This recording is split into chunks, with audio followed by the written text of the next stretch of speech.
We're trying out for the first student production of Frozen. High School Musical, the musical, the series is back for an...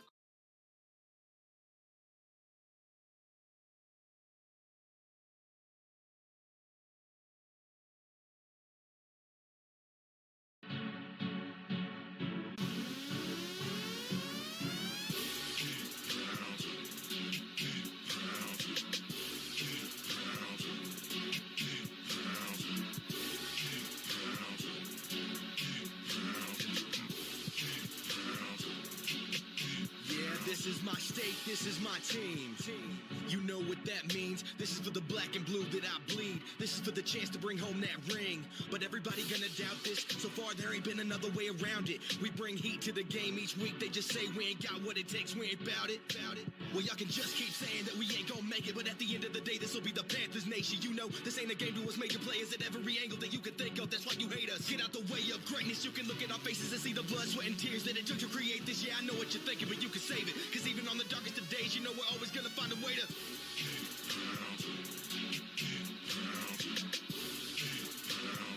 tell them what we gonna do, we gotta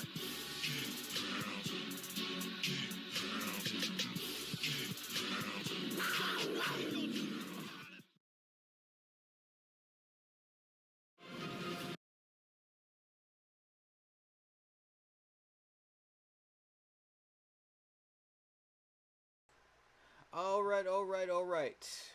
We are underway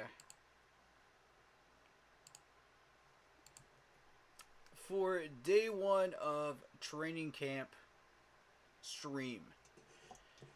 Now, I'm changing up the format today, and a few people know why. But we got a big announcement to make for the channel, and I hope you guys don't miss this information because it's big and important. But first, if you like the video, if you like the channel, if you like the content here, if you like the streams, hit that like button, hit that subscribe button, hit that bell, select all, leave a comment down below if you're on YouTube.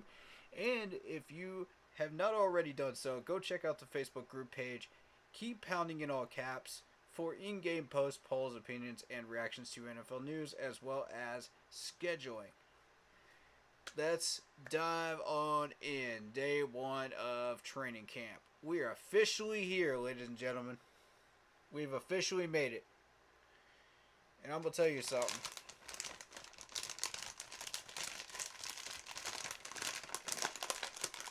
I was out there in that scorching hot heat, and here comes the big announcement. There will be no footage of training camp being uploaded to my channel this year. I repeat, no footage being uploaded to my channel this year. No, this is not a trick. No, this is not a joke. The Panthers website has officially stated they do not wish us to video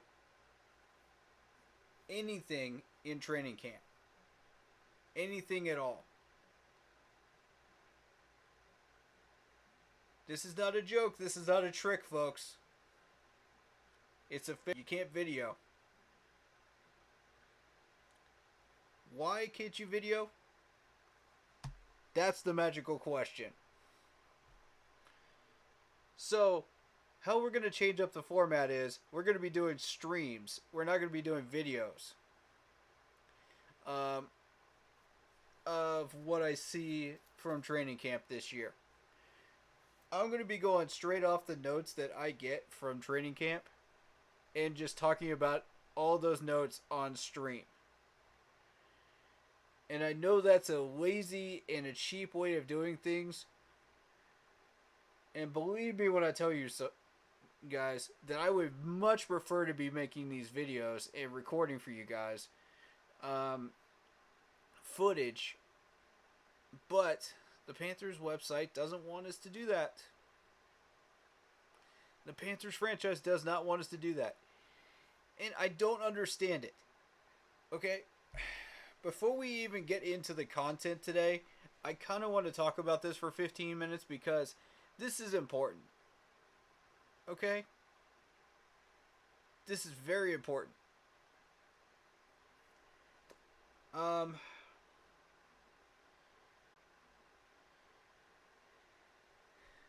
The way this affects YouTubers, Panthers YouTubers in particular, is not a very positive effect.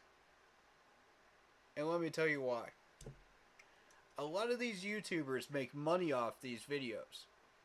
I do not. I get a bunch of views off these, and those views turn into subscribers.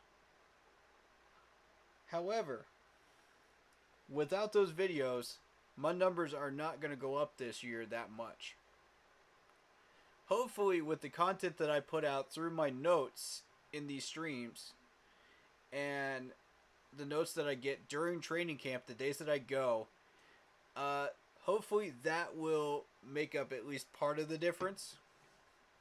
But I can't guarantee it. Therefore, you know, I'm not that frustrated about the numbers not going up. What I'm frustrated about is how much this screws over Panthers YouTubers that have been doing this for a number of years. And I'm fighting for all of us here. You know what I mean? I'm not just fighting for me. Yes, I am a part of that community, but I'm fighting for all the Panthers YouTubers on this one. Because these people make a living off these videos, okay? It pays the bills, it puts food on the table, it ensures that they do not have to worry about money. And when you take away that livelihood from YouTubers that have been doing this for a number of years, that have devoted pretty much their careers to their channels, that's very frustrating to watch. And I don't want to be the negative Nancy here and start out my stream by doing this. God knows I don't want to do this. I did not want to spend 15 minutes of this stream doing this. But the Panthers organization has left me no choice. Okay? This is yet another way that the organization has screwed us, subscribers-wise and YouTubers-wise. And I don't understand why. Because if you get into the metrics of this, okay, those of you that have been around for a number of years know what videos I have put out and what content I have put out from these training camps. You know that it's the same basic drills that have never been used in preseason, never been used in regular season, never been used in the playoffs, and yet we're not allowed to film it. Meanwhile, you go to other teams' training camp websites, they're allowing people to film it at all. Which I don't get. I don't get that. It makes no sense to me. You know, with all due respect to the event staff, you know, I've got all respect for them. They were just trying to do their job. I'm not frustrated with them at all whatsoever. I want to make that perfectly clear. They were not the problem, okay? Do not take your frustrations out on them. Take your frustrations out on the Panthers, organization-wise, the person that decided to implement this in the first place. Because that is the reason we don't have training camp footage this year. This year. Now, I'm not saying that they might not bring it back next year or the year after that. But this year, we do not have training camp footage. What you will have is streams with notes that I get from these training camps. And it'll have to do. And I'm so sorry on behalf of the Panthers franchise, you know, that I can't bring you that footage. I'm apologizing for them. You know it's bad when I have to do that. You know how frustrating that is? to have to do that. Embarrassing.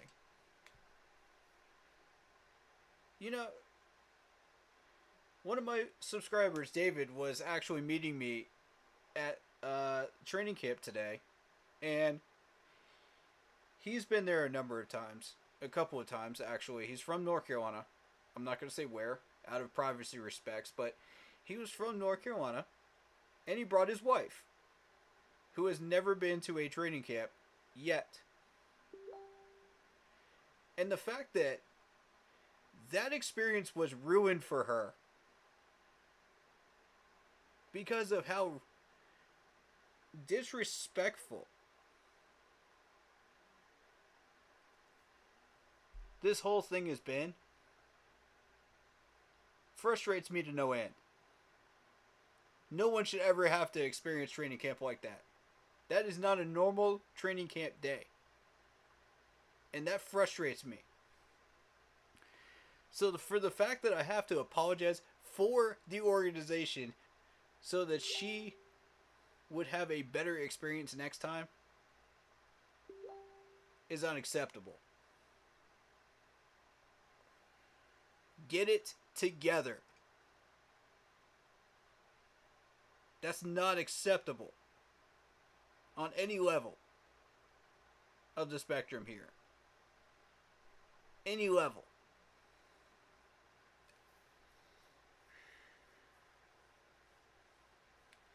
I don't get it. Now here's the thing, man. I talked to one of the staff members that was kind of new, and I respected the fact that they were just trying to do their job, you know. And I told him, you know, I don't know why they're doing this, but I respect the fact that you have to do your job and you have to prevent people from videotaping during these training camp things. Why? We'll both never know, but the guy was new, so it's cool, you know. I'm like, all right, that's what's up. At the time, I didn't know that that was listed on their website not to videotape. Okay, keep that in mind.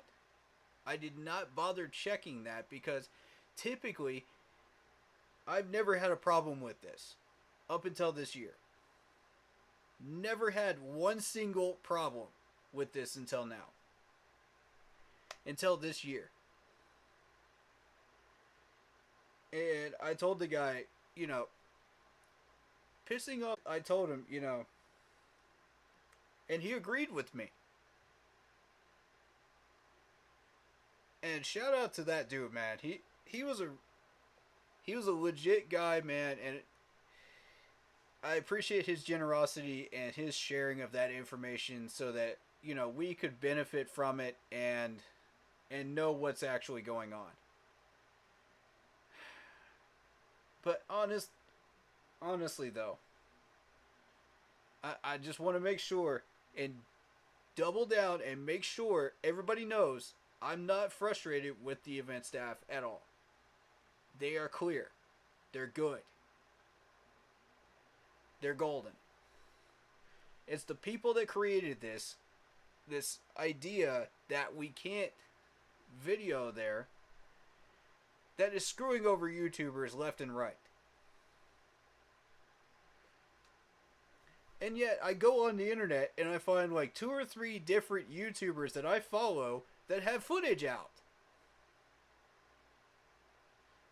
Now please tell me how that works exactly. Please tell me how that works and I get silenced for it. I don't understand it. I don't get it.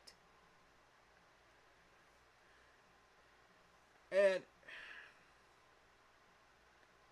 Panthers, you're literally messing with YouTubers' livelihoods here. This is not acceptable.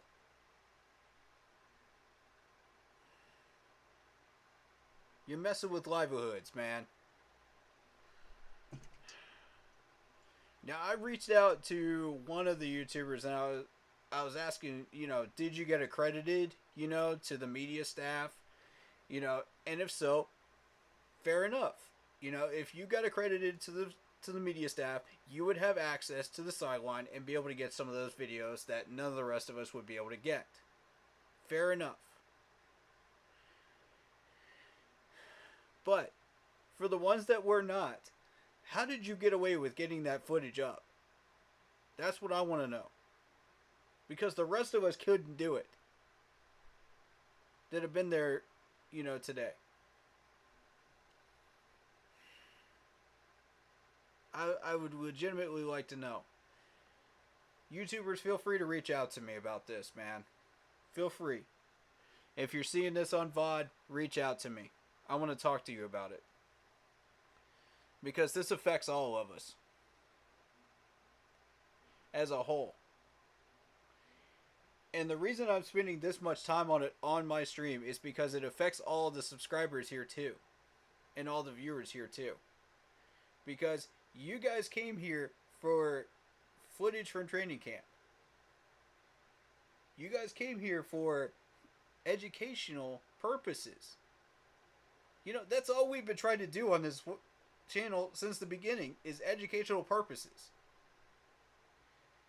Now, I could understand if we were using plays or stuff that we were going to use in preseason or regular season, on a yearly basis. Fine. I have no problem with that. Just explain that to us.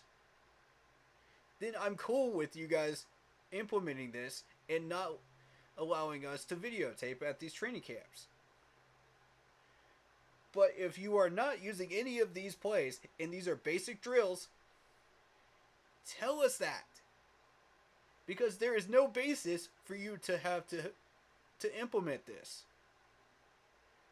There's none. There's no viable reason. Other than just to screw over YouTubers. I'm sorry, man, but this level of toxicity, man, is just unacceptable from our franchise. And, what frustrates me even more is that today I talked to Kalen Barnes, the one of the secondary people on our depth chart, and promoted our channel to him, and I said, okay, cool, feel free to check out my content and stuff, and I did some promoting to Brian Burns as well today, and got his autographed as well, so they're both aware of the channel. What frustrates me is that their first experience on this channel is seeing this stream on a VOD and seeing all this negativity and this toxicity that was created by the franchise, and having that be their first experience of this channel. That to me is unacceptable, because that is not what this channel is, and it never was from the very beginning. You guys know I'm not into going into huge rants. I don't like doing it unless I have to. I'm not that type of a YouTuber. I'm just not. I like positive vibes here. I like encouraging players. I like giving tough love where it's due. And I like being who I am. Honest, truthful, and educational. That's who I am. And this channel's always been free. It always will be free. For you. I'm doing all this for you. Ladies and gentlemen, I get up at 8 o'clock, 9 o'clock in the morning on training camp days, braving that 98-degree heat, getting these videos for you. Because I love this channel that much. I love this community that I built that much. It really means that much to me. And I care about you guys. I want everybody to learn from all the things that I can give you. All the tools that I can give. And when the Panthers organization keeps taking these tools away from me, it makes it very, very challenging to do that. And I don't mean to get on here and get on a soapbox and complain, but this is a good reason to. And spend this much time on my stream, this is a good reason to. And you guys know I don't blow smoke. I don't do that here. You know, this is not Watford that implemented it. This is not the event staff that implemented it. This is the Panthers organization that implemented it. Okay? So if you want to take out your frustrations of having no training camp footage, have at it on the official pages. I will not even try to stop you. I will join you. I will publicly join you because I'm outraged.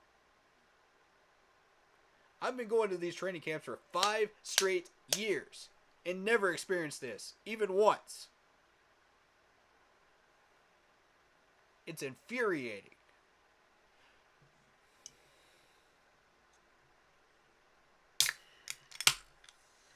This is killing our opportunity to grow this channel. I'm sorry, y'all. I don't mean to bring this level of toxicity up in here, man, but that really makes me salty.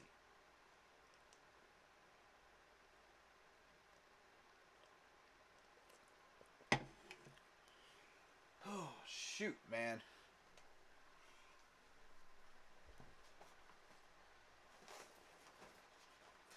I've been off my game all day today.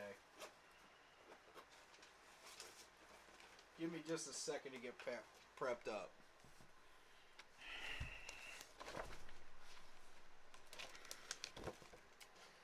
Alright. First of all, here's the roster for this year. You'll note that Kellen Barnes and Brian Burns actually signed on here. So, and I'm very blessed that I got that opportunity to talk to them, because I wouldn't have otherwise, since they finally brought back autographs. But every year they try to shoot us in the foot, man, us YouTubers, and it's unacceptable, bro. It really, really is. Alright, but you know what? As Zero Chill says in the chat here, keep pounding. Keep pounding. Because that's who we are. That's what we got to keep doing. We got to keep finding ways around this garbage. We got to keep finding ways around all these obstacles and keep pounding. You know what I'm saying? We can't allow this to drag our channel down. We can't allow this to drag our vibes down, our energy down. You know what I'm saying? We got to keep this going in the right direction. We got to turn this around. Alright, so shout out to Corey McKinney. Okay, he says check my DMs. Alright, buddy. People talking about Baker's picture, like, relax, it's his first ever practice. He probably barely even had time to open the playbook upon arrival. Man, listen, Matt. You got the same people that were complaining about Cam Newton back in the day before he even took a snap, saying the same thing about Baker Mayfield. Y'all gotta calm down. I don't know. It's the same ones. Man, let the man breathe. That's what I'm saying. Let the man breathe. Let him either live or die as a Panther, man. Career-wise. Allow it to happen before you start complaining. I mean, that's all people want to do in these fan groups. And I don't want... Man... I'm done with negativity today. I'm done with it. I've done had enough. We gonna start putting positive vibes out right now. Start right now, y'all. It begins now. Alright, so the first thing I'm gonna say is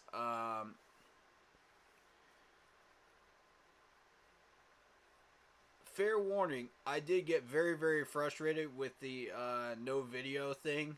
So that kind of threw me off through the second half of that camp practice today. Therefore, I only got a certain number of notes today. We'll take them as we can. We'll go through the Twitter feed that from the reporters and stuff. We'll try to piece it together. Is what we'll do. You know, normally I'm usually on point with this stuff, but not today. And I apologize. Again. So that being said,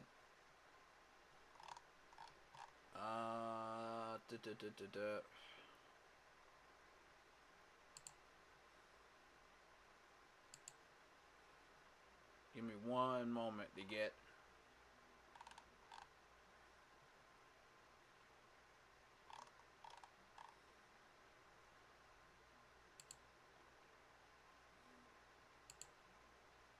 Nah, I don't want that. I want news. That's what I want. Okay. First topic of conversation is J.C. Horn ending up on the PUP list. Now, normally I wouldn't make that much of a deal of this, but he was injured for a good chunk of last year. So, I mean, how we want to take that?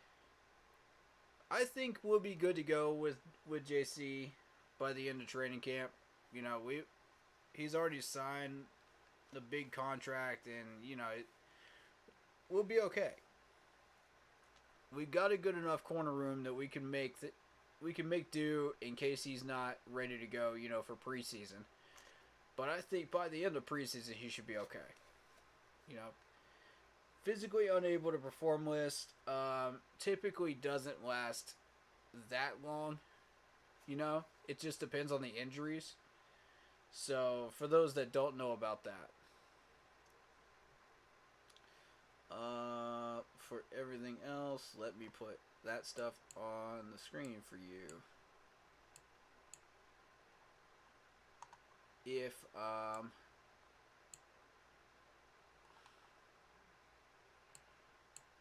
there we go.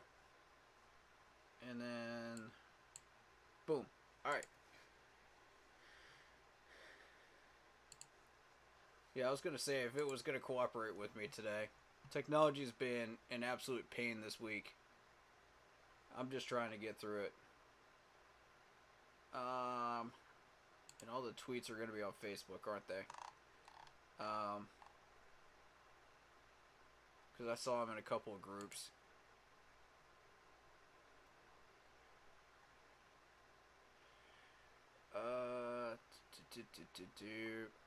And we'll go through some press conferences as well.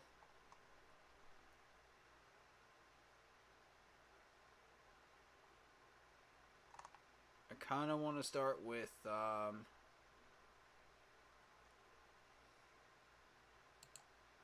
is that the one I saw? What's going on? No, that's Tower I Hill. just thought I'd check in for a little while. I get rid of this. Back from that job interview yet. I hate technology. I'm sorry, guys. Normally I'm on point with this stuff, but okay, so it might have been this page. Okay, yeah, so Bleacher Report suggested that we trade a first round pick and a second round pick to the Seahawks for DJ Metcalf. That's a huge no from me. No. Absolutely not. No. And let me tell you why. Look at what picks we're giving up. First and second round. Nope. Y'all know how picky I am about those picks, man. We need those picks for offensive linemen. We need them for linebacker. We need them for replacements for any players that we lose due to the $30 million in cap this year coming up in this offseason at the end of the year. That's going to be a no from me on that trade. Now, if you wanted to negotiate Robbie Anderson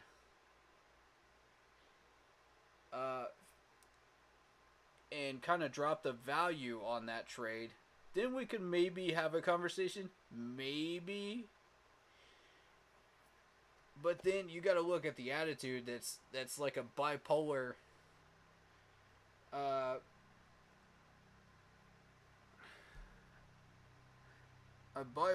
sword, or I don't know, whatever you want to call it, where he's on your side on at one point and then trashes you on another point.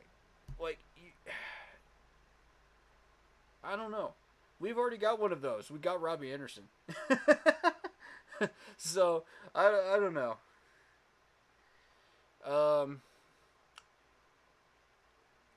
To me, I don't think that's really that much of an improvement, to be honest.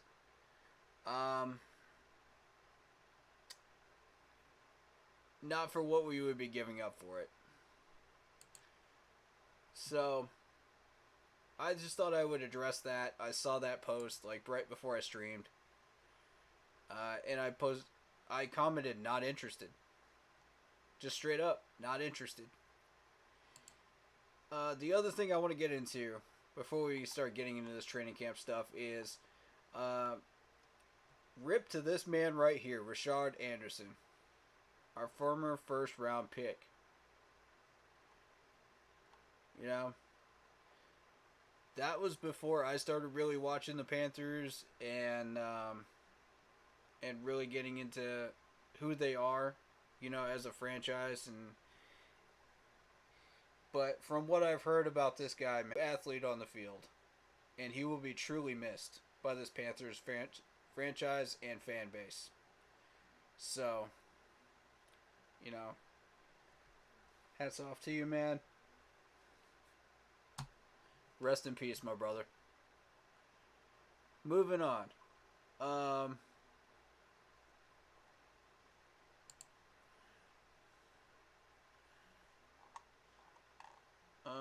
That's not what I wanted. Alright.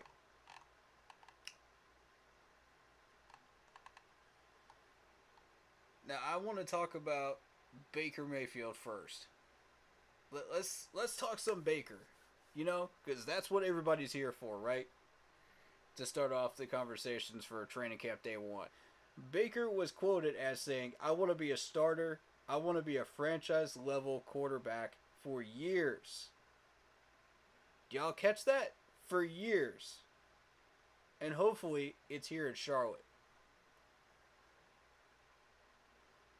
This man is not messing around. He wants that starting job. Sam Darnold, I warned you, bro. I warned you. We bring in a man with a chip on his shoulder. I warned you. You can't be coming in with these comments on these interviews saying, "Oh, well, I'm sure some other team will appreciate me." You know, or show respect to me or whatever, you know. And lazily go about it, you know, and think, "Oh, well, I've got the starting job. I've got nothing to worry about." Wrong. Scott Fitter has always been saying this whole entire offseason he's going for another quarterback. He wants to create competition. He's not happy with the room. That's why he got Baker. He's not happy with this, man. He's not happy with the complacency. So,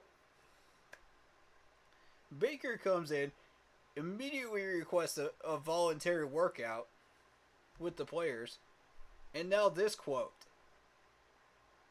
I mean, do y'all see what I'm saying right now? Baker wants this, bro.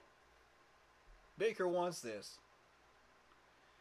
And he was quoted as saying in his press conference today that he thought it was a great start to training camp day 1. That's a good sign, y'all. I mean, the clock is ticking for Sam Darnold's starting job. It's seriously ticking right now. It's going down real quick. I think Baker Mayfield's going to get that job within a week. Matt Corral may give him a little bit of a push, but we'll see. You know, I'm going to tell you what I saw from each one of the 3 of them today. First off, Sam Darnold was overthrowing again.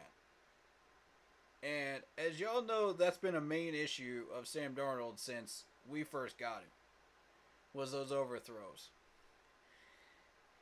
That has not changed coming into this training camp since last training camp. I don't see it happening. I got a problem with that right there. Because if he's going to keep overthrowing and he's going to keep throwing these hospital balls, we got a problem. You know, with Sam Darnold.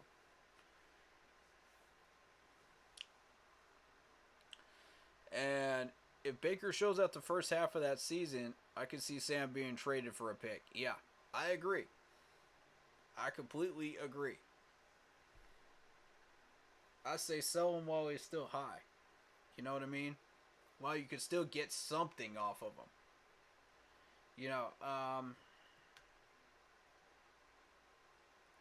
PJ, of course, ended up practice squad just like I predicted. And, you know, I'm very happy with that.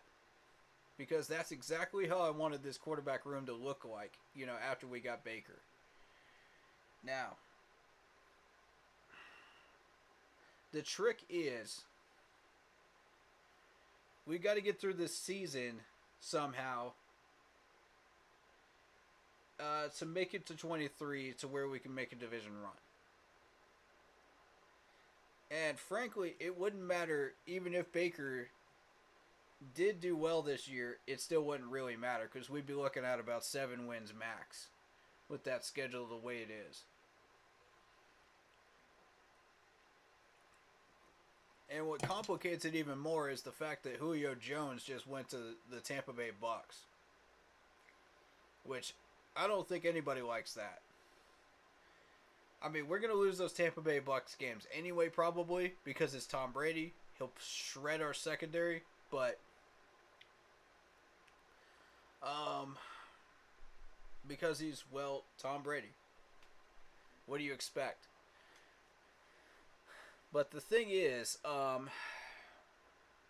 don't think it would matter who you start.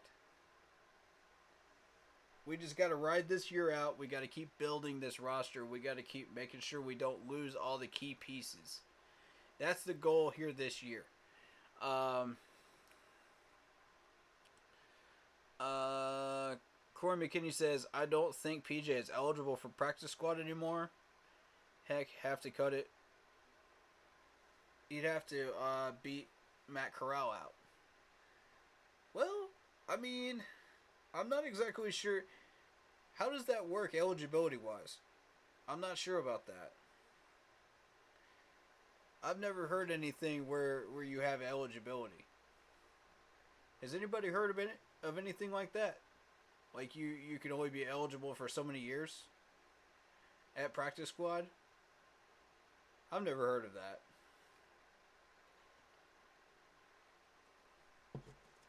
Julio won't be healthy 9 to 10 games this. More than likely, I'm not wishing injury on Julio. It's just the fact of the matter. He just hasn't been able to stay healthy. You only get 3 years on practice squad. Oh, okay. Okay. Okay. How many years has he been on practice squad with us? And is that like 3 years total on any team's practice squad? Or does that just apply to one practice squad team, that you're signed to? He spent time with the Colts practice squad already. Okay. So, does that add up to 3? Is that how that works? Because I've never heard of that before. Huh. That's new news to me. I've never heard anything about that. Okay, 3 total across the league. Interesting. Huh. Well, folks, we learned something new today, folks. I had no idea about that. I'm always learning, and I'm always excited to learn new things. So,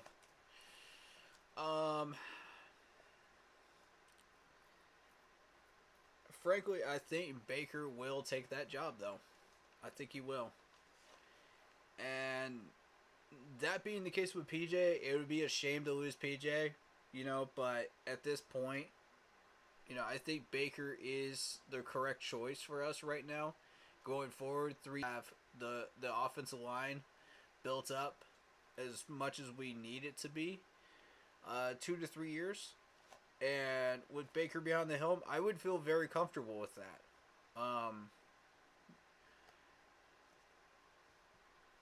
A lot of people have been discussing like Baker's history, with the Browns. And I'll just touch on that briefly. If you're going to talk about the fact that he won a playoff game, can we not talk about the history of that playoff game? Because nobody seems to be mentioning that I know of. Every post that I've ever seen about, oh, well, he won a playoff game. That's it. End of story, end of discussion. And then they move on to a different topic. Let's talk about the history of that for just 1 second. You're talking about the Cleveland Browns, okay? The Steelers have had an iron grip on that division for the longest time. I'm talking double-digit numbers of years where they've had an iron grip over the Browns. Baker comes in and beats them. Not only just beats them, but absolutely slaughters them in a playoff game.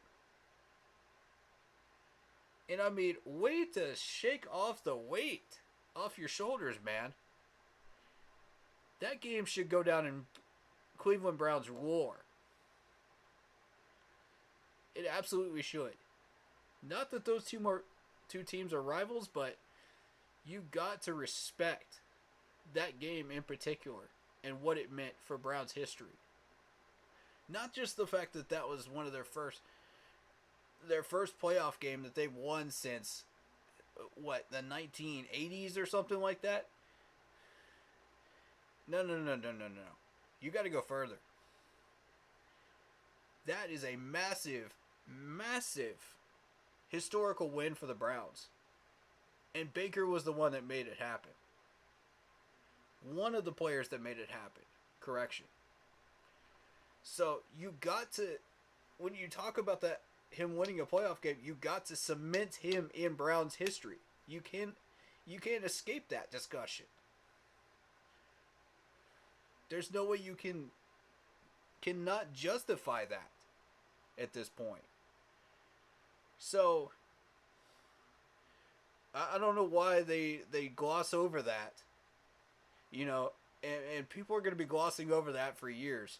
Because they think, oh, the Browns are trash, the Browns are awful, the Browns are garbage. This, that, and the other. No. Put that into your discussions. When you talk about Baker Mayfield in Cleveland. You've got to. Baker's better than Sam, then Corral, then cut PJ. Sam may end up traded, especially if Corral can beat Sam or Baker balls out this year. I agree. I agree with that. Here's the thing. And this is going to throw a few people off. Melvin retired today after the first day of training camp. So we got a roster spot. We got one open. So that's going to allow PJ to sit around for a little longer. You know, and that's cool. Well, I like Baker, but it didn't hurt to have Odell and Jarvis Landry too. Yeah, true. Exactly. Exactly. Well put. You know, it's a team effort. It absolutely was when they beat the Steelers. So,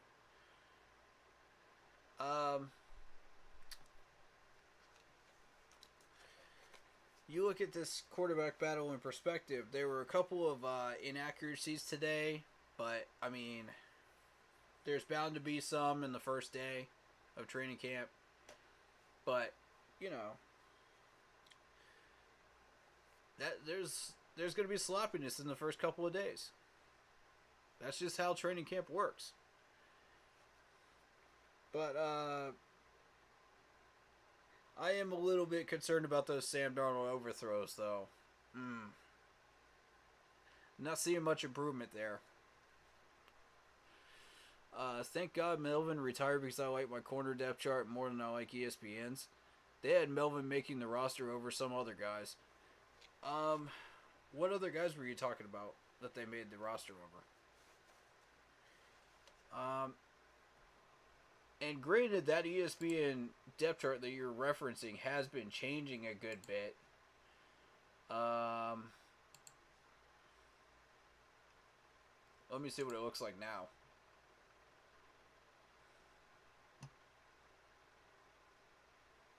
Because the last time I saw it was about 2-3 weeks ago, right? Last time I streamed. I looked at it. Okay, so we're looking at the ESPN depth chart right now. We got Baker starting, Sam Darnold second, Matt Corral third, PJ Walker fourth. And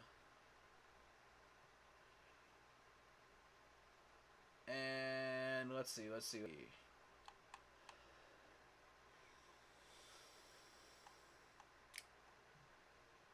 Corner spots. So we got Kalen Barnes, who I got an autograph from today. Madre Harper. Keith Taylor, Chris Westry. We've seen a little bit of Keith Taylor. So we know what he can do and what he can't. Same with CJ Henderson. I'm not familiar with Chris Westry. So I'm going to have to take a look at him on Friday and see what I think of him. That'll be the next day I go up there. I'm taking tomorrow off. But I will take a look at Chris Westry. And I'll see what I can find out about him. Madre Harper, I'm not as familiar with him either. So why...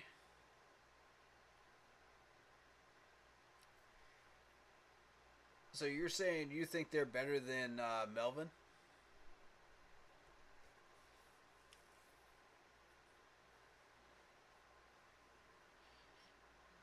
If you think they are, then that's very curious.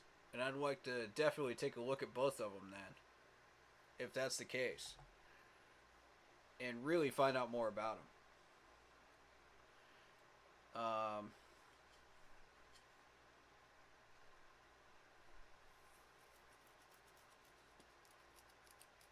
I mean, not that I haven't thrown Melvin under the bus a couple of times, you know, last year, but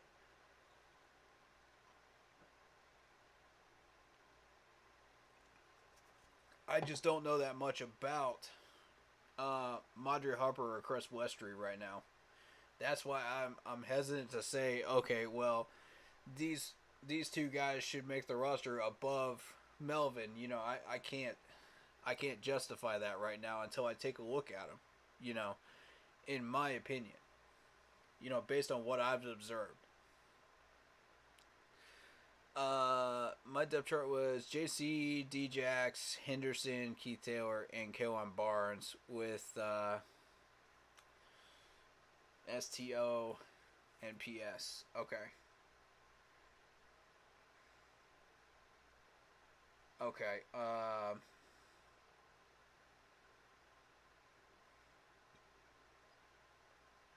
Who's STO and who is PS? I'm looking on here. I'm trying to figure out who you're talking about.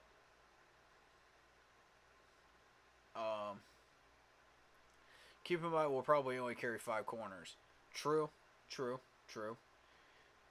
If we're only carrying 5, and JC Horn comes off that PUP list, then I'm thinking Dante Jackson, JC Horn, CJ Henderson for sure. Then probably Hartsfield, Keith Taylor, then Kellen Barnes, then you go down the list. My thing is, Hartsfield's more of a free safety than he is a corner. That's what I've been watching, you know, and I've observed. I see him as more of a corner. Slash free safety, but more so free safety than corner. So I'd like to see that shifted, you know, to that if possible. Okay, Thomas Oliver's practice squad. Yep, I'm familiar with Thomas Oliver. JC won't miss any regular season games. True. Well, we can't say anything about how many regular season games he'll miss because we don't know if he might get injured again. So we don't know that. But I'm not trying to, like, put any hex on him or anything, but you just don't know. As for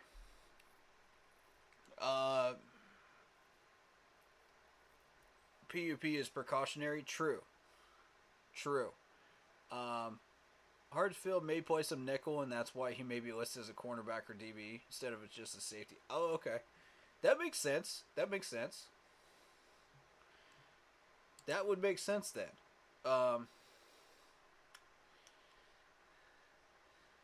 I'm saying starting the season he won't miss anything. True. Yeah, he will start the season. That I'm pretty fairly confident about.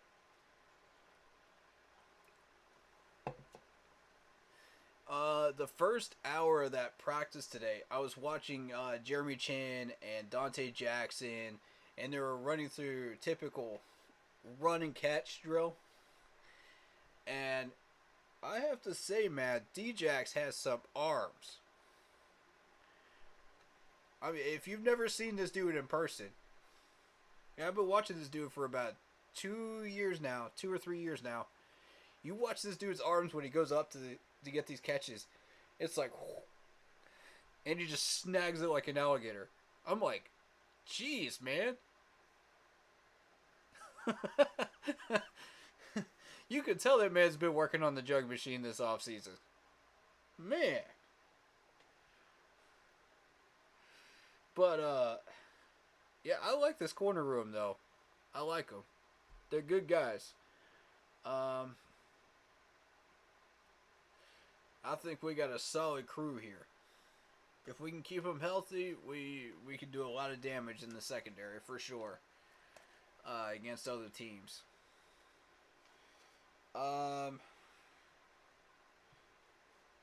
Getting back to Baker, I saw he had a really good pump fake to ward off one of the defenders, and it worked really, really well because he jerked and then went back the other direction, and then all you saw was like an out route pass and he completed it. And I was like, okay. So, that's something we haven't had in a while. And the reason I bring this to everyone's attention is that we haven't had a quarterback that really pump fakes that much since Cam Newton. If you think about it. Sam Darnold doesn't do it. Teddy Bridgewater didn't do it. You know, I don't think PJ ever did it, really. So, it's nice to have that element back, you know, to be able to pump fake defenders and look them off, you know, and be able to do all those things that Sam Darnold was not able to do. He's bringing those tools to the table. So I do compliment him for that. You know, we've been missing that a lot more than people recognize. And like I said, normally I wouldn't make a big deal out of this because anybody can do that, you know, neighborhood football games, neighborhood pickup games, you name it. People can do this all day long. But why we don't have any starting quarterbacks that do that, yeah. Right? So, that's just one of the things I noticed today. And you have to excuse me since I haven't memorized these numbers yet, since they've changed the numbers. 57. So, give me just a minute to look up these names. Yeah, give me just one sec. I believe it was Damien Wilson that actually got an interception today. Am I correct about that? Did I get the right name? Because, you know, it was on that second practice field, and I didn't really get to see that well what the numbers were. But, and if I had been filming, I would have gotten it, you know. But, congratulations on that massive pass breakup there. Yeah, it was a pass breakup. It wasn't the interception. The interception was, oh,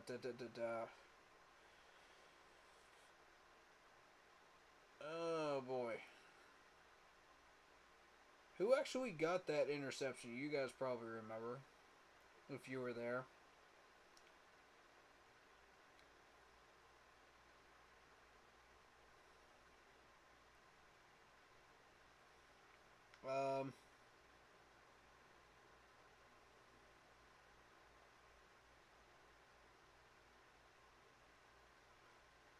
I thought it was Keith. I honest to God thought it was Keith back there. But I couldn't see the number. I think somebody from the media tweeted that it was somebody else. And I don't remember who that was. If anybody remembers that. Please do let me know in chat. But I want to give proper credit to that player that got that interception because that was impressive. You know, it got tipped up in the air, and whoever it was that came down with it got really lucky. But it was an excellent defensive play and a good lesson in chemistry for that secondary. You know, we've had a lot of trouble with chemistry as a whole with the team, you know, over the past couple of years because of Matt Rule. But to see them kind of gel together like that on the first day of training camp really made me happy, you know. That's very encouraging. You want to see that in the first week. Stuff like that. You don't expect to see it, but when you do see it, it's very, very positive. Because that can lead to very positive results later on. Yeah, you lead down a very positive rabbit hole of consistently good things happening and getting into good habits. That's what I was trying to say, is good habits. And see that ball get tipped in the air and just being that aware and making sure that you're in the right spot to catch that tip. Excellent job. Excellent job. That's what we want. That's a game changer right there. You get into preseason, you get into regular season, that is a game-changing play. And that's going to happen, too. You're going to have a few quarterbacks that are going to throw some really shady passes that you can tip up in the air. Seen it happen way more times than I can count. So, I did see a very, very nice diving catch by one of the wide receivers. I think it was a wide receiver. I didn't catch the number. But, because, again, it was in that second practice field, and I couldn't get the numbers from that far. I believe it was an out route, if I'm not mistaken. You know, out route towards the sideline. And it was a diving catch right towards the sideline, you know, outer sideline towards the woods. And I was like, wow, okay. I see those hands, let's go. You know?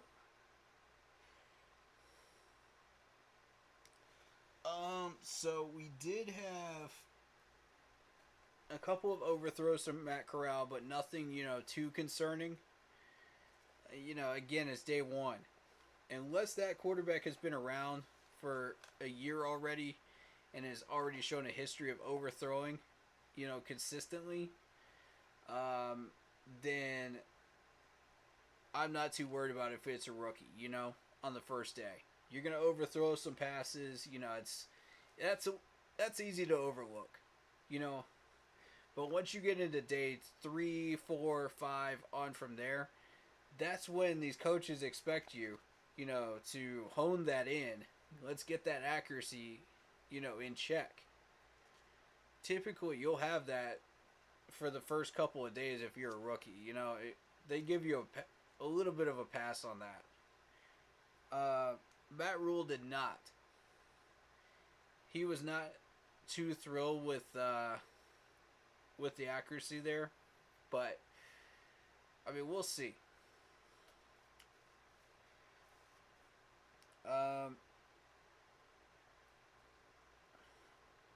So then you saw some sweep runs, you know.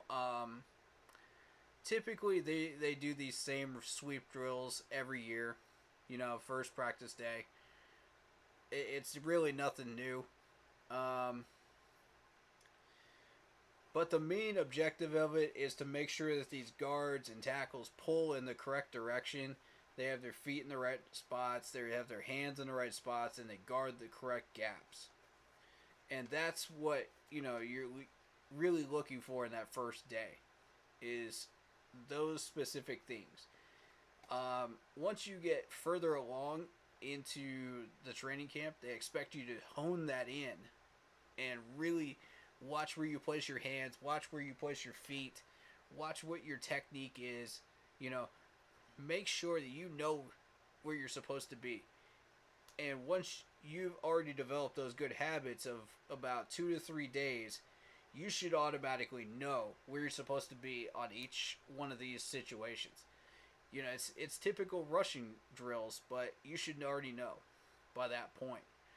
You know, first day or two, they're just worried about, you know, are you stretching the field? Are you covering your gaps? Are you doing what we drafted you to do if you're a rookie?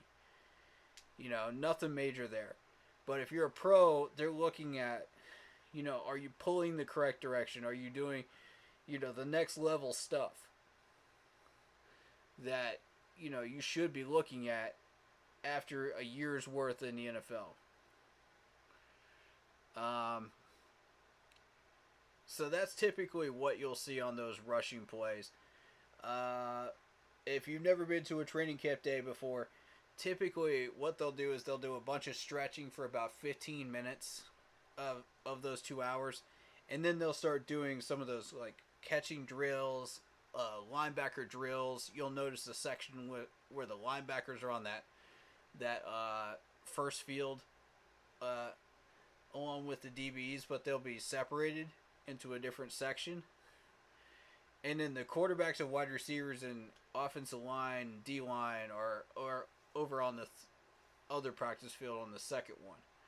So, typically, what you'll want to see in those is the footwork. You know, is that what we drafted? You know, is that what we signed? You know, when we signed these guys off the free agent list, you know. So that's what you're looking for there. And again, I did not say exactly which player I was going to be looking at during these first 2 weeks, but I will reveal the name of that player later on. And you'll know exactly why after you see him in preseason. Exactly why I'm revealing him. But I'm not going to do that right now. Today I didn't get a chance to watch said player, so it was tipped by Burris but picked by Taylor. Okay. So I was right. It was Keith Taylor. Excellent. And both of these guys have had histories here in Carolina and done stuff during the regular season, so that's not a surprise that these two already have a chemistry going on a play like that, you know, day one of training camp. So that's excellent to see that they're picking up where they left off. So thank you for that info, Corey McKinney. Like I said, I had trouble getting some of these names and numbers today, which I normally would have gotten had I gotten footage. So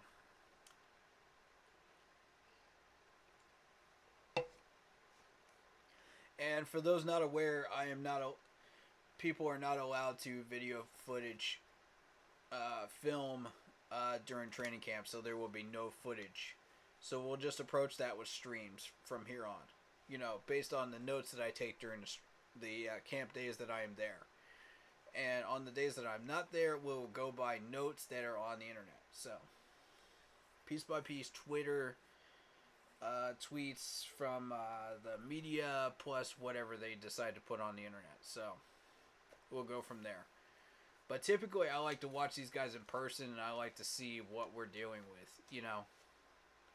And, like, watch their movements, their techniques, their whatever specifics that you get a chance to watch. That's what I typically like to do when I'm there. So yes, it is worth me taking those trips down there still, even though I can't film. So I will be taking notes on those days. But that's just for anybody that doesn't know or came in late to the streams. Alright, so moving on. So on those particular running plays that I saw, the sweep drills and whatnot, I was watching the linemen again, like I mentioned before, and I was watching specifically Deontay Brown and a couple of these new offensive linemen that we just got. You know, to see how well they gel, to see how well that chemistry works, you know, when they're pulling, when they're filling the gaps, whatever they're required to do. And so far, I've been pleasantly happy with that on the first day. You know, you didn't see anything that was out of place. And typically, you'll notice it. You know, on the first couple of days, you'll notice it when it comes to the offensive line. You'll see somebody out of place. You'll see somebody not, you know, on the line. If they're not strong enough. If they didn't set their feet correctly, you'll notice that too. You know, it's quite obvious. You know, if you've got trained eye for this stuff, or even if you don't sometimes, you'll still notice it on the first couple of days because they're still honing in their skills. They're still gelling with these guys. Once you get into days 3, 4, 5, 6, you'll start to realize that you're not noticing it at all if it happens. You know, and it does during that first week. Those first 2 weeks, you know, going forward, you'll start to notice those little tiny things if you got a trained eye for it. If you don't, then you won't see it at all. So,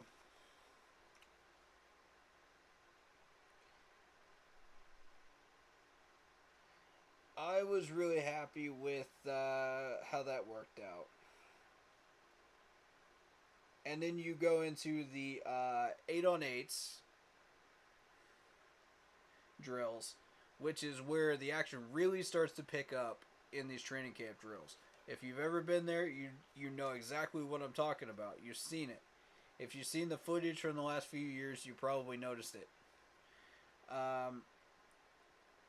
This is where you get a good look at every part of what you're doing with. Quarterback, offensive line, D-line, secondary, and wide receivers versus corners. DBs, safeties, the whole 9 yards. You'll get to see it. You know, and really be able to judge for yourself how good these quarterbacks really are when they first come here. How good the line is gelling, you know, once they get into that 8-and-8 drills.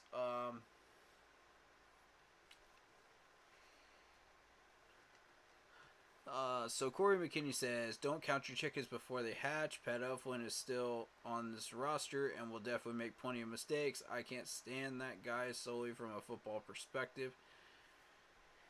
I hope Pat is only a backup this year. I believe he will be. It depends on who they decide to put in front of him. Let me bring up the depth chart real quick. And then I could tell you who would be competing with that. Cade Mays, right? The new draft pick would be competing with him. I'm going to say there's a pretty good chance that Pat Elflin does beat out Cade Mays. And I'm not saying that because I don't think Cade Mays could eventually beat him out. I'm just saying that because of experience reasons and because Cade still needs to learn a little bit before he's ready to jump the gun and pass Pat Elflin on the depth chart. He's not ready yet. So, you know, you got to give these linemen some time when you first draft them. Michael Jordan sure is definitely not ready. I can tell you that. And Dennis Daly is no. So it's going to be between Pat Elflin and Cade Mays for sure. Now, how that's going to translate to the rest of the offensive line, we will see. Because I do believe Brady Christensen will get the start on the starting five. I do believe that will happen. Now, I'm watching Deontay Brown in particular on that offensive line because I want to see how he gels. And is preparing to try to take on a role on this line. You know, whether that be second string, whether that be third string, between those two spots right now, we'll see. But definitely, the O-line is probably definitely going to be Ickey, Brady, Bozeman, Corbett, and Moton, for sure. Yeah. I mean, at this point, it's fairly obvious. These five are the starting five. There's no doubt.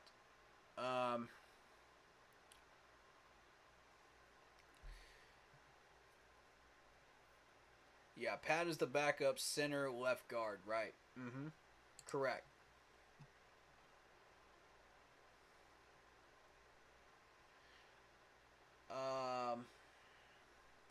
Brown. Again, I need to see more of Brown. I think there's something there, man. I really, really do believe there's something there with Deontay Brown. But you got to develop him correctly. And I think now that we have that offensive line coach, I think that we can develop him in a way that will have him ready by 23 to possibly compete for a starting job. If I have to put a timeline on it, that's the timeline I'm going to put on it. If he needs another 6 months, then consider that half bust level. You know what I mean? But at this point, that's what I'm looking at. Because it shouldn't take you that long to be developed and be prepared to try to battle for a starting job. Unless you got a pro like Austin Corbett there, that's obviously starter material. Then I can kind of see.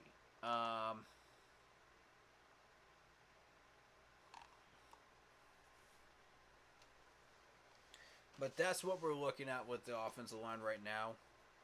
And with that starting five looking as good as it was, you didn't see much defensive pressure. You didn't see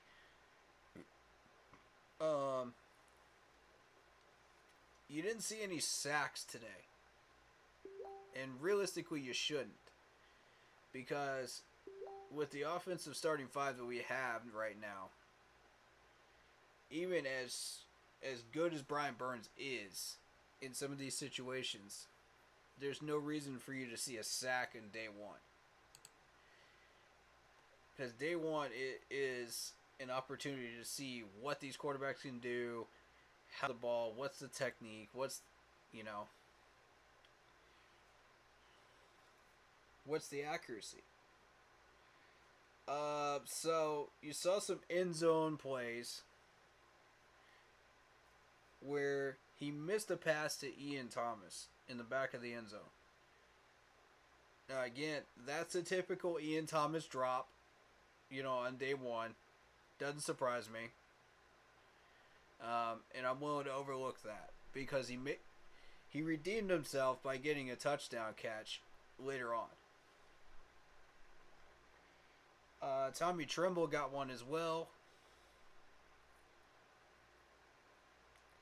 But I like the fact that they're heavily getting these tight ends involved, which did not happen under the offense coordinator that we had last year.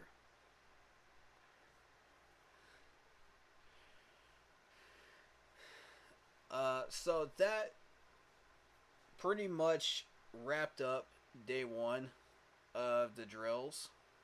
Like, there wasn't much to see because of the heat and what time of day it was. I feel like they cut it short to about an hour and a half rather than the full 2 hours. And that's not uncommon because I've seen them do that a couple of these years. Where, the first day they kind of want to take it easy on them a little bit. But after that, they go full 2 hour hardcore mode, once they get used to it, the rookies. The typical veteran guys are used to the full 2 hours, so they're not, this is nothing new to them. So I suspect that's what they were trying to do. The backups will be Brown, Mays, Espn, and Jordan.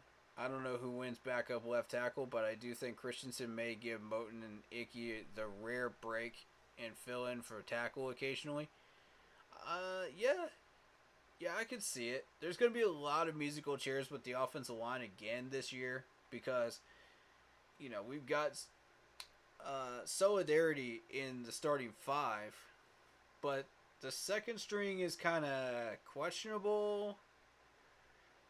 solidarity wise. And then the third string is just, ugh.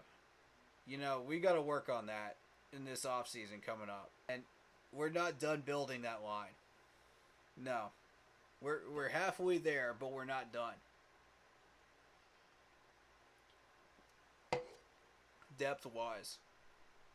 If you want depth, it's going to take 2 to 3 years. Minimum. Especially with injuries going on, it may take 3.5. It depends on who you trade for, who you get, who you pick up in free agency. There's a lot of factors involved. But typically, that's how long it takes to fully develop your offensive line. Like you see Green Bay's was rotating around a lot, and they just kept reloading and reloading and reloading. Same with New England.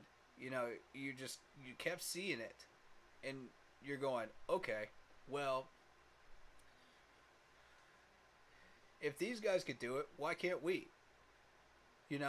If they can barely make the playoffs and not win a Lombardi every year, and end up in 20th or something like that every year, and still keep reloading their line, why can't we do it with a better draft spot every year? Because we've been sitting there, 15 or below on these draft orders, and somehow these guys are getting the better linemen. Up until Scott Fitterer came along, and now we're starting to see that depth starting to fill in. We got that starting 5 off the free agent list. We got lucky there. Then the second stringers are the ones that, Matt Rule put in, which are questionable. We're going to eventually improve on that. But for now, that's acceptable as second string, third string. For right now, though, I'm willing to ride with that through 2022 because I know that we're not going to do much this year and because of our injury issues. Are we where we need to be? No. But I will take it,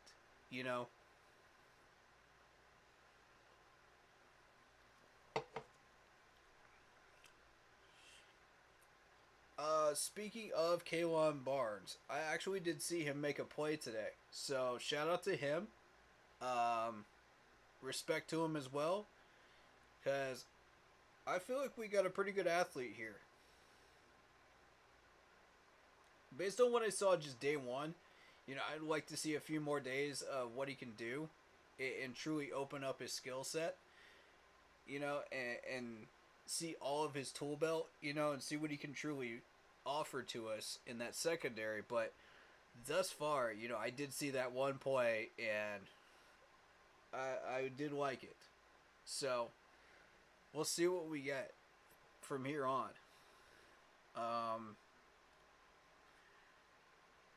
But thus far, I've got nothing but positive things to say about these players today. I think it was a solid day of practice. And you always win when you have 0 injuries. Always. During a practice day. That is considered win number 1. Win number 2 is actually making a play if you're a player. And getting yourself involved and getting yourself on the coach's radar in a positive way. So, if you can win on both accounts, you've had a very successful day. So, and for those that have difficulties and have to redeem themselves, that can also be a win. Ian Thomas today. So, I consider that one a win. He redeemed himself. We do know that Ian has a couple of issues with drops, but that's not new. 8 out of 10 times he'll catch it though if you throw it near him. So, it's not anything new. Tell Taylor to ice up. He didn't finish. Ooh. You talking about Melvin? Yeah, Melvin. Okay. Yeah, I was about to say Keith Taylor was the one that got that interception, bro. But Melvin, yeah. You know, I've always questioned his skill set on the field. I'm not going to throw him under the bus right now, but I've always questioned it. And I've just kind of said, okay, well, we could do a little better, you know, at corner than Melvin. But, you know, congratulations on the retirement. You know, he did have a very successful career up until now, so I do wish him the best in his post-uniform life. And I hope he enjoys that time. Whatever that may be for him. That's good. Yeah. As a person, you know, I like Melvin. I like him. I've listened to his press conferences, you know, when he's talked, and I'm like, okay, cool. You know. He seems like a very intelligent gentleman. But on the field, I've questioned his coverage issues. I've questioned his tackling a little bit at times, but for the most part, his tackling was okay. You know, during the time he was a Panther, before he decided to retire today. So, yeah, I'm with Corey McKinney on this one. Tell this gentleman to ice up, man, because you can't even finish day one of training camp. Come on now. Come on now. If you get Hackett for 15 days of training camp, then, yeah. You shouldn't have started training camp to begin with. You know, ride that out, dude. If you're under contract, ride it out. At least get your money's worth out of training camp before you retire. You know what I'm saying? Don't just come up in here and just grab your bag of money and then just walk out. Nah, that's not how it works around here, man. That's not how we do things here in Carolina. All due respect to him, man. But he's a good guy, though. I do wish him the best.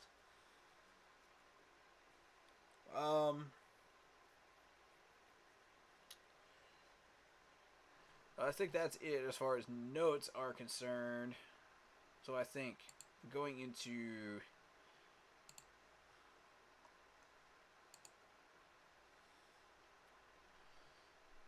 we got 7 new members coming into the Keep Pounding family in Facebook. Rod Haraz, Marame Solo, Skin Tired, Muhammad, yeah. I don't know where all these people came from, but, you know, welcome. Welcome on in.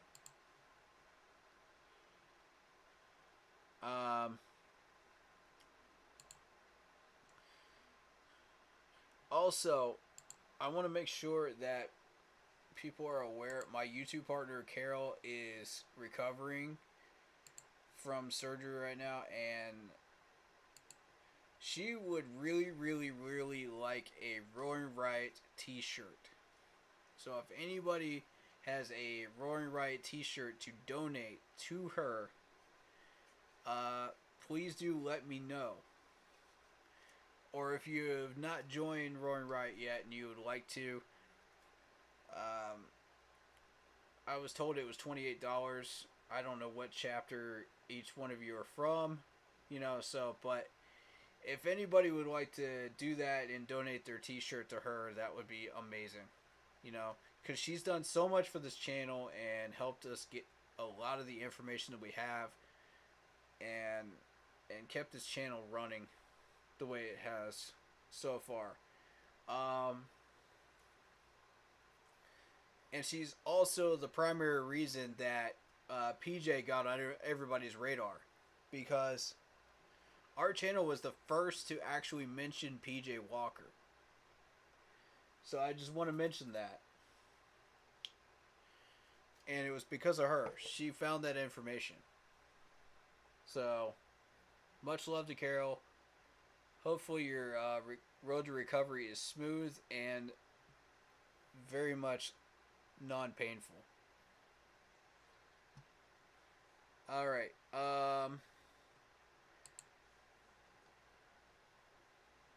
so I've gone through my notes.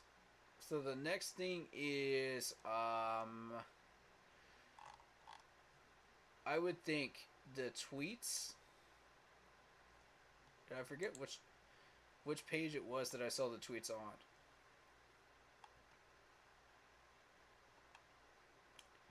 So if you give me a moment, I'm gonna try to find them.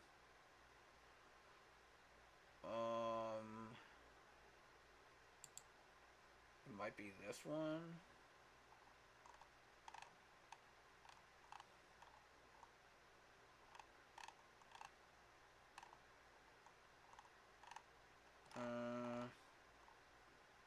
Let's see. Intonation. I do like all the costumes that people come up with. Those are cool.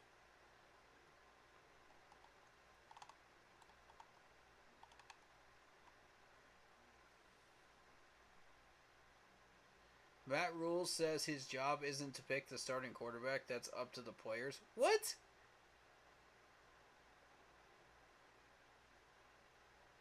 Whoa, whoa, whoa, whoa, whoa, whoa, whoa, whoa, whoa. Slow down. Slow down. Slow your roll. Matt, did you really just say that? Or is this a troll? Okay, completely out of context. I was about to say. Alright. Alright. Taken out of context. Alright, so this is the video of all the players that actually came out for the volunteer practice with Baker. So that's awesome. You know, to see that.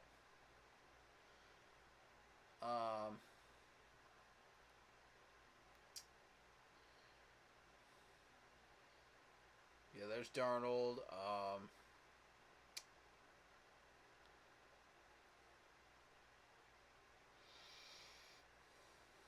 DJ is always up for these voluntary things, man. And it's just awesome. I love to see them building chemistry just right out of the gate. You know, before training camp even starts. That's beautiful, man.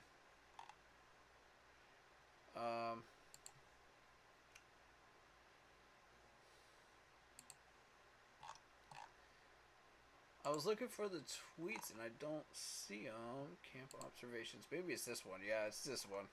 Okay. Yeah, I was going to say it was on an official page somewhere.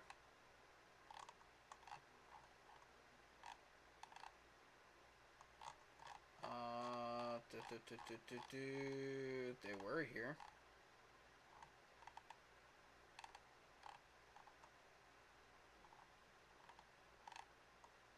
Okay.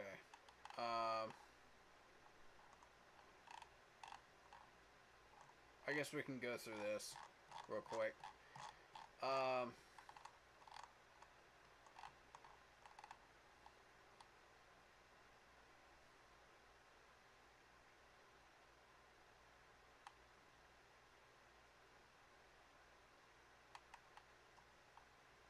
Alright, so yeah, they did flip the wide receivers. I thought so.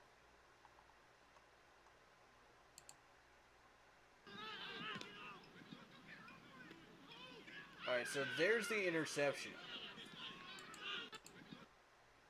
And because this video is not mine, I can actually break this one down. Alright, so let's kind of put this into perspective here. You got two DBs, possibly a third over here. I think that guy's sitting on the sideline. But I see him and I see him. And they're trying to hit. Excuse me again, because I don't have the numbers memorized. You know, it's first week of training camp, so obviously I'm gonna have to refer to this for at least a week and a half. You know, until I get these numbers memorized. Plus, they've changed the numbers around, so. So they're trying to target Keith Kirkwood on this play, and you'll notice that he's trying to thread the needle here in between two DBs. So let's see what happens. Obviously, he gets there quick and tips that ball into the air.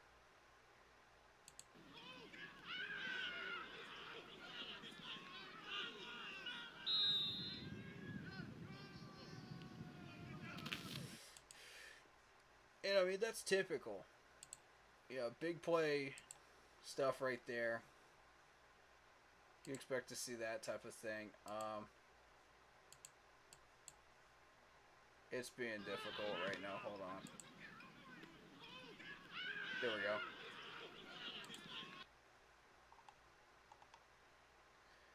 But Baker was trying to take some deep shots, that being one of them. And you don't expect to see an interception on day one. But because these two guys have been, you know, consistent chemistry for the... and here's what he said about it. There's a time to be aggressive and try to push the ball downfield without being stupid and being careless. There's aggressiveness and then there's carelessness. It's a fine line between those and knowing when to take your shots and when not to get too greedy and play into the flow of the game. If you take care of the ball, you're most likely going to win games. And he's right. He's absolutely right, folks. That being said, would you guys be interested in watching a Baker Mayfield press conference here? And just hearing a little bit more about what he's got to say. Because I would like to listen in and see who this guy is. Charlotte Eye, Ear, Nose, and Throat Associates. Over 90... Okay. That's an ad. Sorry about that. And I don't know why it's frozen, but... Oh, there it is. Okay.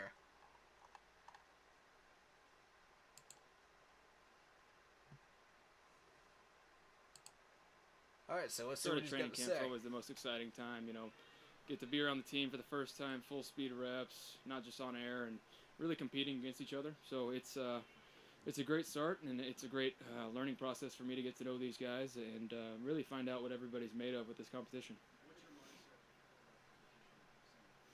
For me, it's just getting better one day at a time. You know, I have to get better, and if I'm playing my best ball, things will take care of itself, and just helping each other out. I mean, the main goal for this team, which is, it's pretty well understood, is we're trying to win. No matter who's in there, we want to win football games, and that's the main message. Yeah, I mean, that's been the main message. Well, from the last 2 weeks, considering I didn't have it 2 weeks ago, I've come pretty far. Some good things. My mistake, guys. You guys can't hear him, can you? I'm sorry about that. I do have that issue with this. There we go. Okay, yeah. It is working. Okay, cool. Cool. Alright, let's continue. Not excited about some of the throws accuracy wise. Got a little greedy on one. Got to take care of the ball. So there was some good, but just not enough. Not enough of it. Yeah, I'm pretty stupid for wearing a long sleeve and pants. So, but I'm stubborn, so I had to learn for myself. I like how he's admitting it, man. You know, because people have made a big deal out of that earlier on today. And I was like, well, you live and learn. I mean, think.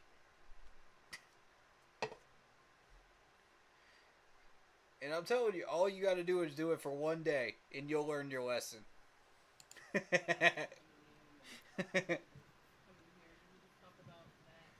I mean, straight up, look at my arms. Yeah, I mean, everybody's been talking about Sunburn. how great it is to come down here for Even camp, with the suntan. support that everybody gets down here, and just this fan base, you know, the keep pounding fan base, and just how supportive they have been. And just, yeah, today was a great day, very supportive. Obviously, they're standing out here in the heat all day to be able to show that support, so we appreciate that. Thank you so much, Baker, man. Thank you. Dude, you were awesome for saying that right there.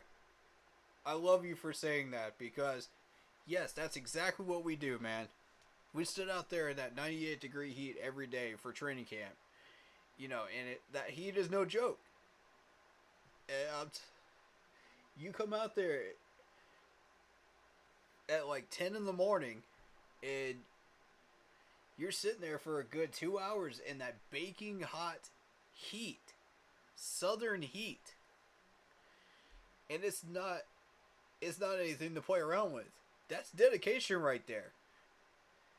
The people that have been coming out to these training camps, that's dedication right there. You know, that's love. You know, we wouldn't do that if we didn't feel that love towards this franchise, man. And to hear one of our main guys, you know, show us that kind of love back, man, that's what's up. That's what's up right there. That's what makes it worth it, right there. So thank you, Baker. Love you, man. If I ever meet you, man, I'll give you a handshake for that comment right there. That was beautiful.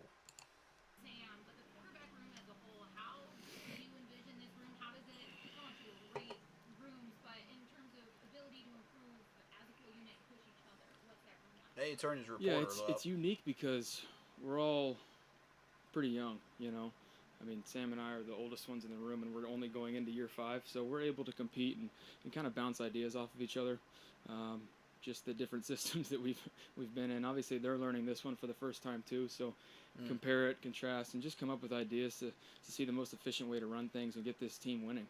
Had some comments yesterday that, you know, he doesn't look at it as totally a development year for him. He's competing just as much to get that job.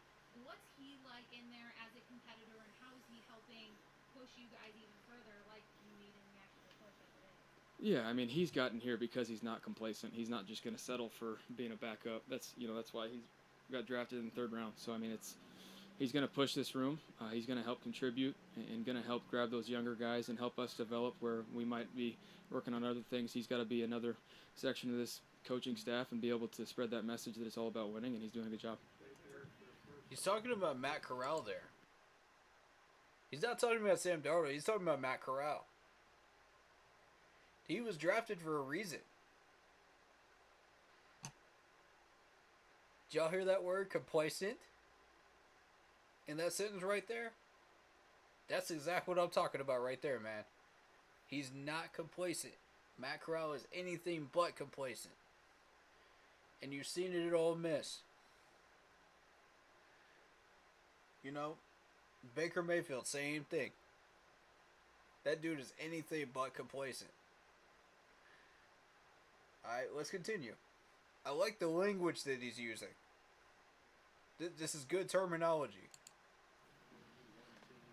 You can tell he's very intelligent. And football smart. That's what we want. Yeah, it's definitely different with, you know, going somewhere else for camp. In Cleveland, it was all within that facility.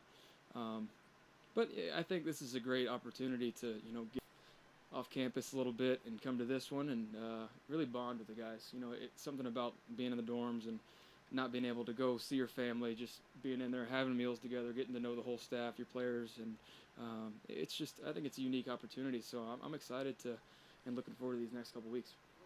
Exactly. Like, it's a unique opportunity. It's like college, you know? All these football players were sitting in the same dorms with one another. They travel together on the road, you know, when they go to play games on Saturdays. You know, it's like that. You know, you build chemistry that way. And it's a beautiful thing. So I'm glad he pointed that out, because I don't think anyone else has really pointed that out.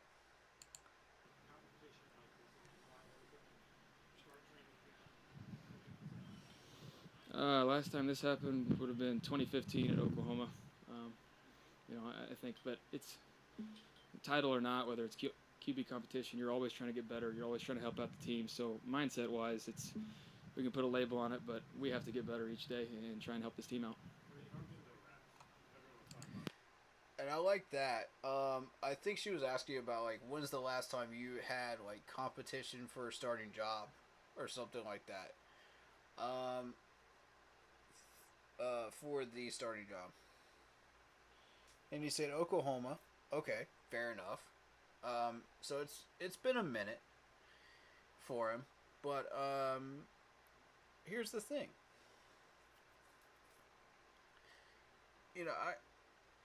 Yes, I agree with him that you have to get better each day, but I want to see him just really push that mindset of, I really, really want this starting job. I really want to have that mentality of, I'm going to keep playing like I'm battling for a starting job every single day, even after you've gotten it. That's the mentality that you need to have, in order to make sure that you keep that starting job in the NFL. Because it's, like I said, man, there's like 50 other guys that are trying to get that job. And Sam Darnold is learning that this year, man. He's learning that lesson the hard way. And Baker says, I've already got that mindset. I don't even think he has to say anything like that in his pressers, man. He's already thinking it. He's already got that mindset down. And I like that.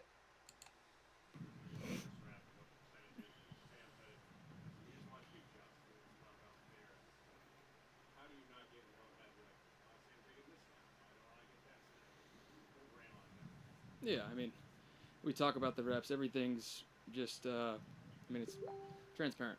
There's nothing that's going to be, why don't I have this? And if there is any questions, that Coach Rule, Coach McAdoo have been very open about, just come ask questions as to why. But we're going to be open and honest, and we're going to understand why decisions are being made, and that's just how that QB room and this team's going to go, is we're all going to get on the same page and try and win.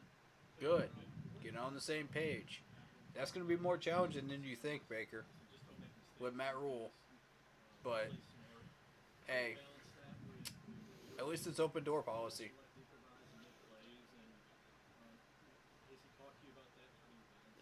Yeah, there's a time to be aggressive and try and push the ball down the field without being stupid and being careless. There's aggressiveness and then there's carelessness, and there's a fine line between those, and knowing when to take your shots when you have a one-on-one, and not get too greedy.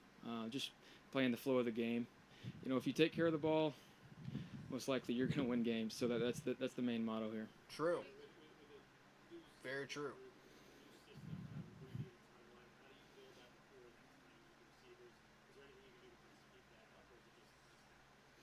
Over communicate.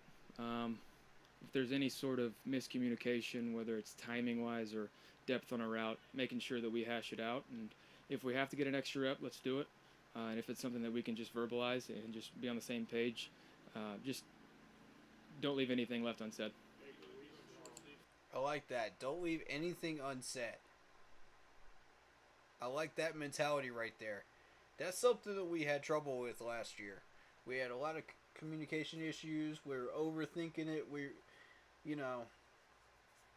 And you could tell because Cam was just like, timeout, timeout, timeout, timeout. Every time that he was trying to run a play, it was like timeout, timeout, timeout. If he couldn't run his audible, it's like, jeez, man. That's how bad the offensive system was. We were just overcomplicating all the terminology, everything, to where it was unreadable and unusable during games. And it got ridiculously annoying to watch.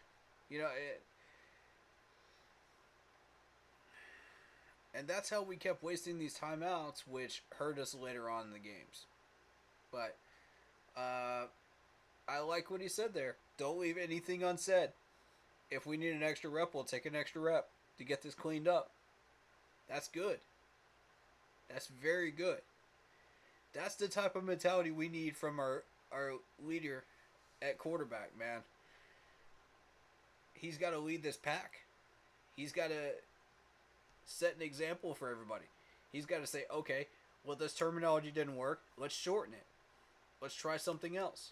You know, let's make sure that we get on the same page.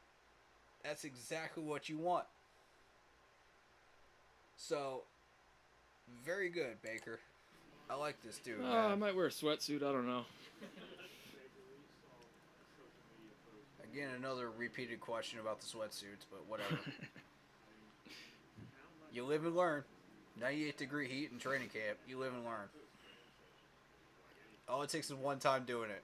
Yeah, I mean, it's been unique because I haven't been able to really talk to the coaches until now and be in meetings with them. So teaching yourself the offense is different than really learning it from who's coaching it. So it's been good. I've had a base knowledge of it, but now it's about fine-tuning those details and really doing my job and doing it the best way and as best I can. So I'm learning each day and just trying to get better each day. There you go. Always learning each day and always trying to get better each day. Just passing through, wanted to say hi. What's up, Steffi? I mean, I wouldn't call it a toll. Shout out to you. It's a blessing. I mean, there's a lot of responsibility for sure, but this is what we signed up for. We signed up for to play this game that we love and to be in a leadership role and to really get guys and get them to gravitate towards us and lead them, get them better, and push people. So if you can block out the negativity on the outside and focus on within your building and these guys and trying to make everybody better, that's what it's all about, and that's where you see success come from. That's right. That's right. Well said, Bake. Well said, Baker. Love it. Love the way he coaches. Extremely detailed. He puts the thing himself. I mean, when it comes down to complete installation, O-line, pass schemes, timing of the footwork, routes, I mean, he's extremely detailed, and that's very unique. So I'm happy to have that. And it's just that, you know, he's got everybody on the same page, and I'm pretty thankful for that. And he's going to be hard on us, and I like that. I like to be pushed. I like to be coached hard to see what I'm made of. Who is he talking about? Is he talking about Matt Rule right now? Or is he talking about Ben McAdoo? Which one is he talking about, y'all? Because if that's Matt Rule he's talking about, that is a complete 180 contrast from what everybody else is saying right now. I can tell you that right now. Just reading all the comments, just listen to everything. Complete 180. I've never heard any quarterback come in here and say anything good about him. You know, it was always just, if you had nothing good to say, then don't say anything at all about him. You know, his coaching style. Which, I mean, they didn't. Plain and simple, they didn't. So, that should speak volumes right there. You know, so if he's talking about Matt Rule, I got some questions on that one. I got a list of questions. Yeah. I'll agree with the fact that he's pushing people hard, you know. I do agree with that one.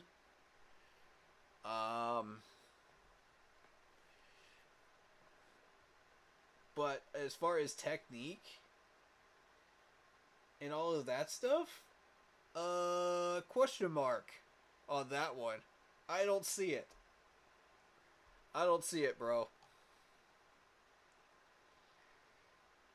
I mean, maybe you saw something in those tapes or something in the offseason that we aren't seeing, but you got me up the creek here looking for answers on this one, because I've never heard any quarterback talk about him like that. I don't know about that, man. This better be Ben McAdoo you're talking about, man. Yep. Feels good on this grass. Yeah. Looks like Charlotte FC beating Chelsea. Looks pretty good. Yeah. Thanks, guys.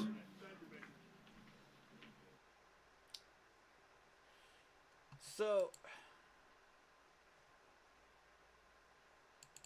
what in the world did we just watch there? I don't With wanna Academy repeat it. Sports and Sorry. Outdoors, you can take outdoor fun. That was interesting. How are y'all feeling about that right there? That last section that he was talking about.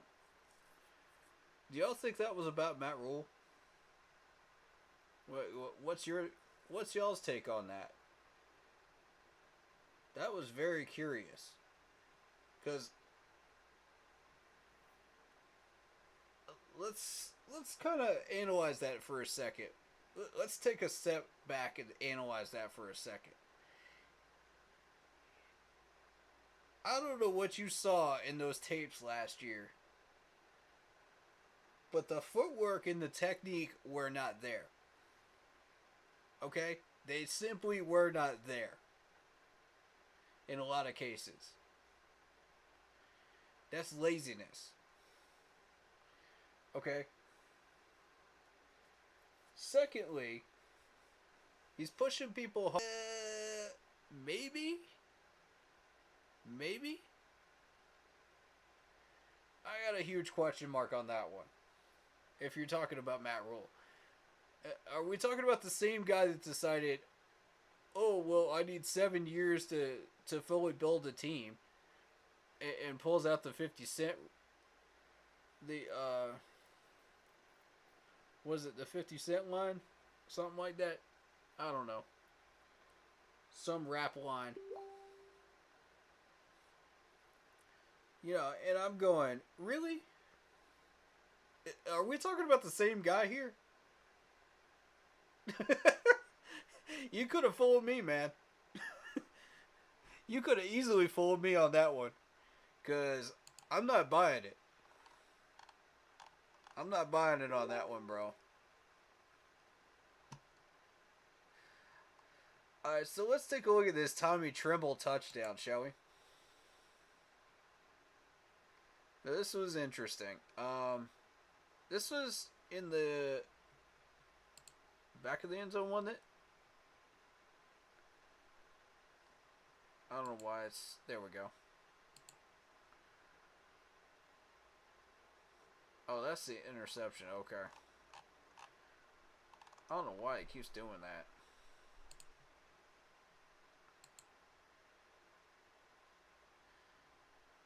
That was an impressive pass right there. And I want to show you... Yeah, DJ was running like the back out route. And he's running like a inside cut. So, I don't know what defender was on him, but they got there lightning quick from the right side of the screen. Yeah, right there. Look how quickly he got over there. As soon as he knew that ball was going there. That was an excellent throw. Throws it over the shoulder, right into his hands. I mean, that's excellent technique right there. And that was Matt Corral, I believe. Was it Matt Corral? No. No, that was actually Sam Darnold. Surprisingly enough. Okay. Well, we know he can do short yardage passes, so... You know, end zone type passes. So that's not new to us, right? But I just kind of wanted to break that. Look at the window he has to throw this into. He's got him by about a step.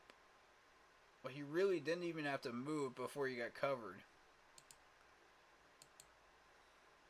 Excellent play right there. Very pleased with that.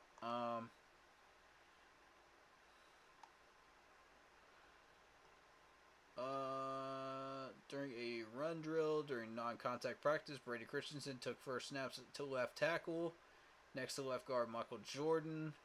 I don't know how I feel about that. Michael Jordan's a liability. If you're talking top starting five.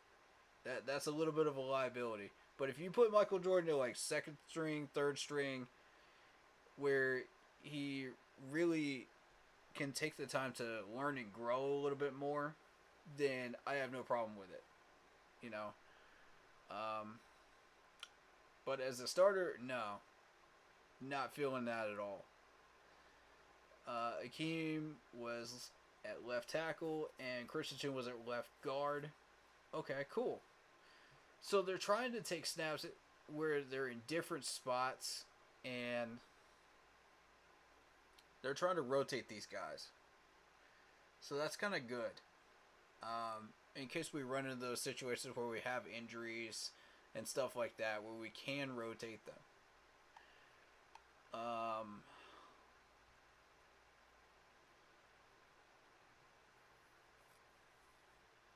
They're going to continue to sort through the new group. Pat was the first center, then Bradley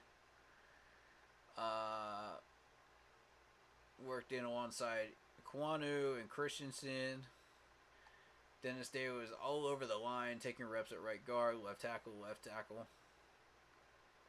and right tackle. Okay. So, frankly, they're really testing out Dennis Daly right now because they're just not feeling confident about this dude. And you can see why. If you look back at the tapes of like the old games that we had him out there during the season, you can understand why they're not feeling confident. He was making a lot of mistakes out there during that time period. You know, missed blocks, down to holding penalties. There were a couple of false starts as well. I mean, Dennis Day was just not ready for the starting line. He's just not ready. Simply not ready. And with the little developments, it's hard to say. It's really hard to say.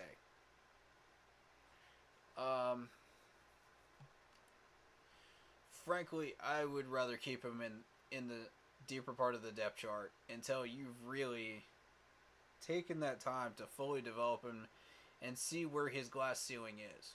You know, that he needs to break in order to get to that next level.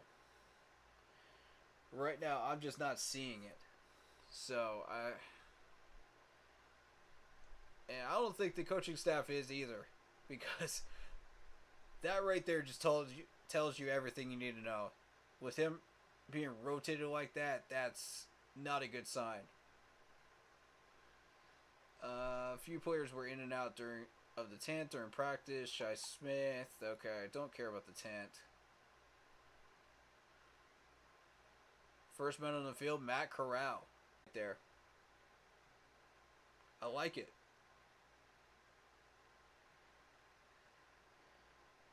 He wanted to take a little extra time to kind of get a couple of reps in, you know, before everybody gets into their business, you know. I like it.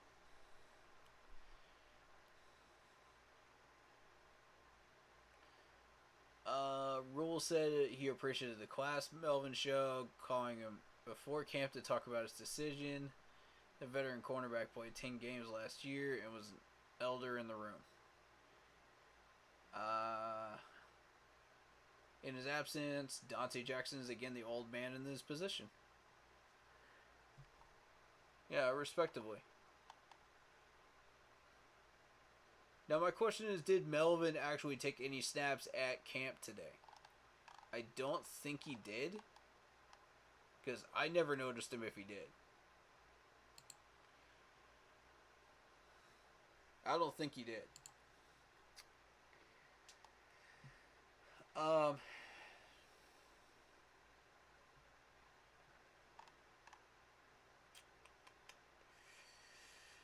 Okay, linebackers. Here we go.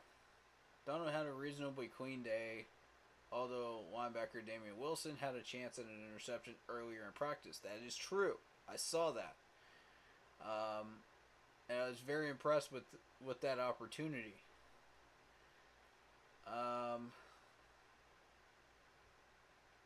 Again, isn't Damien Wilson the one that got in trouble with the law, and we're just waiting to hear, you know, whether he's going to be able to play for us or not? Isn't that the same guy? Let me double check this depth chart real quick. I believe it was him. Yes, it was him. Indeed. Alright, so.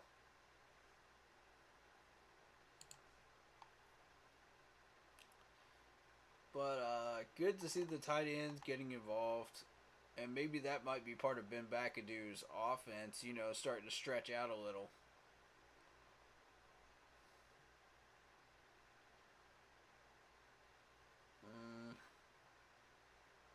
Rule said that Baker liked to take some deep shots, and there were a lot of misses because the wide receivers didn't run under the ball.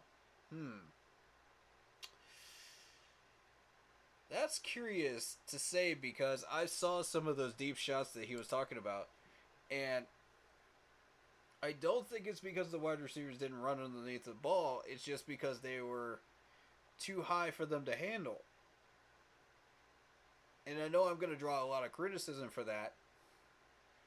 But here's the thing, man. I don't miss a beat when it comes to training camp. When I'm watching quarterbacks, I don't miss a beat, folks. I got eyes like a hawk for this stuff. You guys remember those hospital balls that P.J. Walker was throwing up there last year? No one else was paying attention to it until that wide receiver got injured because of it. And it ruined his chances of making the team. So I'll say this again, you know. I think those balls were a little too high for them to handle. So let's see if we can bring those passes down a little bit, and let's see if we can make them a little bit more manageable. You know, on the deep balls. You know, I'm not saying make them interceptable. I'm saying, you know, bring them down just a tad. You know, and let's see if these guys can compete for these high passes, you know, up in the air, 50-50 balls maybe, rather than overthrows. When Matt Rule is trying to go to bat for Baker and say, oh, well, the wide receivers didn't get underneath the ball. Well, maybe it's because the balls were not low enough for them. I mean, come on. How many times have we seen Cam overthrow wide receivers back in the day, too? If this was Cam Newton, he would have backed up Cam Newton on this one, too. He would have said, okay, well, the wide receivers are too slow, blah, blah, blah, blah, blah. No, they're not.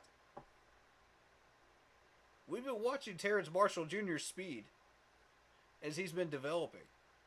You can't tell me this dude's not fast. You can't tell me that Robbie Anderson is not fast. You cannot tell me that DJ Moore is not too fast enough to get underneath those balls. If they are not quick enough to get underneath a ball that high, it's being thrown too high. Simply put. And I'm glad that Baker is taking those shots. Absolutely. The timing of ball placement will get there. And you're going to expect to see some sloppiness on day one. It happens. Come on. If anybody's trashing Baker for his deep balls today, come on. Come on. Give the man a chance. Get off his back. Give him a chance. It's just day one. Didn't I have the same thing to say about a couple of other quarterbacks that we've had come through here too? I mean, come on. Every quarterback that we bring in deserves a fair chance. Whether we like the fact that they come in here or not. They're still a Carolina Panther. They're still putting on our uniform. Give them a chance. I don't care if it's Chris Winkie, for goodness sakes. Give him a chance. Let the man pass or fail on his own. Within 5 to 7 days. Not 1, Not 2, 5 to 7 days. Then you can start to judge him. Okay? Not before he's thrown a single pass as a Panther uniform. Not during the trade itself. I don't understand these people.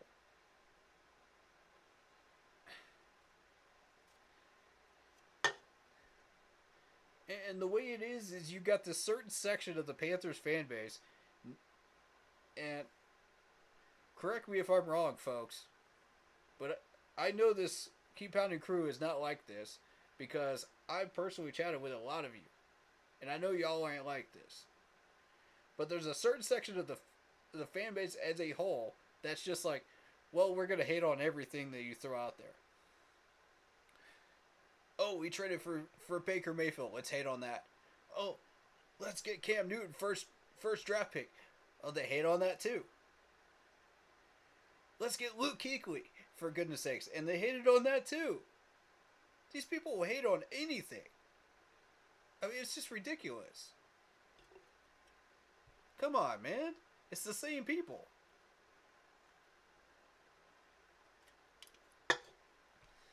Y'all can't let this man go through at least 5 to 7 days before you start criticizing him. Jeez, man.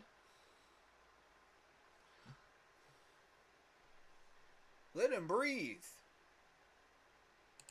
He's only human. Let him breathe.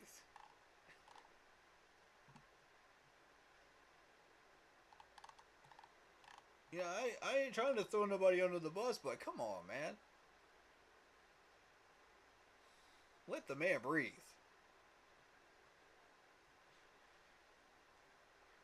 Oh, we got to ask the old guy back. Oh, this should be fun. Y'all remember when we had that back in 2015?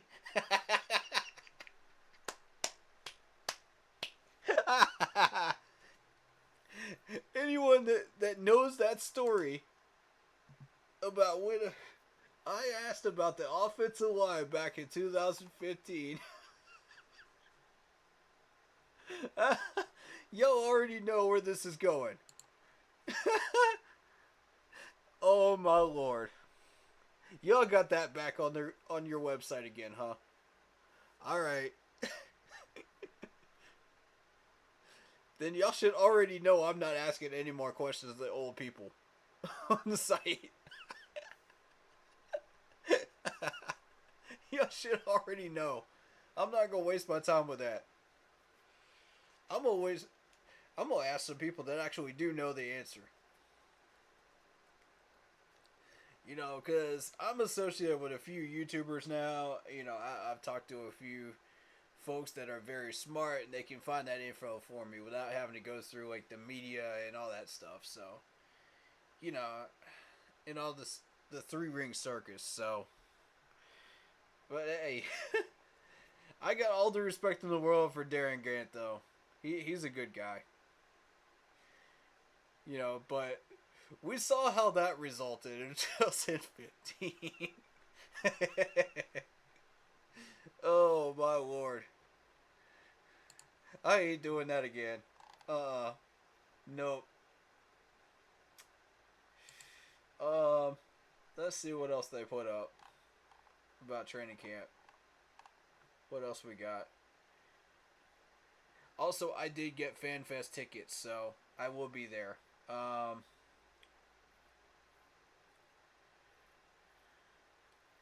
And I'll put up a post of where I'm gonna be sitting. That way, you guys can come by and say hi. You know, if you're there. Or if you do make it, yeah, last minute, you know. Training Camp Essentials giveaway. Okay. I'm curious. What kind of stuff are they giving away? Okay, a hat, a t-shirt, and some signed balls. That's kind of cool. Okay. I can get down with that. I'll tell you what they should be doing is give away some free waters.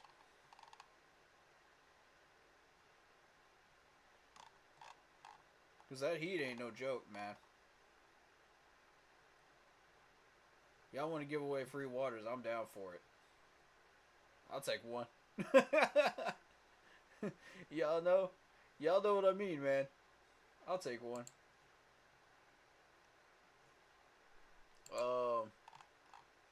But yeah, it was good to see Christian McCaffrey back on his feet. That's the biggest thing. That's my biggest takeaway from today.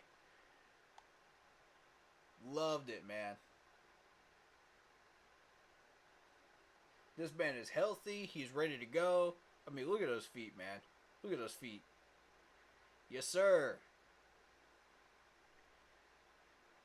You love to see it.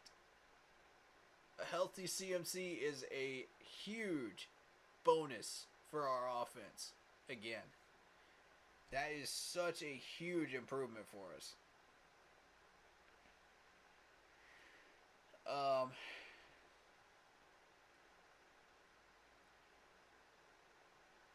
Okay, no, hold up. I want to see this coach guy here. There's Ian Thomas. Who is that? The new coach that we just got? This guy right here. Is that the new guy that we just got? Ben McAdoo? I think so. I've never actually seen him.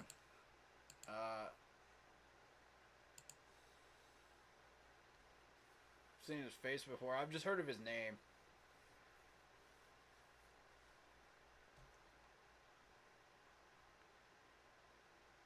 God, it's so great to see you back on the field, CMC. Let's do work, man. Yes, sir. Alright, so this is basically what the training camp looks like right here. You got Field 2, which is basically what you would be looking at. Field 3 over here is where they start working on the 8-on-8s. And then you got that Field 1 for special teamers, right? Towards this section right here where my mouse is, that's where you're going to start to see the linebackers do their drills early on in that first hour. And then you'll see the DBs over here. So if you've never been to training camp, that's what you should expect. And the offensive line versus the defensive line would be over here on Field 3 doing their thing over in this area.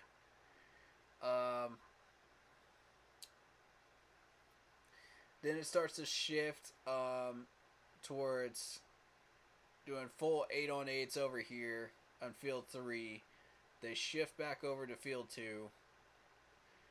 You'll see a little bit of it, but you'll mostly see the backups. And then I think for a little bit in Field 3 they did some red zone work over here towards the end zones, towards the trees, facing the trees. So that's essentially what you should expect.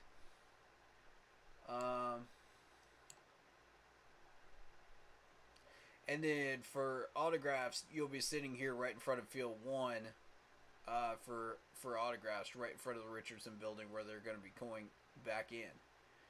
At that number 5 right there. You can sit right here at the end of this pathway right here, this little roadway, right before the fan seating area, right in that little corner, and you'll get really lucky and you'll get to get some autographs. That's where I've been standing, for the most part. Now, when they do the Back Together Saturday, they're going to be in the stadium here in Wofford Stadium. So we're going to be in the seats. I don't know whether they're going to be doing autographs that day or not. I don't think so. But that's essentially what you're looking at, is seating arrangements there.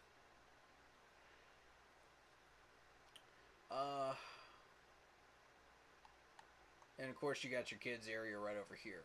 So when you first walk in, you'll want to grab a roster,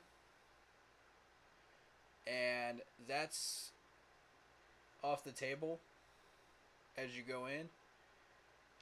Now, normally they have these little booklets that talk about the city of Spartanburg and all the exciting things you can do at Spartanburg, and then they'll have a little section. They'll have the picture autographs in that little booklet, you know. And then you'll have a section in the back where you can get autographs.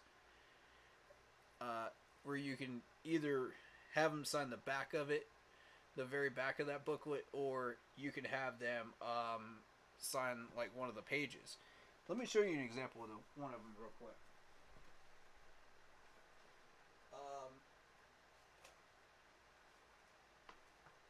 This is essentially what they used to hand out, is these right here. And on the very back, you'll get an autograph. You know, a little blank white space that you can get autographs from them. They'll have stuff about the Hall of Honor. They'll have Panthers pals. They'll have the entire numerical roster, which is very helpful. And then you'll have the picture roster here, the training camp grounds. I mean, this booklet is really awesome, and I wish they would keep doing this, you know, because I really did enjoy these. But yeah, the first like 2 or 3 pages is like stuff about Spartanburg here. So you get like a 2-page thing about Spartanburg. And then you got the training camp schedule in a block form here, which is really cool. And a letter from the owner and also the president as well will be in here. So I've really been... Oh, and also the mayor of Spartanburg has a little letter in there as well. So I think that's really cool, and I wish they would continue to keep printing out these booklets. So if anybody sees an opportunity to let them know that they should be putting out these booklets again, please suggest it to them, because I think that's very helpful to anybody that's new to Spartanburg, that's never been in Spartanburg in particular, and new to the training camps. So I fully encourage that one, you know. Well, of course, now you get that in addition to the numerical rosters that I'm holding here. And for this year, I'm getting these signed with the individual players, you know, pictures. So, because I don't have that booklet this year,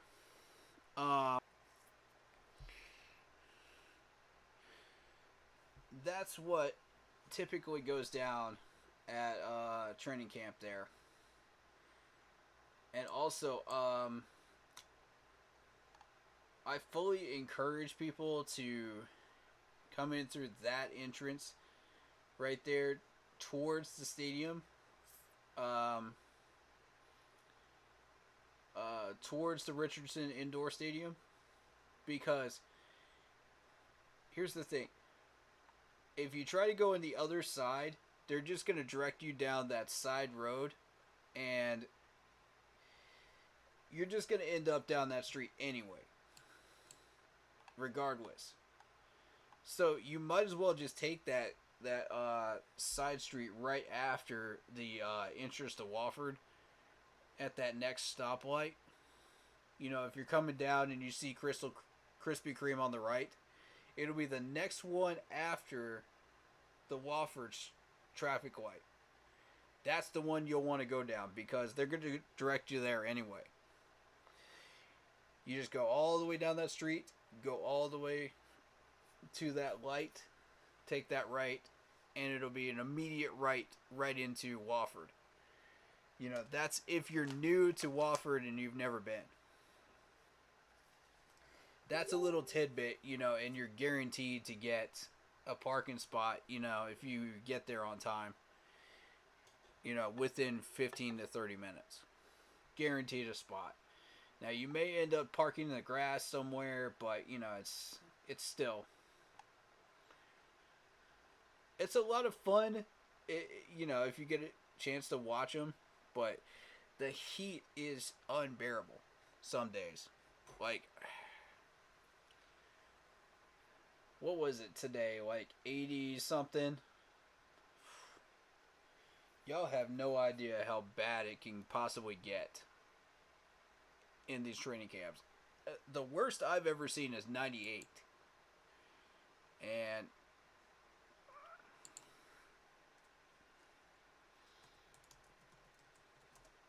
I'm getting Domino's tonight. Anyway,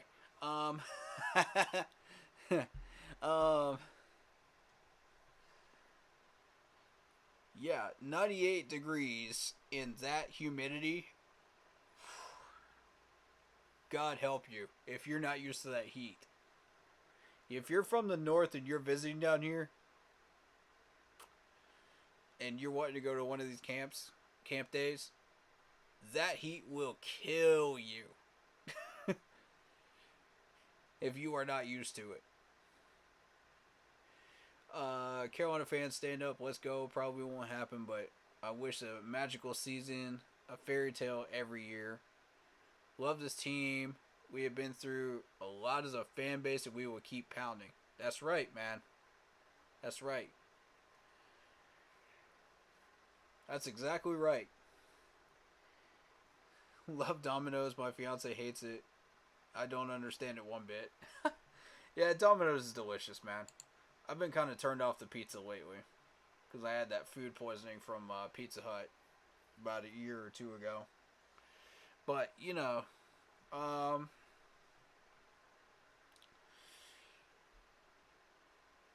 think it's going to be a very interesting year. It's going to be a lot of fun. You know, we're going to get a lot of knowledge out of that. I think it'll be fun. That will be enough to keep people interested this year, even though we're probably not going to come out with a wild card spot or a division title spot. I think that will be enough to keep people on board. I'm hoping so anyway. I definitely encourage people to watch these games, you know, and just or on the records this year, but you'll see it in the stat sheets. That's where you're going to start looking. Because you're going to see stats like Brian Burns hitting those double-digit numbers, you know, and double-digit sacks. You're going to start to see DJ hitting that 1,000 yards again. You know, you're going to see Baker Mayfield throwing a really good percentage, you know. You're going to see the offensive line staying out there for a good percentage of the year. You know, those are the things that you should be looking for.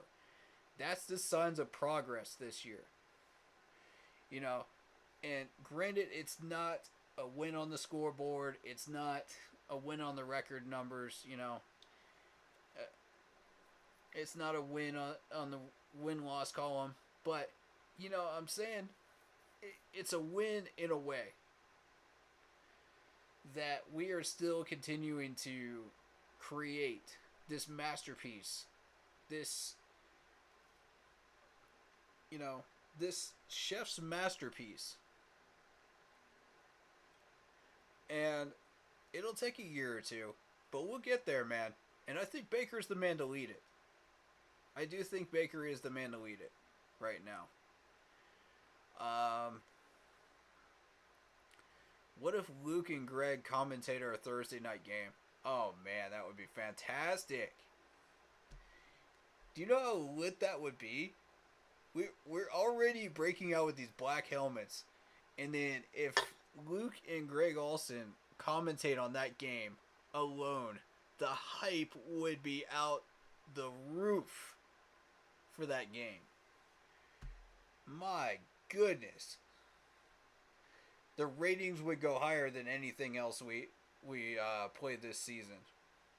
I can tell you that on news media. Because they hate us otherwise. So I don't see. You know, you gotta have like these older players. You gotta have something to excite these fans to keep them coming back. With terrible seasons like what we had last year. Otherwise, there's no point. You're gonna lose tickets. You're gonna sales. You're gonna lose merch sales. You're gonna lose the whole 9 yards. And Tepper knows this. That's why he was just like, okay, we got to do something new here. Idea. We've been watching the Eagles and the Bengals and all these other teams come up with these Black Series things. So we're going to try to introduce something like that. And it worked. You know, people were hyped, man. But are they going to be hype enough to survive the 22 season until we can get what we need on this roster to fully flesh it out and complete that roster and rule the South with an iron fist? That's the magical question here. That is indeed the magical question. I hope so. I don't know, but I hope so. Yeah, I've seen a lot of stuff, man.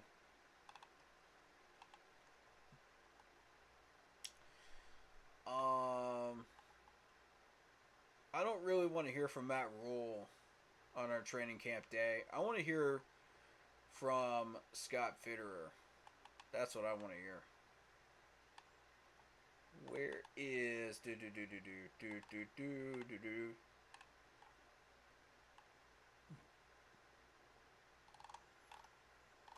Let's see.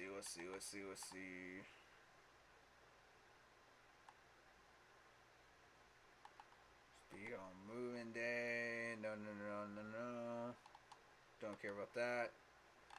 Let's just go to their page. Okay, news, conferences, where is it? I know it's still on here, man.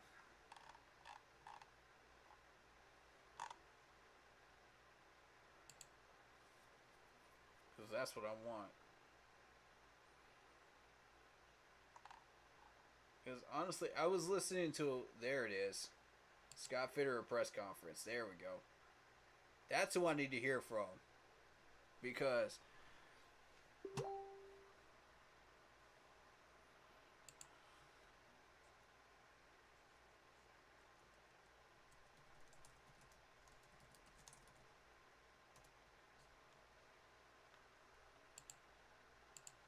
sorry, I had to respond to that.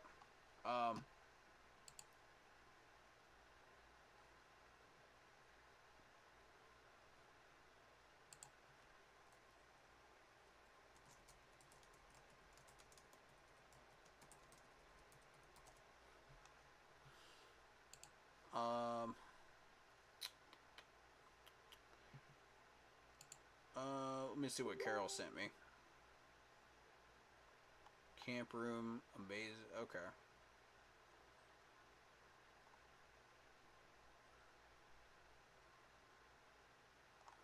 Not even sure what that is, but okay.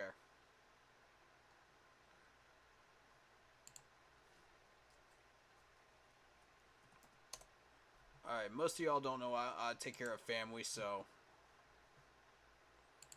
when I'm not doing streams and stuff, so I apologize for having to respond to those messages and stuff like that. But you know how that is. If y'all got family you're taking care of and stuff, it's not easy to try to balance everything. So in downtown Charlotte, can't wait until that day comes. Absolutely, man. You know I'll be joining you, man. I'll get my own room up there and I'll be joining y'all. for sure when that day comes.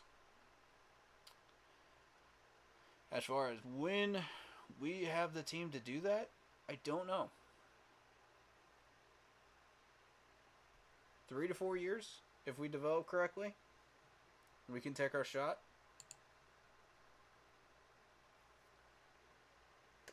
I want to say 2 to 3 years. It depends on who we get as head coach, though. I'm going to suggest something a little crazy. Why don't we promote Steve Wilkes to head coach?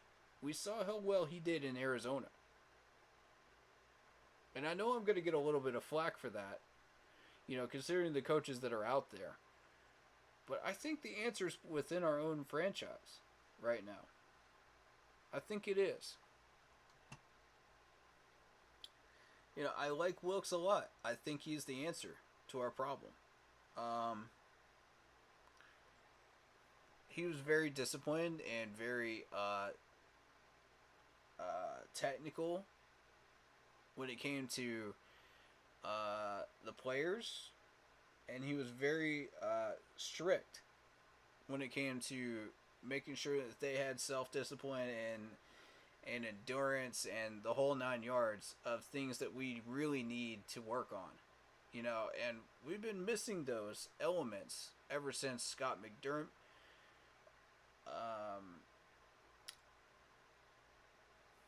McDermott went to Buffalo, you know, and Wilkes went to Arizona. We've been missing those elements, you know. So I think with Wilkes as a head coach, it will allow Ben McAdoo to do whatever he needs to do, you know, as an offensive coordinator, and Phil Snow to do whatever he needs to do as defensive coordinator, and they can all work together successfully, I think. I think the chemistry could be there. Now, I don't know what Steve Wilkes' 53-man roster would look like, you know, if you do decide to promote him to head coach. However, you know, I'm very enthusiastic about it, because if you think about it, let's take a look at this for 1 second real quick, and then we'll take a break, and then we'll do the Scott Fitterer press conference, followed by a couple of last-minute notes, you know, on the stream. If you think about Steve Wilkes with the roster he built in Arizona, it was pretty good. You know, it was solid. And then you got the DeAndre Hopkins trade from Houston to Arizona. I mean, that's a huge win for your wide receiver core with that trade. And I mean, Arizona robbed Houston on that trade. Absolutely highway robbed you. Train robbed them, man. It was bad. I mean, it was like the Wild Wild West train robbing on that trade. And Steve Wilkes knew exactly what he wanted to build when he built that roster in Arizona. So, I like what we're seeing right now. As Steve is the assistant head coach right now, I don't think you need to go anywhere else. How would y'all feel about that? Like, what's your opinion on Steve Wilkes being head coach? What do you think?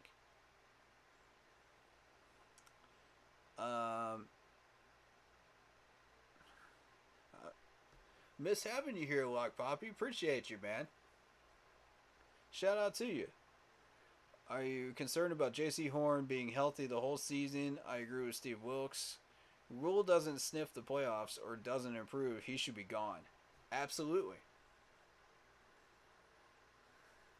As far as J.C. Horn being healthy the whole season, I think there's a good chance that he could be healthy for most of the season, but I can't say the whole season, you know, until we go through it. You know, so it is what it is. And just for the info, for people that don't know, that are late to these streams or haven't heard the news, they are actually banning videotaping at training camp. So there will be no footage, unfortunately, on our end to show you guys. Which means I'm going to be taking the notes that I take at these training camp days and doing streams with them. That's what we're going to be. I know it sucks, but that's the Panthers franchise. They just keep shooting us in the foot. I don't know what they have against YouTubers, but they keep shooting us in the foot. And it just annoys me to no end. Yeah, absolutely. I'm more than happy to take notes and be there. I'm still going to be there for the same days that I put out the video that I scheduled. I did not see that coming. I'll be honest, I did not see that coming at all. You know, I was not prepared for that possibility. I didn't check the website. I didn't see the listing for them enforcing that, and they started enforcing it today. And again, all due respect to the staff that are just trying to do their job, you know, I have no problem with you. I have no quarrel with you. I am trying to respect the rules. I'm trying to obey the rules there. I'm trying not to get kicked out. You know what I mean? I'm trying to do everything I can to accommodate what they want, but still do what I'm doing.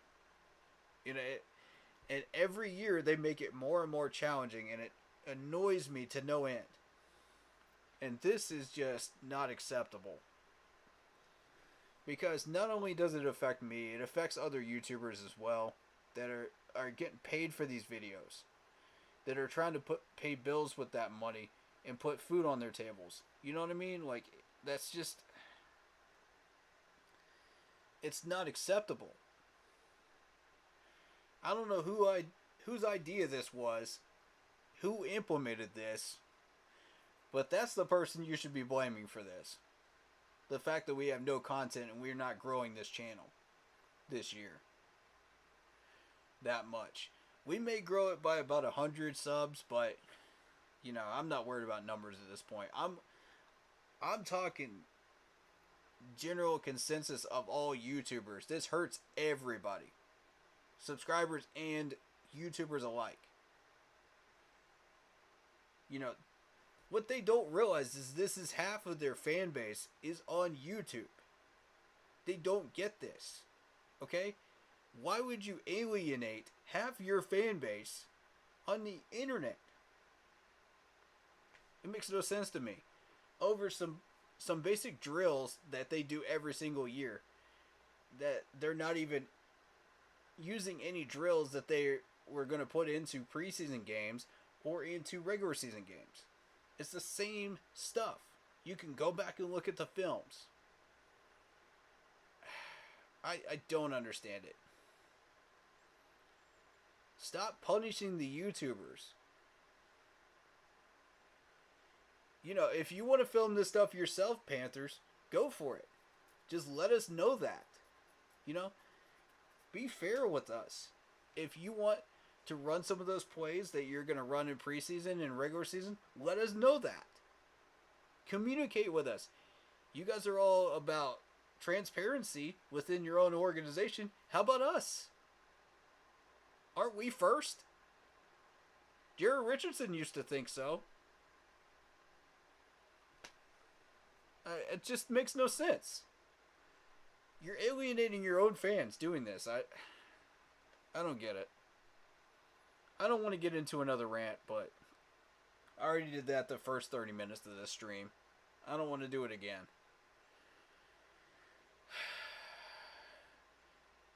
I get you, Lock Poppy, man. Training camp videos is how you found me. You know, and that applies to a lot of people on this channel. A lot of them. A lot more than you think. Probably 2/3 of this fan base found us through the training camp videos, and they stuck around, and I appreciate it. I love the loyalty, man, and I love the family atmosphere that you guys are bringing here, and choosing to stick around and enjoying the content. And thank you. so much. It makes going to these training camps so worth it to film this stuff. You know, when I was doing it. It makes it so worth it just to even just get the notes. You know? And I'm getting up at 8 o'clock, 9 o'clock in the morning just to come out there to Spartanburg in 98-degree heat. You know? For you guys. So, you know, that's dedication. That is pure and utter dedication. If I didn't believe in this franchise, and I didn't love this franchise as much as I do, and I didn't love you guys as much as I do, I wouldn't do it. Plain and simple.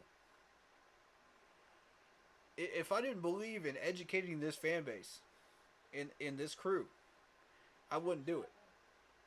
So, you know, I just appreciate that loyalty, man, and that love. Like, that means so much to me. That means everything to me. They should leave YouTubers alone. Filming and studying your team should not be a punishment. That makes me angry. I agree. And was hanging out with me today. I appreciate that, man. You know? And I know y'all got my back on this.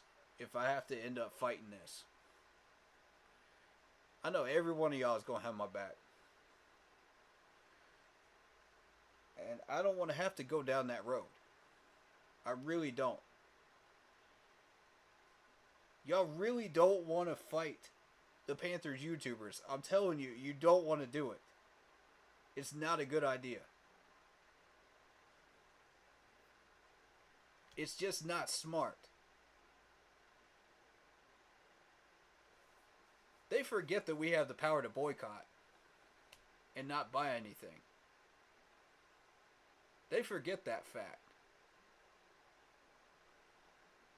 And I believe we have a very strong voice as a crew in the Panther fan base. I believe that. And, you know, I'm straight up real with y'all, man. That's who I am. I'm never going to be anything else. I'm truthful.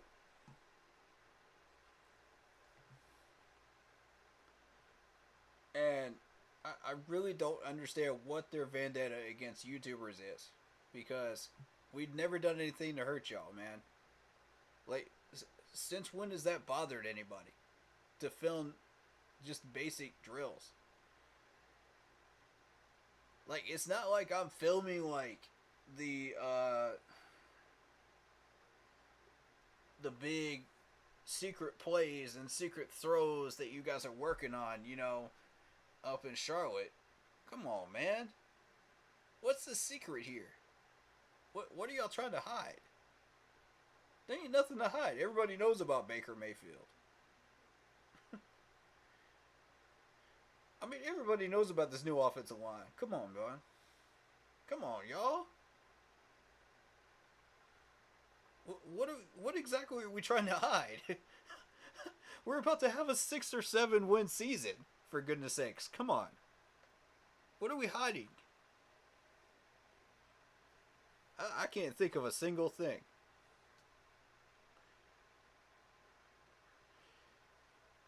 Now, I get it if you don't want people to know about maybe a certain player that me and David have mentioned, you know, certain skills. I get that. I'm not going to mention who it is again because I don't want y'all to know yet who I'm going to be eyeballing during this training camp session, because there's a certain reason for it. And he knows exactly who I'm talking about. But, you know, that's no reason to chop videoing completely. And I had to talk to one of the staff people to get me to tell me that. You know, all due respect to this dude, man. For real. Thank you so much for providing that info. Again. Super helpful. And I appreciate it. You know.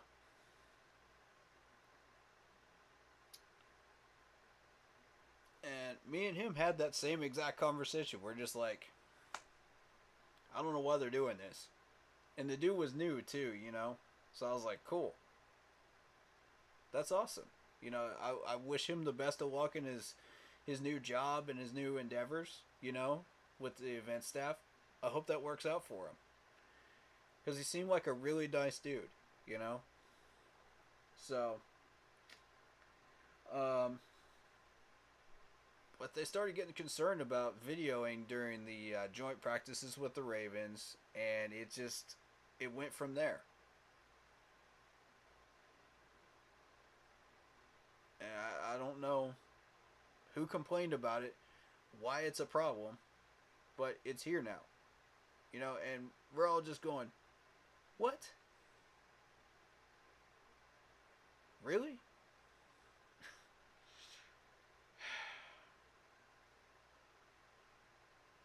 Highly disappointed.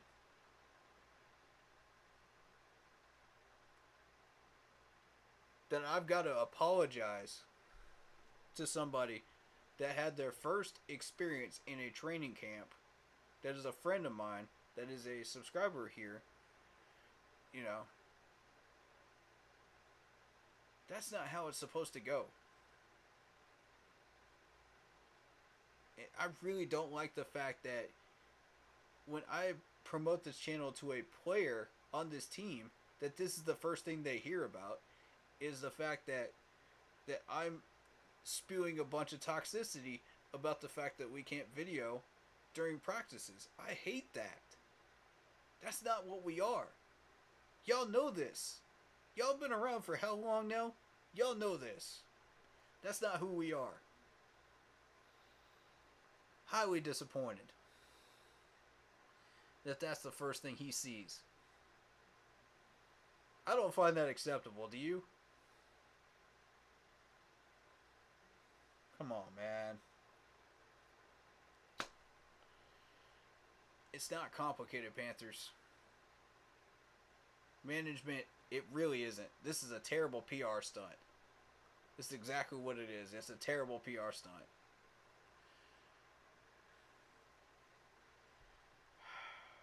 I don't understand why we keep getting shafted while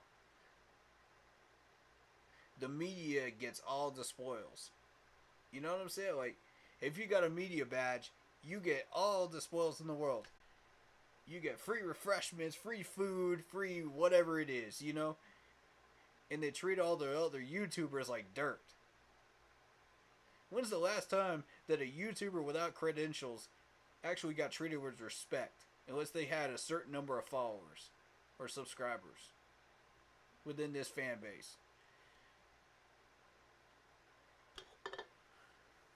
How many of y'all agree with that right there? Because I know I can find at least three YouTubers right now that would agree with that. It makes me sick.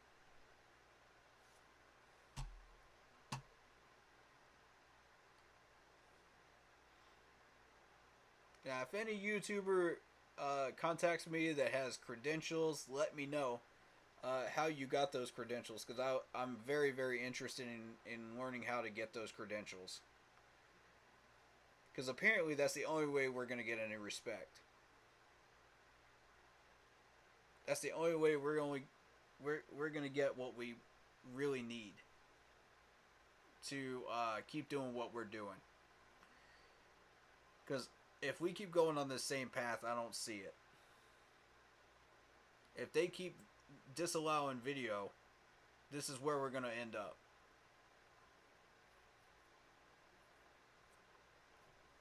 And I'm going to be straight with y'all. I worked hard for 3 years. 3 years to build this community that we have right now. Sweating my hair off in 98-degree temperatures in Spartanburg, South Carolina to get these numbers. And to get these people in here. And y'all ain't just numbers. Y'all are great people.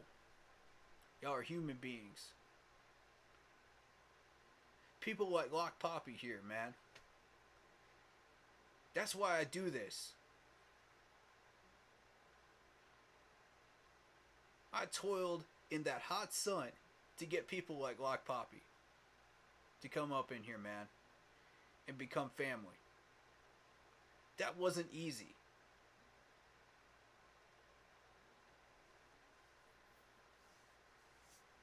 That's why it makes me so frustrated when this franchise doesn't know how to respect their own fans.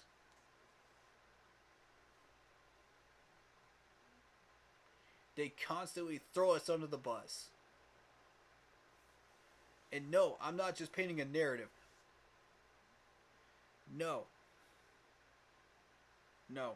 I'm not gaslighting, folks. I don't do that. This is real. I'm telling you what the truth is about this franchise. I'm telling you how they actually treat people.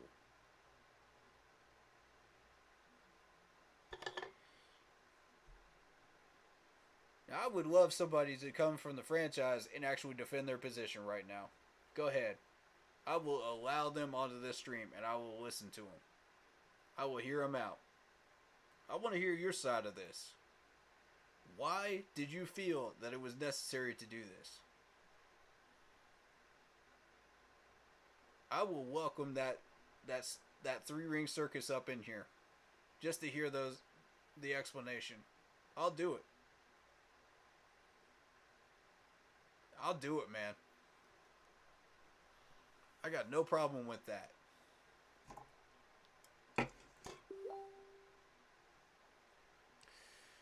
Oh, I'm trying so hard to be respectful right now.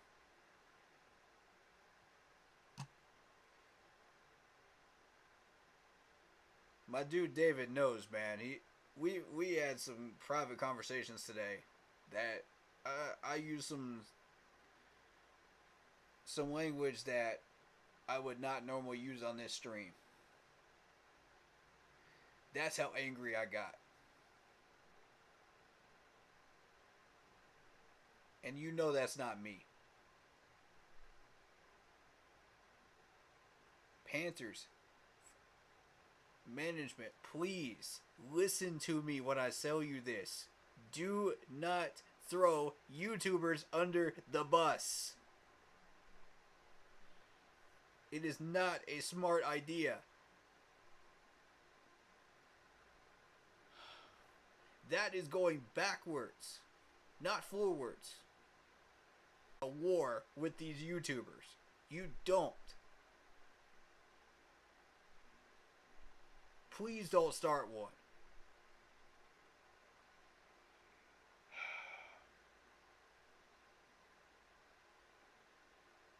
God, I'm sick of this. Here I am trying to provide you with healthy, happy family entertainment, you know, and teach y'all some stuff, and then this nonsense. Like, I'm so sick and tired of it. Like, I'm trying to be positive, but doggone it, man.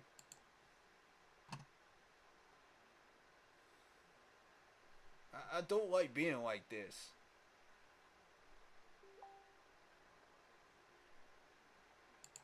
And y'all know I'm not normally like this, man. Y'all know that. I don't like going on these rants. I don't like acting like that unless I have to. And yes, I know I've said all this stuff earlier in the stream if you've been here earlier. But I'm saying it now for the people that didn't see it or didn't hear it.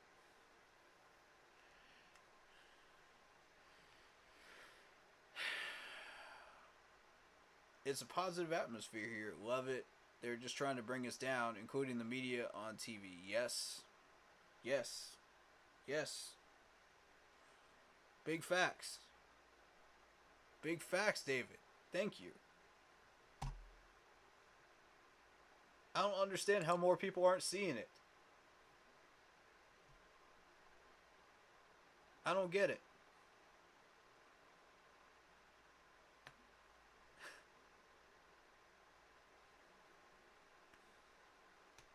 Like I said, you guys favor transparency with us. Be transparent with us then. Don't just be transparent with your players. Be transparent with us.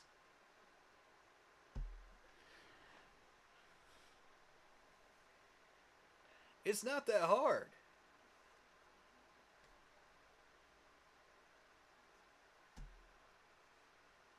Oh my gosh, man. I don't even know where to go from here.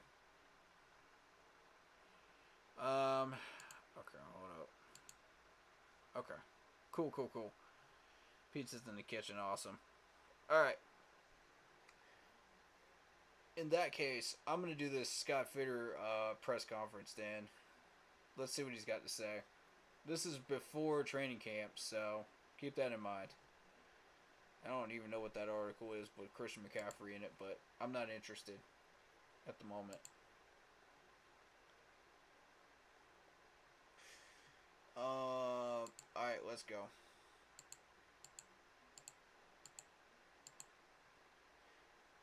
And speaking of nonsense, man, look at this. They love wasting people's time, too. Look at this.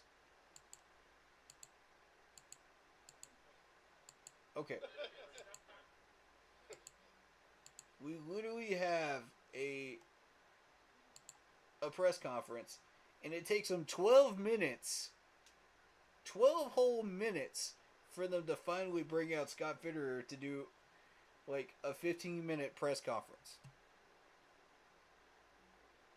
I mean, how stupid is this?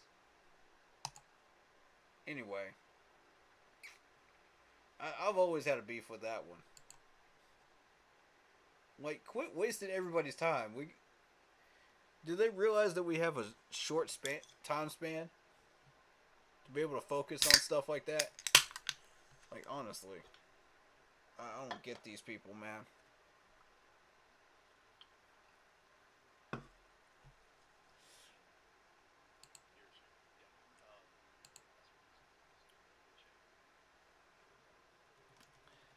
And then their mic sucks too, on top of it.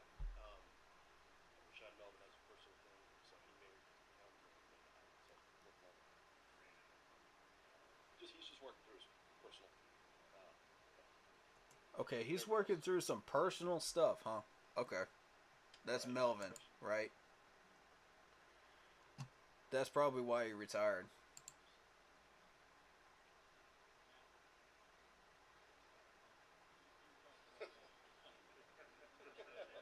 Wow.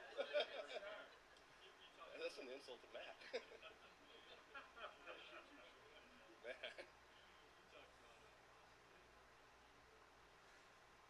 Okay, you talked about the possibility of adding a defensive tackle or a defensive end. Okay, that's the question. Technically, it's not a question, but okay, we'll allow it. Yesterday, it's something we're still looking into. We'd like to add a big body pass rusher. That type of nothing imminent right now. Well, we're looking at Carlos Dunlap right now. How do y'all feel about Carlos Dunlap coming here? Because, like, I'm feeling it, man. We got about 30 mil that we can bust around with this year still. I think we do. I got to double check. I think 24 was the more accurate number. Matter of fact, cap space. Heck, we're on here. Why not? 21 million. So yeah, we can afford Carlos Dunlap if we want to. And we've been showing some heavy interest in him thus far.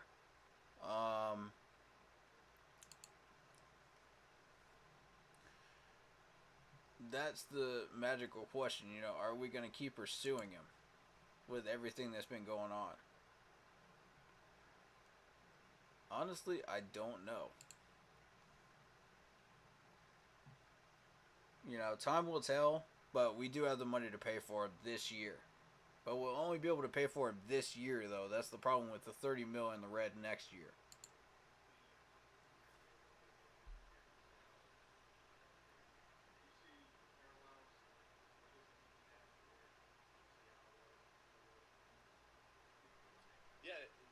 does. It feels a lot like, you know, the 2012, you know, team. The question was, does this team feel a lot like the 2012 Seattle Seahawks Pete Carroll team? And he said yes. Where we're still developing it, we're about a year off. But I would agree with that. I think, yeah, I'm with Scott on this one. I think so. One thing that, you know, Matt, his staff, our personnel staff wanted to do this offseason. Now, notice Matt did not say where or who would create that competition. Scott was in charge of that this year. You know, he spent a year in his job. He's gotten comfortable. He's not worried about losing his job because he knows he's doing a good job. He's doing a great job, actually. And he's not scared of speaking up, you know, and letting Tepper know, you know, this is not right. You know, we need to change this, and this, you know, to make this into the team that we want to make it. You know, without fear of losing his job.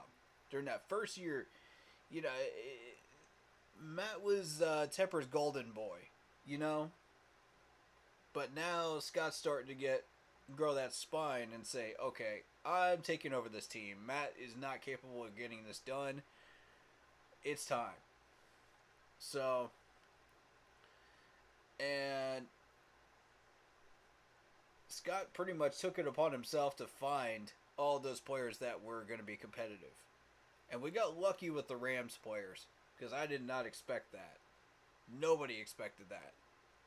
Offensive line, tight end, running back, all those things are really important for us to do. And we went out. I thought we did that.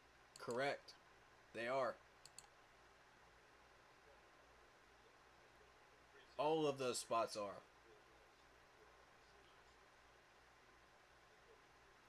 Quarterback decision. Yeah, it's hard to get all those guys reps. Coach will work through that with them. I know he's going to talk to them first. He and Ben, Sean Ryan will come up with the system. So I think it's probably better to leave to Matt to say how he's going to divvy it up. But I think what it's going to come down to is everybody will get a fair shot and get a good look. Yeah. Everybody's going to get a fair shot.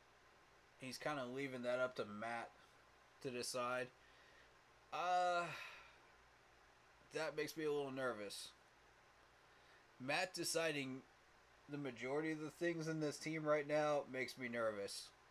I'm not even going to lie to y'all. Even if we go 6 or 7 wins, you know, whatever he decides to do is going to have a lasting impact for the next 2 years. It's going to have a domino effect in some way, shape, or form. So I don't know. I don't know if that's the thing you want to do. But, I mean, he is the head coach. So it's kind of a double-edged.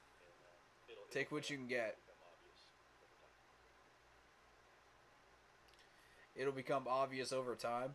Okay. That tells me right there, he believes in Baker Mayfield. I don't need a crystal ball to figure that one out. I don't need anything to figure this one out. He thinks Baker's going to take it. And I agree with him. The majority of the Panthers fan base agrees with you, dude. You know, we're on your side, Scott. If anything goes down, we're going to support you all the way. You've been doing an excellent job, bro. Keep doing what you're doing.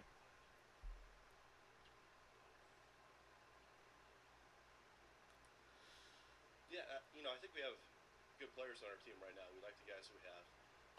I do think we need one more big body. Guys tend to get hurt, you know, throughout camp. You know, I think we do need a little bit more of a normal, like a traditional pass rusher. So I like his way of thinking there. Because think about this. Because we've had a lot of injuries in training camp. Not just preseason, but training camp. You know what I'm saying? Like, and he's looking at pass rushers and he's going, maybe one more. I like it. I like it, man. Dude's smart. Yeah. Ideally, we'd add one defensive tackle, one defensive end. One defensive tackle, one defensive end. Okay. Yep. Yeah, he's the one that called. That's the question I'm asking right now. Are you all in on Dunlap? Mm-hmm. That's what a lot of people want to know right now. We made several calls yesterday. Carlos is a heck of a player, and of course we're still interested. Of course, we're still interested. That's the answer, right there, that people have been seeking. He made several phone calls to the dude. Oh yeah, he's all in. He wants this dude. Yeah, we had Danny in yesterday. Didn't sign him, but Florida State open. Couldn't sign him yesterday. We had we had who in? We had who in? He's one of the Hold calls up. we made several calls yesterday. Carlos is a heck of a player, and of course we're still interested. Danny. Yeah, we had Danny in. Danny Shelton. Okay. So we had Danny Shelton in, and we didn't sign him. Okay. Yesterday. Why didn't we sign him? Florida State open. Couldn't sign him yesterday. That's curious. Do you think he's holding out for Dunlap? That's my thought process. I think he's holding out for Dunlap. That's why he didn't sign him.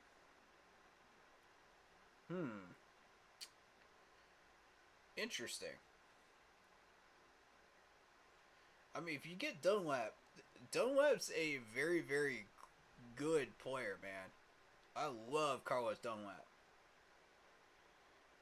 He has a very good history in the NFL. So, the fact that, we're still pursuing this dude, I ought to tell you everything you need to know. But the problem is we can only get him for 1 year. Once that 1 year is up in 22 with that $30 million in the red, we're not going to be able to keep him. That's why I'm just kind of going, maybe we should bank that money. You know what I mean? Maybe we should bank that money. I'm 50-50 on that, man.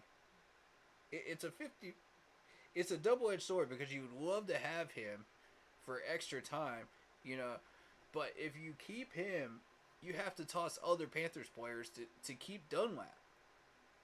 Once you sign him in the offseason of 22. So it's a real bad double-edged sword here. Like, you have to really weigh this decision carefully if you want him. And frankly, I don't know how much he's going to want. I really don't.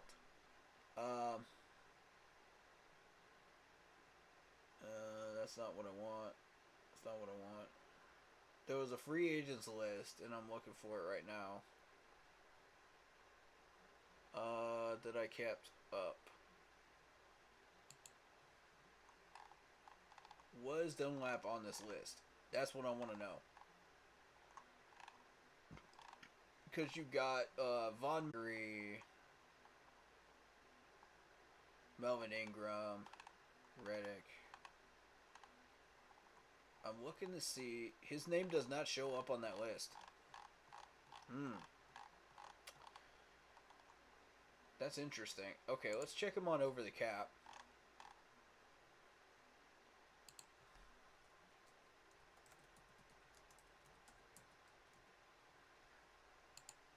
I want to see what his older contracts are.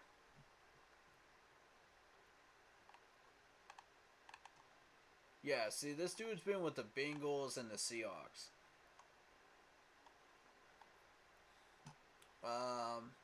Mostly had a huge history with the Bengals from 2010 to 2019. His most recent contract is what I'm interested in.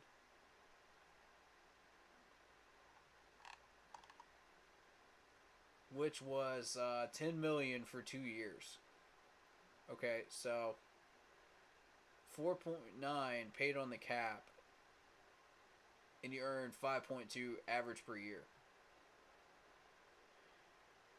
5.6 dead money. All right, so point is, we can afford him. And it won't kill us, you know, when we try to push that money from this year into next year. It won't kill us that badly, I don't think. So, I see why Scott is pursuing him right now. I absolutely do. Now here's the interesting thing. Dunlap served for 10 years with the Bengals and earned $67.3 million during that time period. Now you might think that's a big number, but spread that out through 10 years. You know, you're looking at 6.7 average per year. You know, 8.4 paid in dead money per year. So that's what I'm saying. Don't look at the total salary for like 10 years and think, oh, well, we got him for one whole year for that much. It's like, no, he's not getting paid the size of a quarterback. No, spread that out throughout the years. That's why you have the average per year columns. And it was drafted in round 2, number 54 overall by the Bengals in 2010. So this is a second rounder.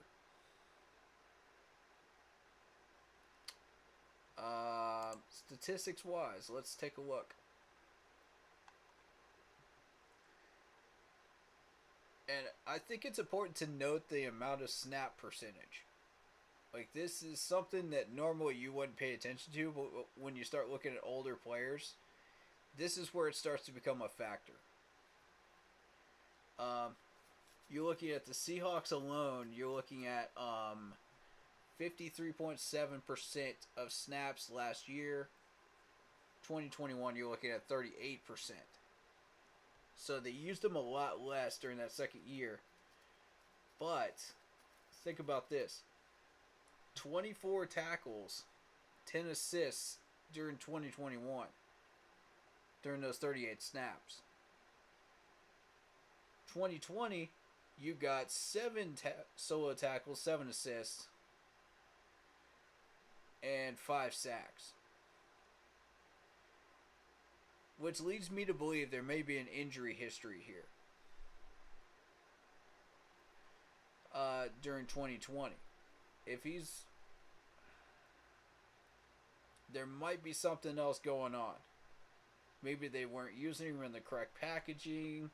Something's going on here to where those snap percentages don't make sense to me. Because if you flip-flop them, okay, the 53% of snaps, and you have like 24 solo tackles, 10 assists, 8.5 sacks, that adds up, right? That makes sense. 8 tackles for a loss, 14 QB hits, 7 pass deflections, and 1 forced fumble. That adds up, right? When you have 53% snaps, that makes sense. But we're only looking at 38% last year. Which makes me wonder what in the world happened in 2020 to where he's sitting there at 53% snaps and he's getting those low numbers. I don't get that.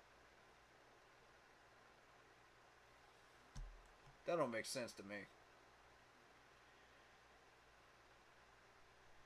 6 tackles for a loss, 13 quarterback hits in 2020, 5 sacks, 2 passes defended. Was there an injury that happened during that year? That's typically what that implies right there. Because when you play that much in snaps and you get those small numbers, yeah, That's very interesting. That's realistically the only thing you can infer from that. Alright, so David just posted a stat here. NFL leaders in QB pressure since 2011. Von Miller, not a surprise. The dude has been killing us in the Super Bowl in 2015. And a couple other teams as well. 760. Aaron Darnold, 713. Carlos Dunlap, 640 at number 3 on the list.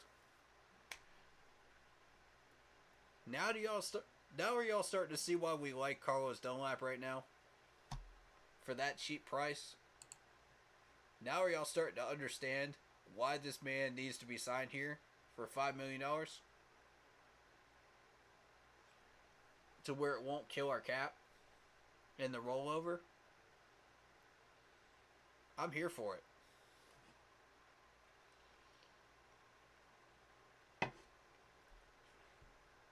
That was a great stat you just found, David. Thank you. Very helpful. It's just to me injury. And I don't know what injury he had. If he did. Because I haven't kept up with this dude in Seattle. Or any of Seattle's players really. That much. But yeah. That tells me injury, which I don't like. I would like to follow up on that and find out what kind of injury that is. Carlos putting Brady on his back, I'm down for that. Yes, sir. Me too. Any day of the week. I'm here for it. Hey.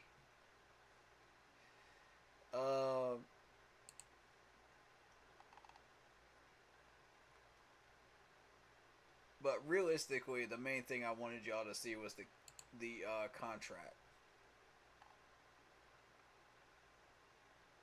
So we're looking at 21 mil right now.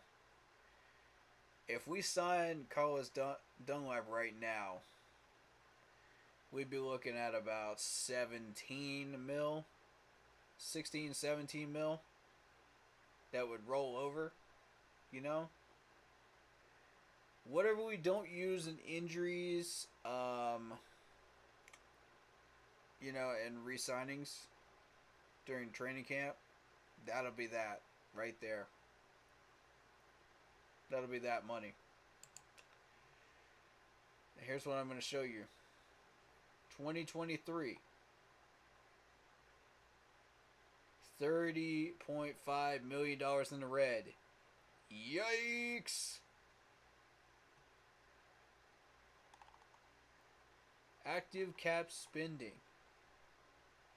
$255 million going into 2023. Dead money, $6,334. Not good. But we recover in 2024, you know, because we're sitting there about halfway down the chart with 108.4 million. You know, sitting into 24. So anyone that doesn't understand those numbers, you know, that's going to be drifting down to about 30, somewhere in between 30 and 50, you know, per year. Once you do all the contracts and all that stuff, that's what it's going to sit down there at.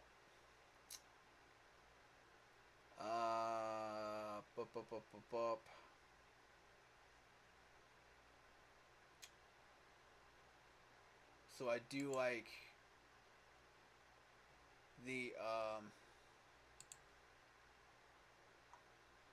like that Carlos Dunlap move. Let's continue on and let's finish up this presser.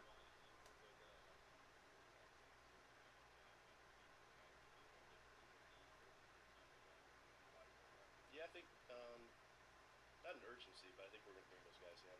We'll have workouts. Really, a lot depends on these vets when they want to sign. Sometimes they want to hold out for a couple of weeks, see if there's an injury somewhere. So it's really when it pushes that time for us. Timetables, okay.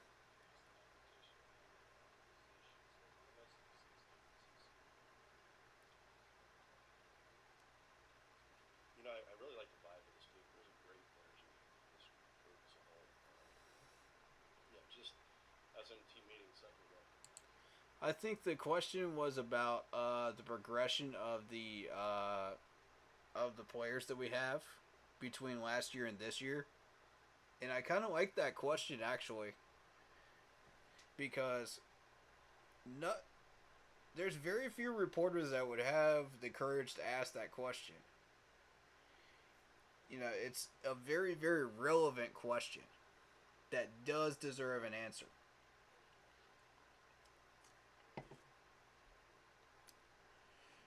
So let's see what he says. He says he likes the energy. He likes everything in it.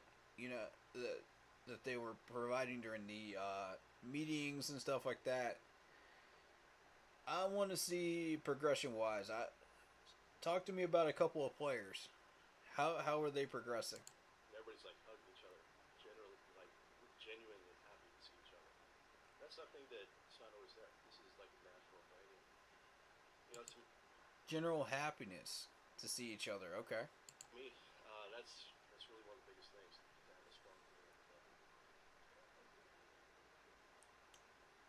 He didn't reference any players and how they've evolved. I think it's everything. I think it's leadership on the team. Guys like Shaq, guys like Christian, the way our coaches handle it, players we bring in.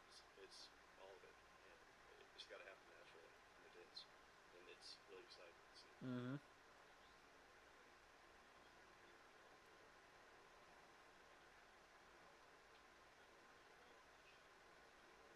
Yeah.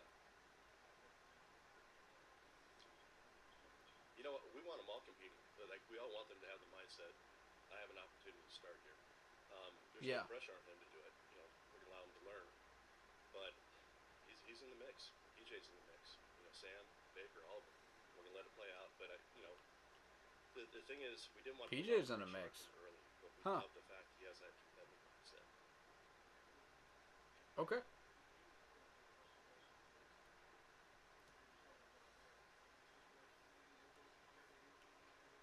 Yeah, there's back then we had gone through like 3 or 4 quarterbacks. Charlie Whitehurst, Matt Flynn that we paid money to, and then Russell comes in, and he just kept competing, and he earned the spot, and I think. All right. Baker, you know what you got to do. You got to keep competing. You got to keep competing. You heard the man. That's what the man said. You got to keep competing. All right, Baker. That's how Russell Wilson earned his job. Let's see it. I think it helped that Pete and John Schneider had the mindset to stay open to that idea, to let it play out. That's what happened.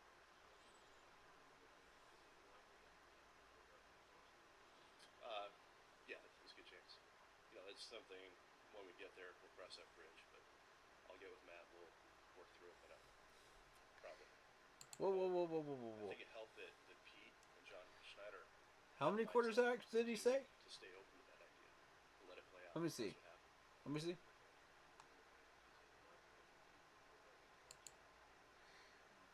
Is there a likely chance that you'll keep 3 quarterbacks on your roster? Okay. Yeah, there's a good chance. That's good chance. Okay. Something when we get there. That means PJ is going to stay on that practice squad. Work through it, but probably. More than likely.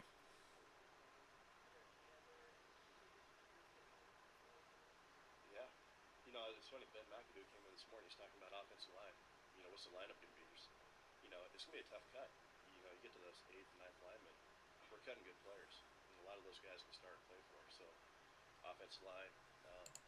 Whoa. We're cutting good offensive linemen? 8 or 9 starters, right?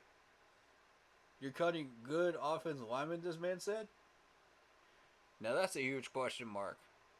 How many of these guys do you consider good linemen on this depth chart?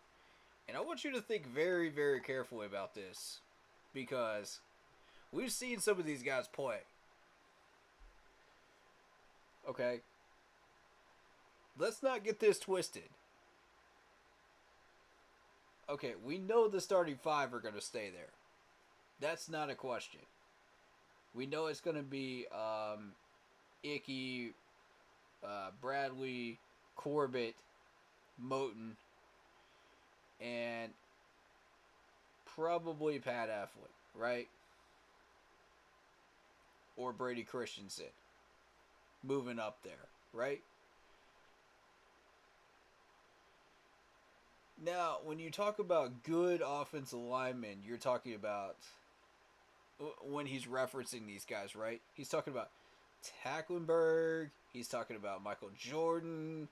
He's talking about Dennis Daly and Pat Eflin. And it's like, wait a minute. What? Wes Horton? Wyatt Miller? Okay. I will give you Pat Eflin, because he's been solid for a good 70% of the year. He's had a lot of problems, but I'll give you that one.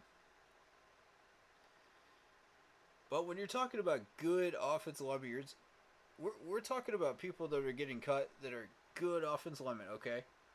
Michael Jordan, Dennis Daly, Wes Horton, Mike Horton, Wyatt Miller. Really now? Think very hard before you say your next line, Scott. That's all I'm gonna say. Think very carefully before you say that next line. Because I don't know about these guys, man. They're okay, but they're not good. You know, in my book. I'm sorry, I can't justify good right now. I would maybe give you Tacklenberg. Maybe. But Mike Horton, Wyatt Miller, Dennis Daly, Michael Jordan, no. Sorry. They don't cross into that good category for me. They're average. That's just me, man. But, you know, you can do what you want. This is your team, Scott. And I trust you. We all trust you here, man. I'm just saying, be careful what you do with this line. You know, you don't want to cut the wrong player. The Bills are hungry for another one. I'm telling you. And you ain't got to worry about Arizona no more. You ain't got to worry about the Giants no more. They ain't picking up our players.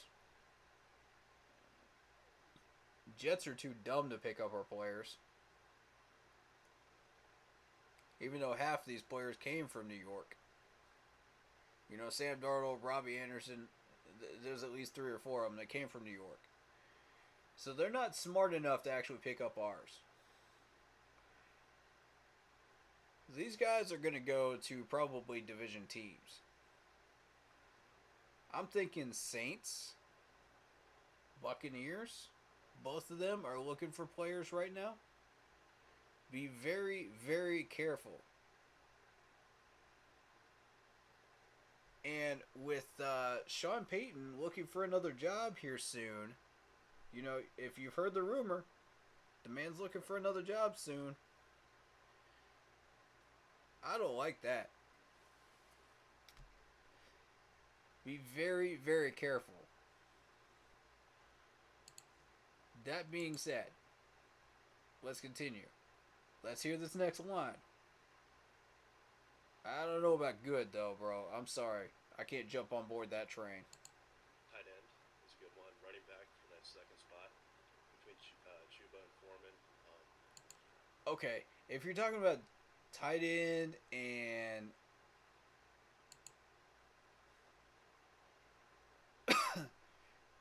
tight end, offensive line are good ones. Okay. So you mentioned tight ends, correct? Let's go. Let's look at the tight ends real quick. We got Tommy Trimble. I like him. Ian Thomas. I like him. Steven Sullivan. He's all right. Colin Thompson. I have no idea. Haven't seen him. He didn't make any plays today, so I haven't seen him. Show me him on Friday and Saturday. I want to see what this dude can do. Throw him a couple of passes. Let's see what he can do. Since you want to mention tight ends, again, I'm here for it. I trust you. Tight end is a good one. Running back for that second spot between Chuba. Running backs. For that second spot between Chuba and Foreman. Okay. I think it's going to go to Chuba. And the reason I say that is because Chuba has had a lot more snaps and a lot more history with us during the regular seasons. When we've needed him. You know, when Christian McCaffrey was out. So, frankly, that second string job is Chuba's to lose. Realistically. I'd like to see what Foreman can do. I haven't seen much of him. I got a glimpse of him today with a couple of these sweep plays, but, you know, I need to see more. I need to see speed. I need to see strength. I need to see agility. You know, what can this dude do? Show me some tools, you know? Spencer Brown, I don't know anything about him either. So, I've seen Foreman a little bit during preseason last year, I believe. Wasn't he here for preseason last year? Or training camp last year? Let me look at him real quick. 2017 round 3 pick. Okay, yeah. How long has he been with us? That's what I want to know. How long has this dude been with us? That's what I want to know. Stats with us. Let's look.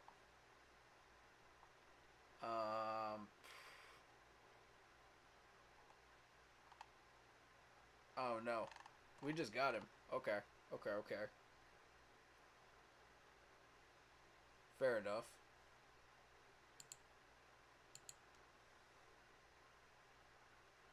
We must have signed him off the free agent list, I guess.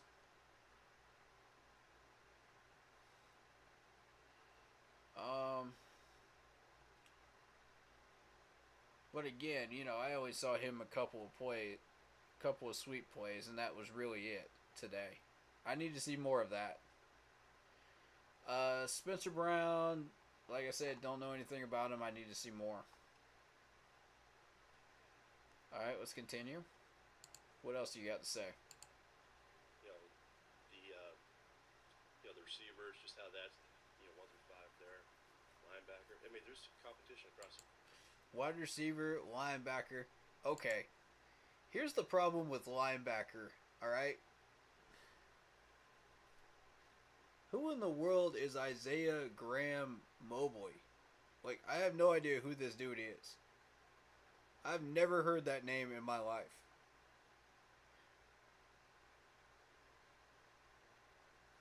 Apparently, we've been signing some linebackers that I don't know anything about. Kala Tolson, that's a new name for me too. I haven't seen that one. I'm familiar with Pamal Martin. I'm familiar with Julian Stanford. I remember those names getting signed. Brandon Smith, I remember we drafted him. But yeah, Kala and Isaiah, those two are new. But we got Isaiah to cover up for Damien because of the legal matters, you know. So I agree with that signing. I think Kala's just going to get cut. That's just... He's a camp body. Madre Harper, the corner, is going to get cut probably. Most likely. And I mean, we're in a situation yet again where Sean Chandler is sitting at third spot in the safety depth chart, where he's battling it out with Sam Franklin Jr. for that third spot. Don't even get me started. Don't even. Bro, just don't.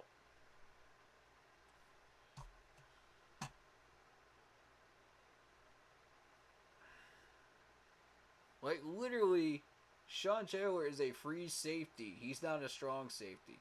Okay? He's a free safety. And he's not even a good free safety at that. Like, he struggled in certain situations. I would much rather have Sam Franklin Jr. in there and take my chances in the red zone than Sean Chandler. Much rather. And I don't even know anything about Sam Franklin Jr. That's saying something. Because coverage-wise, Sean Chandler will cost you points in the red zone. Now, on long drives, Sean Chandler's okay. You know, he's decent. And I've been saying this since last year, you know. But watch me get frustrated when this man stays on this roster and makes that 53 again.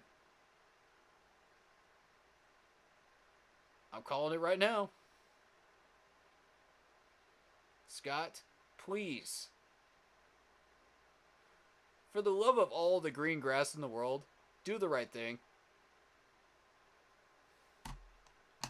That's $1 million off our books. Right now. Do the right thing, please. The Cardinals knew something that we didn't when we picked him up. Come on, bro. How many more years we going to do this with Sean Chandler, man? I'd rather even have Trey Boston over this dude. And that's saying something. And you know how much grief I gave Trey Boston over the past years, if you've been here long enough.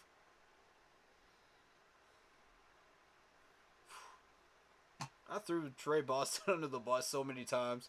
I'm surprised he still likes me. Hey. Much love to you, Trey. Hey. Cheers to you if you're watching this, man. Much love to you. Because he's a great guy, man. He is.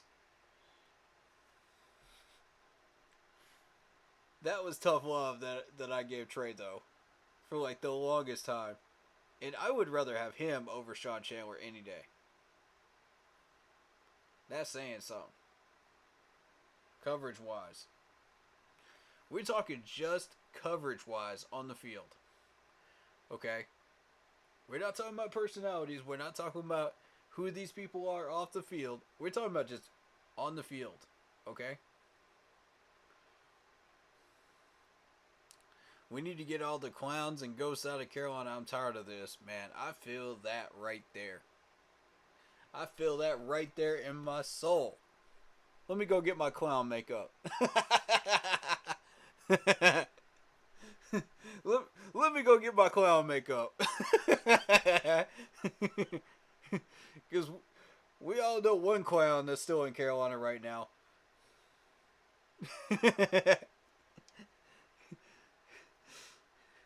Yo. This dude don't even need the makeup. He don't even need the red nose. We already know who he is.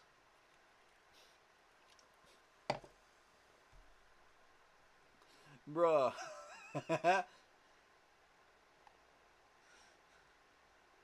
You are so right, though. I felt that one in my soul. Yup. Facts. Facts. Matt Rule is the circus leader. Yup. He's the Ringling Brothers circus leader. You ain't lying.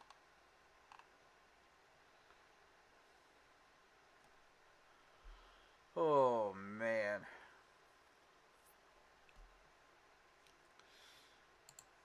Let's see what else. Let's see what else. He mentioned wide receivers, right? Wide receivers, we already talked about that. We already know where these guys are. You want to talk about the guys that will probably miss the cut is probably Andrew Parchment, Rashad Henry, and I'm going to guess Keith Kirkwood again. Because Keith Kirkwood was the victim of that hospital pass that PJ threw last year.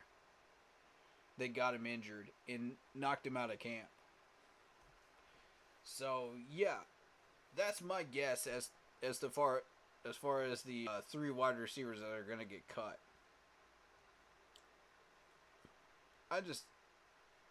Even before he got that injury, I don't know. I just wasn't feeling it, man. I'm gonna be real with you. I wasn't feeling him. I need to see a little more to see what we're doing with him. And I'm open to it. You know, as long as he's healthy, let's take a look at him. You know, but right now, like, I feel pretty confident with this wide receiver room. We got DJ, we got Robbie, Zylstra. Higgins is looking pretty solid too. I got hope for Shy Smith, but I don't know. I got my doubts on Shy. We'll see.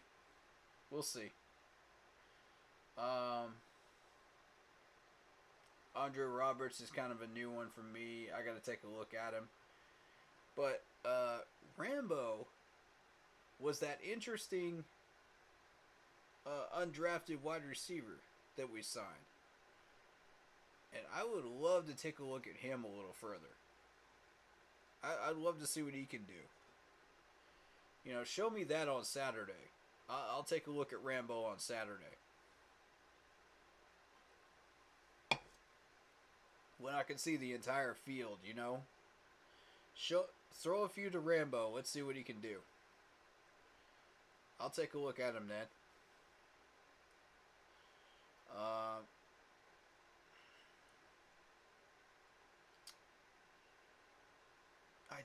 I don't see Keith Kirkwood sticking. I just don't. For some reason, I don't. I just got that funny feeling, man. You know.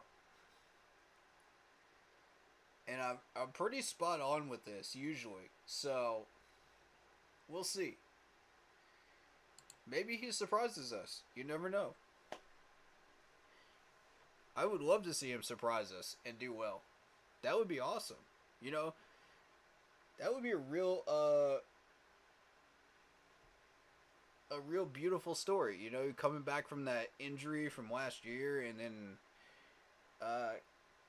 making the 53 and then rising up the ranks. That would be really cool. You know, and eventually end up there with Terrence when Terrence retires, you know. That'd be awesome. I'd love to see that happen. Yeah, I'm all for, like, the recovery stories, you know, of these players. That's always a definite positive for me, you know. And I just love seeing, like, all these players that just come out of the woodwork that you wouldn't normally expect and start balling out and getting the job done and making the 53 and earning their spots. You know, that's what we encourage here, man. You know? especially if those players have really been struggling and then they turn it back around and pull a 180, man. That's what's up. That's what we want to, because, you know, here's a crazy food for thought. What if Sean Chandler somehow fixed his coverage issues overnight, you know, over this offseason, and pulled a 180 on us? I would love that. Are you kidding me? Like, as much as I give tough love to these players, I always encourage them. Step up, you know? Step up. That's the whole point, you know, of me throwing this tough love at these players, you know? Just like, this is a wake-up call for y'all. You know what I mean? Like, find a way to break that glass ceiling. Find a way to break that stigma. Find a way to push forward and get to where you need to go. You know? And this is not a toxic YouTube channel when it comes to when I call out players. I don't do that. I'm not toxic about it. This is tough love. There's a difference. You know? Because whenever I call out players, I always say there's an opportunity to get better. There's always an opportunity. You are provided another opportunity tomorrow to get better and to push yourself. You know, this is why we have 2 to 3 weeks of training camp. You know, it's grueling for a reason, you know? And whenever I call out these players, I'm saying, push yourself further. Let's see you step up. Let's see you recover. Like Ian Thomas did today with that catch for that touchdown. I was like, yes. That's a perfect example of what I'm talking about. Because even if you are a 5 or 6 year veteran on this team, you're going to make a mistake. But what matters is how you recover from it. How do you come back from it? How do you stand your ground? How do you push yourself to that next level? And Ian has always been one of those players that has been really good at doing that. And I give him his props for that right there. That was beautiful. You know, day one of training camp, he realized, oops, I just dropped the ball. Now I got to come 2 times harder. I got to push myself 2 times harder. And grind myself to the limit, man. And make myself look good to these coaches after and recover.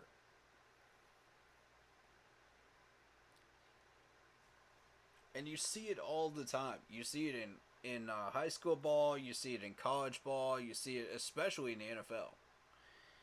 Because here's the thing. The NFL doesn't give you many chances to recover.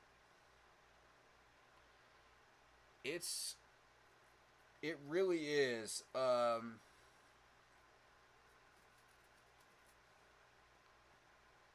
What's the word I'm looking for? It's grueling, you know? For lack of the word I'm looking for. It's non-forgiving. Compared to college, compared to high school ball, it's non-forgiving when you make mistakes like that, you know what I mean? And you only got so much time to correct those mistakes before you start looking like shark bait to these coaches.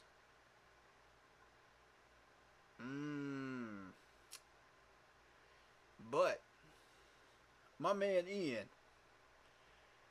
is so good at recovering whenever he's had the opportunity to do so. It's remarkable. And I'm showing him love for that right there. You know,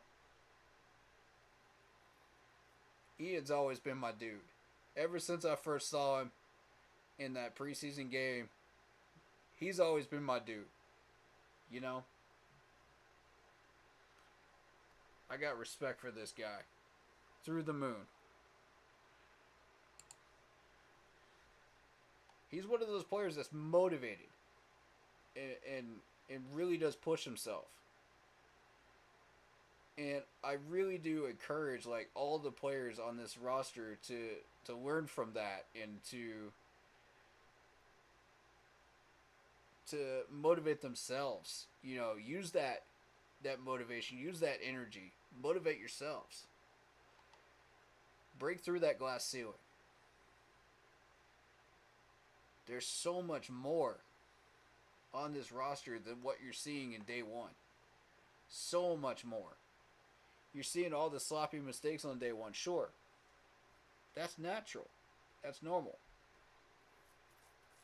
But when you start looking at days 3, 4, 5, you start to see these guys hone in on those skills. On all those tool belt skills that they have. And that's when you start to see how good these guys really can be. That's when these coaches start to see, okay, I'm starting to see some good patterns here. I'm starting to see, you know, some good vibes, some good energy, some good chemistry.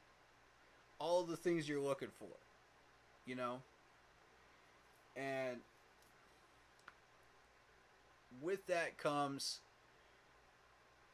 a positive self-energy that you can take into preseason and even into the regular season if you make the 53-man roster. That's what we want.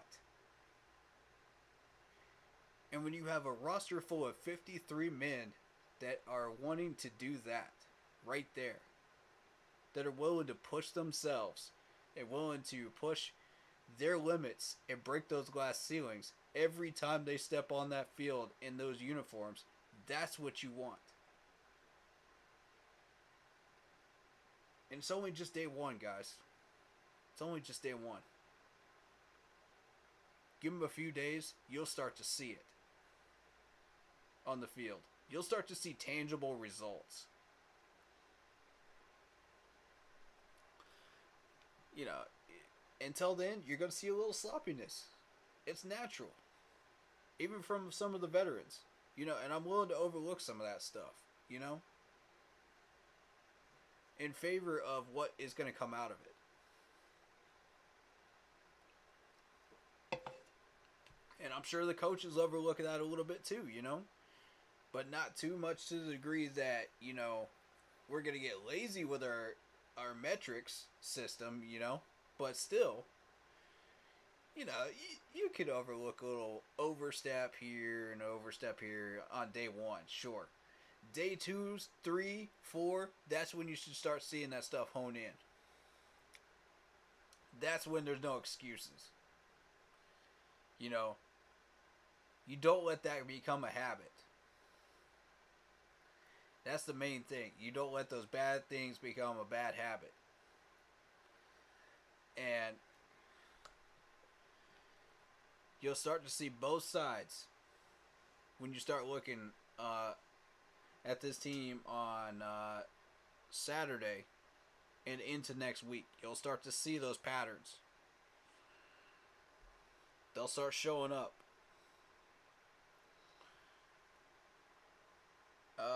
And it'll come in the form of, oh, this offensive lineman didn't slide in this way enough, and he missed his gap, and the pressure came through the gap, and there you go, sack, right?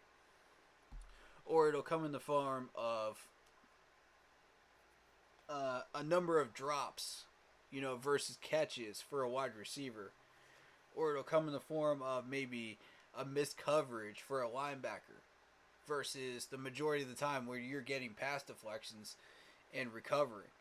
You know, this stuff, it'll start showing up towards that time. And that's how these coaches start to make these cuts. You know? And it's not easy to do. I don't envy these coaches' jobs at all. Like, full on respect. I would not want to make those cuts. There's no way I could possibly make these cuts myself as a person, you know, that's even as knowledgeable as I am. I still couldn't walk into one of those head coaching jobs and just say, "Oh, I'm going to cut this person, this person, this person. Bye-bye." You know, it's like, nah. It's not that simple, bro.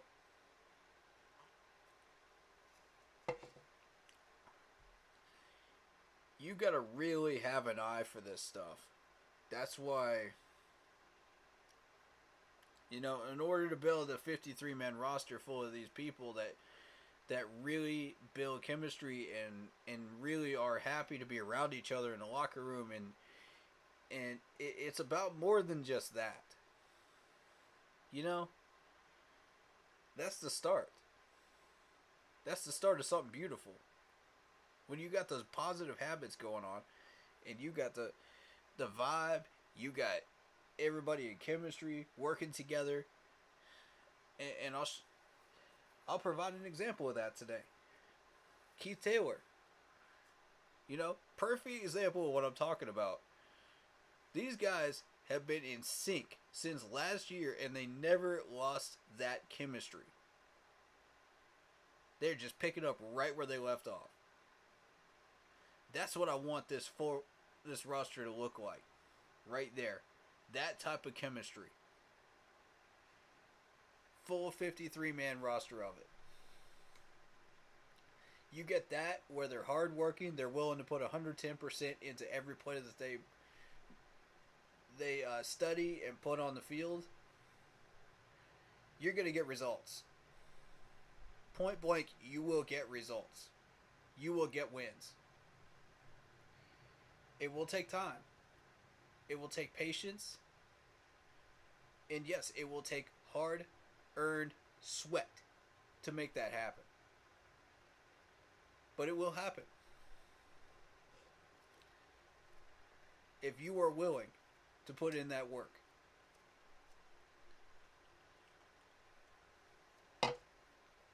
Training camp ain't no joke, man. You go into training camp, you come in there to work. You know what I'm saying? You don't come in there to just, I'm just going to take this drill off, or I'm just going to do this or that, you know. No. This management don't mess around. You better be on your A game if you want to make this 53-man roster. They don't play no games. They don't play no games. Man. Everything I've been hearing from, like, Scott Fitter, I just love it. You know, this dude knows exactly what he wants to build. From top to bottom. He just exudes confidence. And that confidence goes into the locker room. You know? On Sundays. You can feel it. You can feel it when you're watching at home. When you're watching these games. That's the type of GM I love. Right there. Scott. Yes, sir. And I have full confidence he's going to pull out a 53-man roster that we're going to be proud of this year. I have full confidence in it. I have not a doubt in my mind.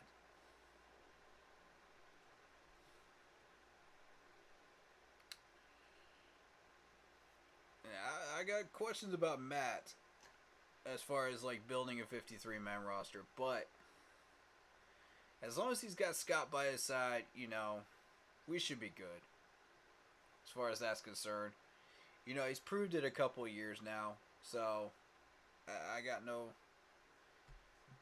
I got no issues with Matt Rule when it comes to the roster, building the roster.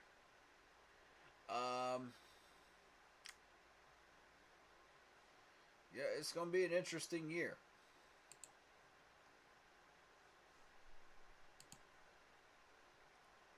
And I want to see who else he mentions here. Let's see who else he mentions. That's going to raise the level for everybody around us. Take us from here to here.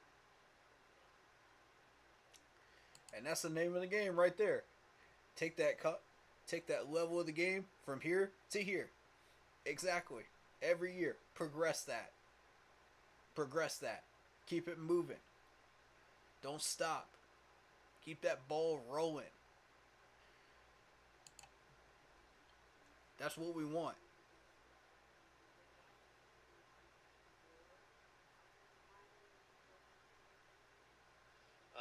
No, I think we'll set that number whether it's 8 is traditional or 9.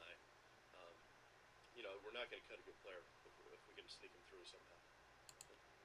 Not going to cut a good player if you can sneak him through. So, okay. He really does believe in this offensive line. That's interesting. Okay. I mean, I'm here for it. And I happen to agree because you don't want to cut the wrong player.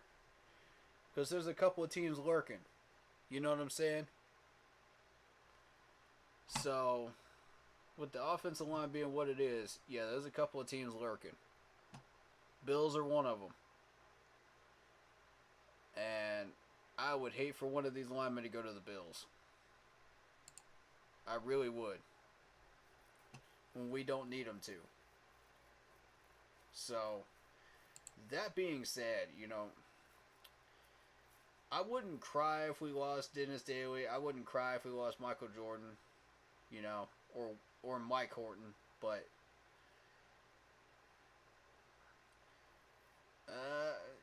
you don't want people like Cade Mays out there. You don't want Deontay Brown out there. You don't want Pleasant's back out there again. So I would agree with Scott on this at the moment. Let's try not to lose any linemen right now, unless we have no other choice. But like I said, there's a few of them that I would not cry over if we did decide to cut them. They're great guys, but end of the day, like I wouldn't lose sleep over it. We'll figure out how to do that. It's a good problem to have, though. I love the fact that we're in this situation. And the fact that I pointed those 3 names out, toughen up. All 3 of you that I just mentioned, toughen up. Break that glass ceiling. Break that stigma. Show me something. It's all something, man. Win these coaches over. I don't just point out players just to point them out. And throw them under the bus. Nah. I point them up because I want to see them improve themselves. If I point you out in a negative light, improve yourself. Because I do believe that you have it in you. I believe it. I know it. Because otherwise, what are you doing on this training camp roster if you don't have those skill sets? You know what I'm saying? Like, or the fact that you made the 53-man roster last year. Prove it. Prove that you can exceed that glass ceiling. I'm here for it. I want to see your success stories when you're done.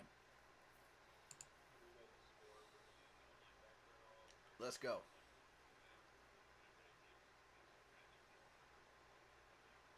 Yeah, I think it's going to give our young guys an opportunity to get some run. We have enough numbers there. We're comfortable.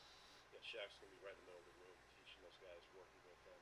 He's a vet. He's going to help save his legs. So it's a good thing right now. Yeah.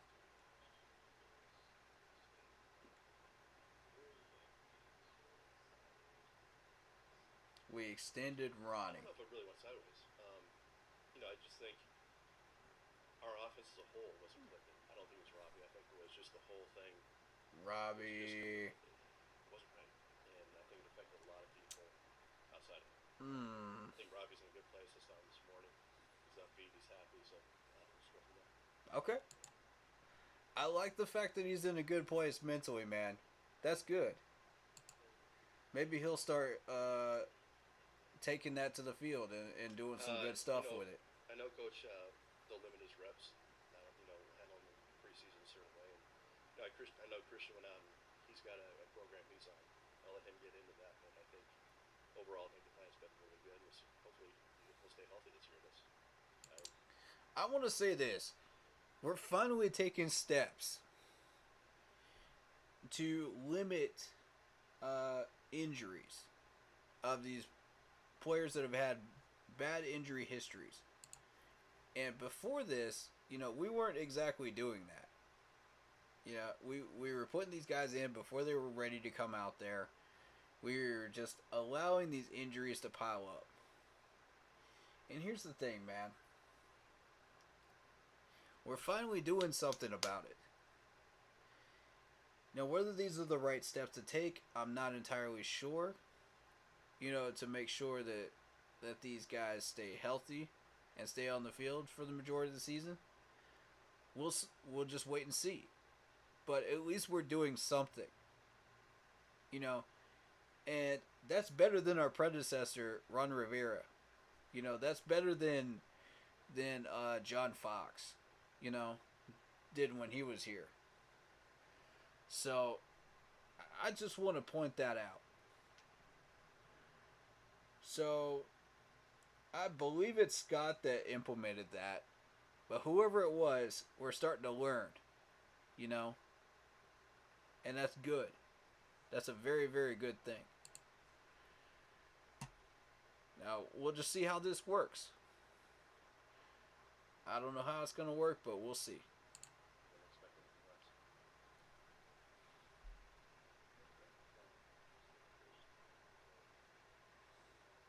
Yeah, I think he's got something he's done. He hasn't gone into detail with me, but I know he's gone through some things. He studies everything. He's ultimate pro. Yeah, and I'm not going to tell you either. Partly because I don't know. Notice another thing. If he doesn't know something, he will tell you, I don't know it. Notice that, folks. Did you ever get that answer from Dave Gettleman? Did you ever get that answer from Marty?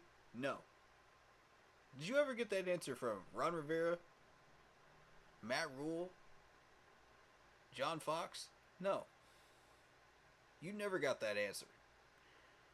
If he doesn't know something, he's going to tell you he doesn't know. That's straight up. That's why I respect this gentleman right here, man. As much as I do. Scott Fitter, you're a real one, man. You a real one for real. Yeah, there's a lot of communication there. Lack of communication. Okay. About what exactly? I'm missing some context there. Thanks, guys. Appreciate it. Yeah, I'm missing a little context there. What's the miscommunication about? Okay. I ain't even worried about it. But, I'm going to give that a like. That was interesting, though. We learned a lot from Scott on that presser right there. And about how he responds to certain things, certain questions. And I really liked those questions that he was asked. Because those challenged him to really think. And when he doesn't know an answer, he'll tell you. So, end of the day, what we learned, they're still going after Carlos Dunlap. He feels confident about the roster that he's building, which is excellent. I mean, we're on the right track here. He feels that we have a lot of good players that we don't want to get rid of. That's on a positive track going forward.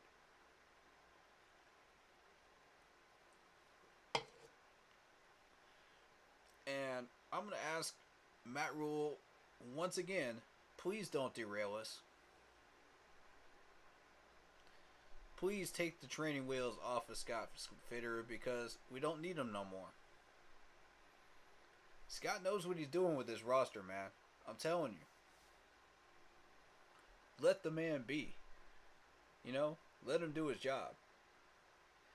You work with what you got, and we're going to win. Straight up. Let Scott put this roster together and see what happens. You're not going to see wins on as many wins on the board this year, but you're going to see them on the board next year. But where you're going to see the improvement is in the stats this year. That's where you should be looking. Again, it's going to come in the form of Brian Burns getting those double-digit sacks. It's going to come in the form of DJ Moore getting those 1,000 yards that he's supposed to be getting. Probably 1,200 yards now because he's got Baker Mayfield and a solid starting five. You know, you'll see that slight improvement number right there, progressing forward a little bit, which you wouldn't have seen with Sam Darnold. You'll see it in the form of Christian McCaffrey finally getting on the field. Those numbers will start to rack up as well. You know, and I'm hoping that you see less penalties if this training camp goes well. So what I'd like to see a big emphasis on during this training camp is cutting down those penalties and not shooting ourselves in the foot. You know, and not beating ourselves. Whoever came up with that slogan is a genius. I'm still going to say that. Even a year later, I'm still going to say that. Whoever came up with that is a genius. Because that's exactly what this franchise has been doing over the number of years. And once we finally realized, oh hey, once we take off those training wheels, once we stop shooting ourselves in the foot, once we create that 53-man roster, look at us go. You know? We're growing up. We can do this, man. We can do this. It's not hard. And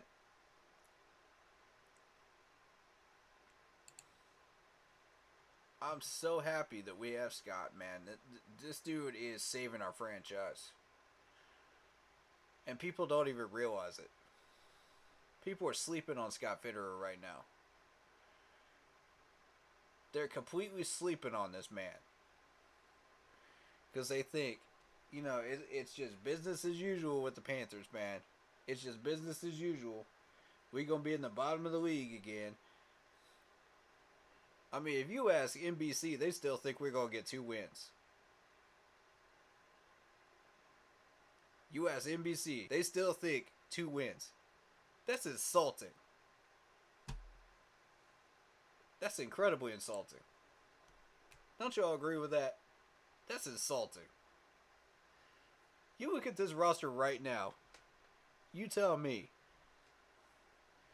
Are we better than 2 wins? Please.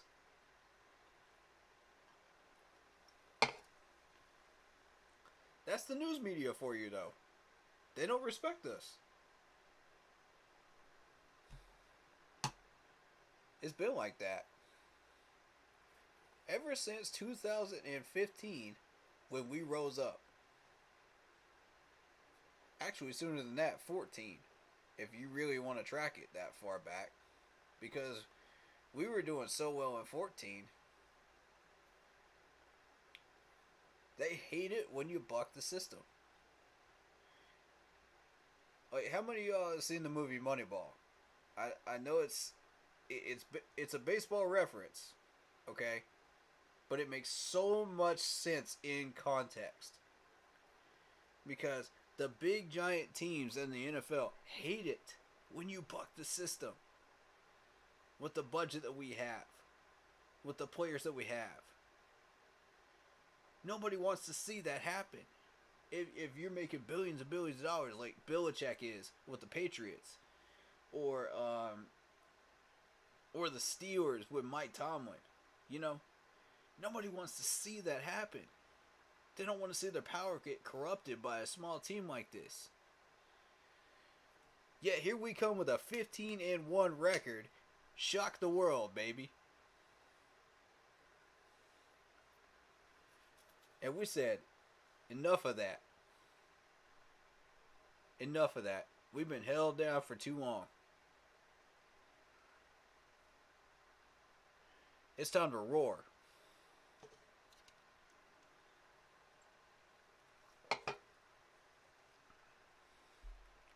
And I know y'all know what I'm talking about too.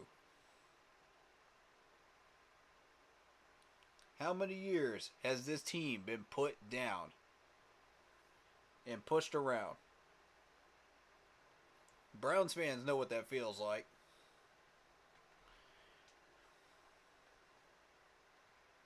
Lions fans know what that feels like.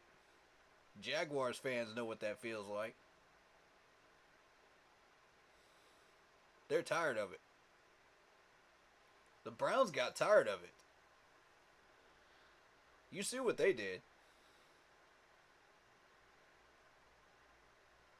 Bengals got pushed around for a number of years. You see what they did. Again. And they're going to wish they didn't push us to the ground. And throw us into the dirt. They're going to wish they didn't hold us back. Shock the World Part 2. It will happen. But it takes patience and it takes time to develop what we need to do that. And I know these people that only see 1 year seasons, they're not going to see it. Everybody is looking 2 years and beyond. Y'all see the vision. Y'all see what I'm talking about.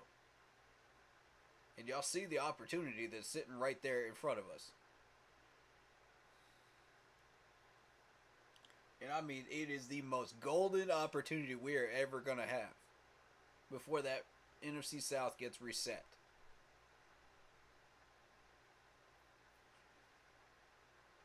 I'm telling you, 1 more year of development. That's all we need. 1 more year. Scott already thinks we have a good enough line. I'm saying it's not good enough. Yet. 1 more year of drafted linemen should do the trick. 1 more year of players filling out those depth chart spots and making this roster incredibly strong. See, Scott compared us to that 2012 Seattle team. That's debatable. That's debatable for me. I'd have to go back and look at that 2012 team and see who was on it and all those details. But, you know, point being, if you want to compare this team to somebody in Panthers history, that's where I'm saying we're at the level of right now. Which is pretty doggone good. But we're not quite there yet. Now that level of the 2018 Panthers didn't have to deal with Tom Brady. You know what I'm saying? They didn't have to deal with Gronk. They didn't have to deal with Julio Jones. For the most part. During that year. Now, fast forward that skill level to what we have in the NFC South right now. All we got to deal with is Tom Brady, Gronk, and Julio Jones. That's it.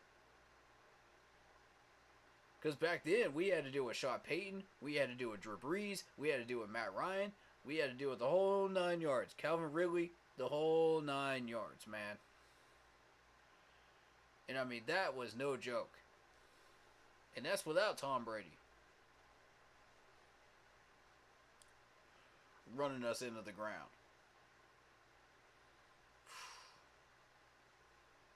Shoot, man.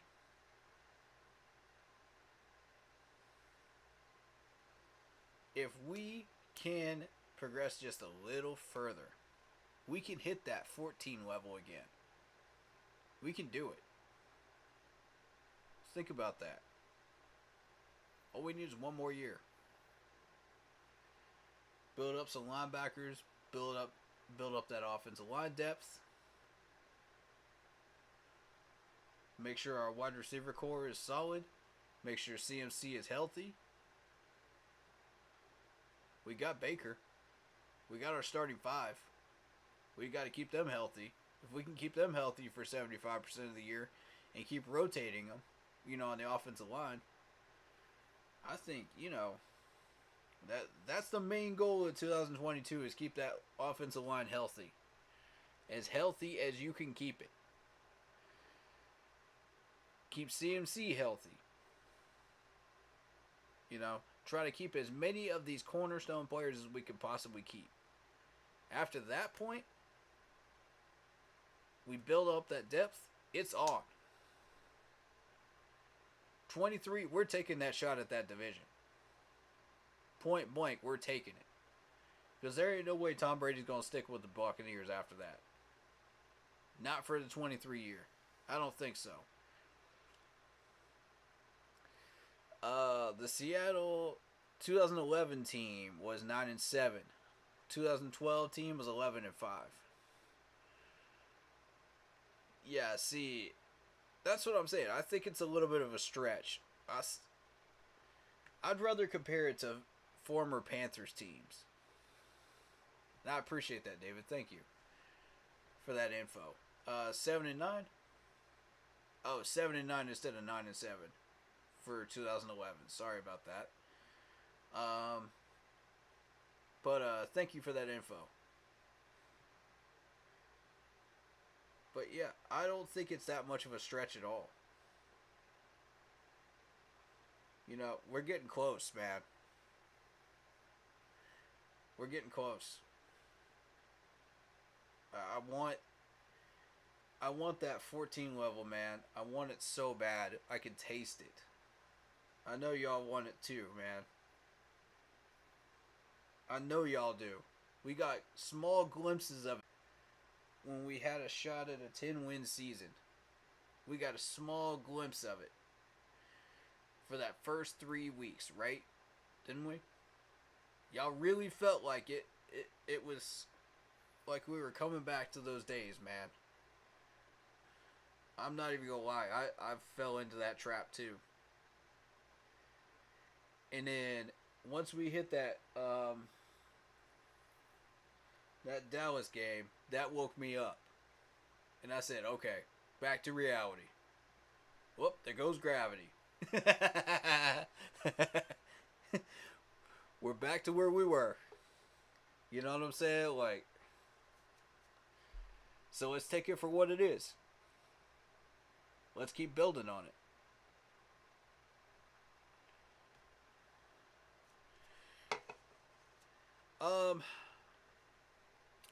David, you say we should have beat Dallas, though. I disagree. And I'm going to tell you why. Because I was watching Dallas for those first 2 games, and I knew exactly what was going to... Let me pull up the schedule real quick. Let me show y'all what we were dealing with. Because y'all need to see this.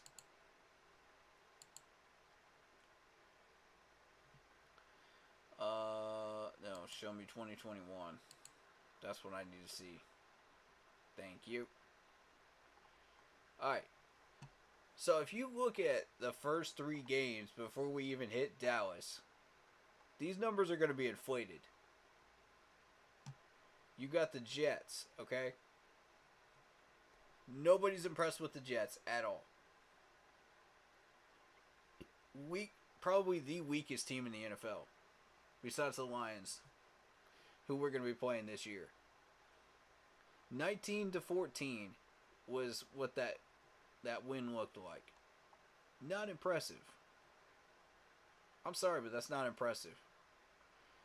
We caught the Saints off guard. Completely off guard. Like, I don't know who they played before us, but whoever it was completely took them out of their comfort zone. Because we beat them 26-7. That was not expected. We were not supposed to do that. Houston Texans, that one we were supposed to do. 24-9. That, everybody expected us to win that game. Because Houston has lost everybody at that point. They lost J.J. Watt, they lost Nuke, they lost everybody but Watson, really. Honestly, at that point. So, everybody expected that result. But the fact that we only got 24, think about that. Now, I'm highlighting that number for a reason. You go back and look at the Saints in week 2, that number of points was 26, correct? We only scored 19 against the Jets. Now, let's talk about this Cowboys game. The Cowboys have been averaging 36 points a game to that point. 30 to 38 points a game, somewhere around that range. Up till this point of week 4. So, we put up 28. Not a surprise. That's the height of our offense, right? At the time.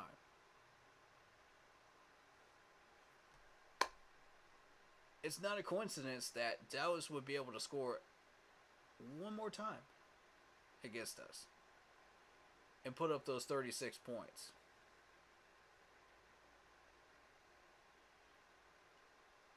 And I'm going to be straight up real with you. They exposed a lot of things that we had put in our back pocket and thought, okay, well, we had control of that, right? Like the run defense, things show up during the Texans game, and I said, okay, here's what's about to happen. We're not going to score enough points. They're going to put up 36, somewhere around that range, 38, something like that, and they're going to beat us by at least one touchdown. Exposing all 3 of those weaknesses. Sure enough, boom, it happened. Like clockwork. So, for anybody that thinks we should have beat that Dallas team, I can't get on board with that. I'm sorry.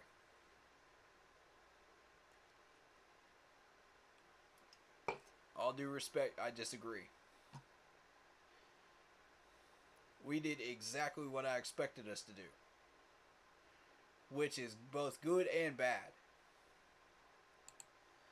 And here's why I say that. Because the next 2 were trap games, okay? The next 2 were traps. Eagles and Vikings. If we win one of those and lose one of the other ones, we're still in okay shape for the wild card race. We lose both of those, which we did. And we even put up 28 points against the Vikings. We should have won that Vikings game. That's the one we should have won. But our defense faltered again. And they gave up 34. Just like the Dallas game. We gave up 36 against Dallas, who's been consistently scoring that much. And we gave up 34 against the Vikings, who typically ranges around 28 range. 24 to 28 range. So, technically, we should have won that game against the Vikings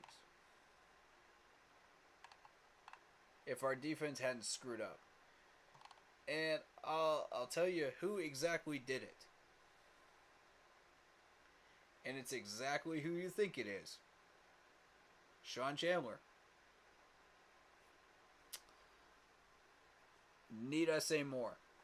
Because I've got rants aplenty on that one from last year in my VODs. It's the Giants game that killed us, though. That score right there, 25-3 in New York, that's unacceptable. We cannot ever allow that to happen again. Ever. I'm going to leave that on the screen because I want y'all to see this number, man. I want that number to haunt any players that are looking at this VOD right now, that have been on this roster before. I want that to be a wake-up call. I want that to be motivation. Every day when you wake up from camp, I want that to be motivation right there. To say, we will never allow this to happen again.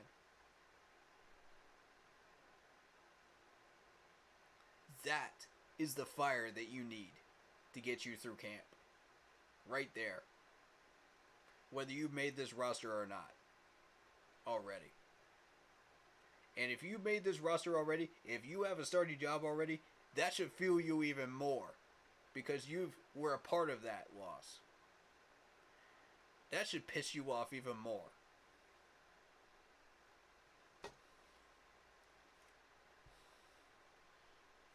That right there is what haunts Panther fans' dreams. Last year.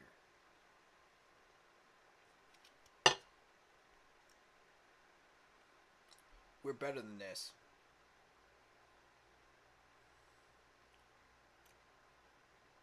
We're better than this. You don't want to go back and find that VOD. I'm telling you. You don't. Of that stream. You just don't.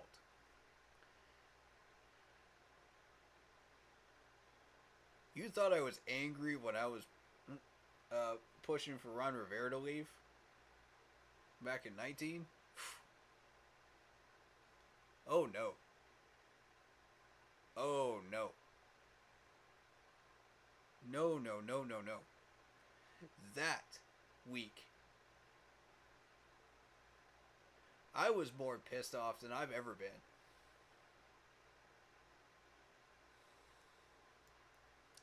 I almost didn't do that stream. That's how angry I was. Put that into perspective.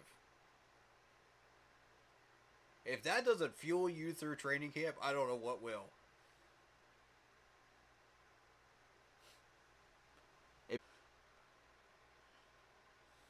I'll tell you, if I was a player and I was a part of that loss right there, I'd be in that weight room every day, and I'd have a picture of that thing sitting on my barbell.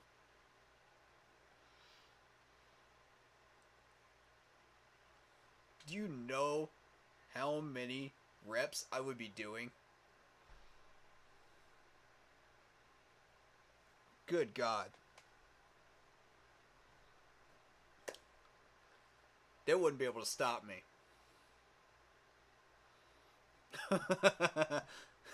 I'm just straight up telling you, they would not be able to stop me for an hour. Unless my arms gave out.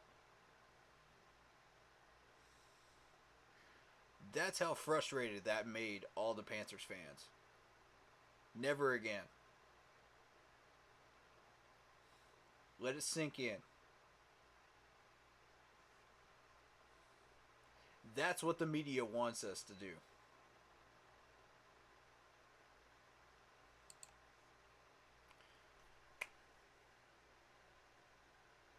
we can and will do better.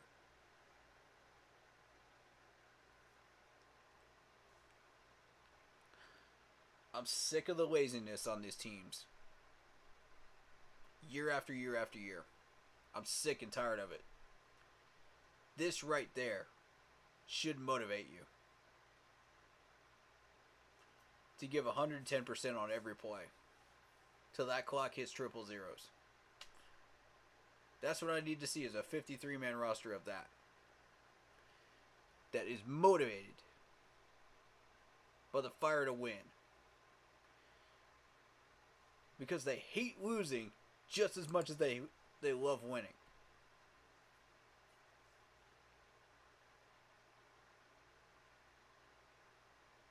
That's what we need to see by the end of this training camp.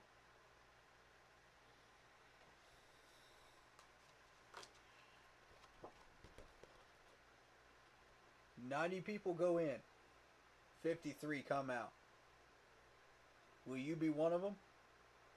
If you're a player?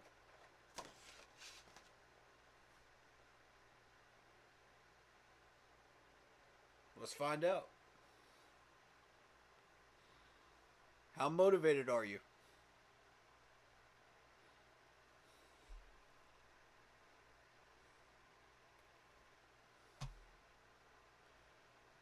Alright, that being said, I don't think I have that much left to add here.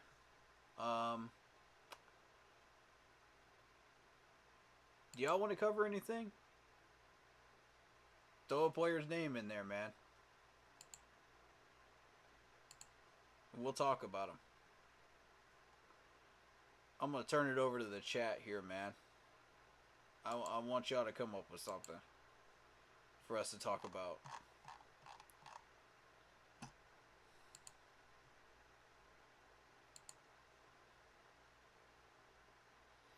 (2022) fresh new year.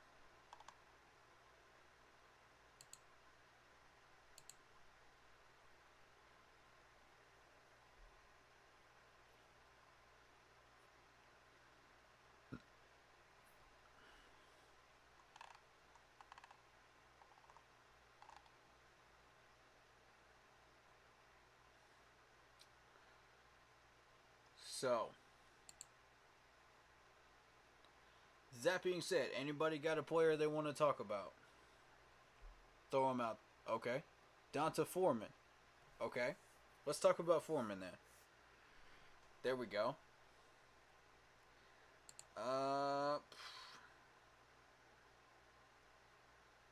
Foreman.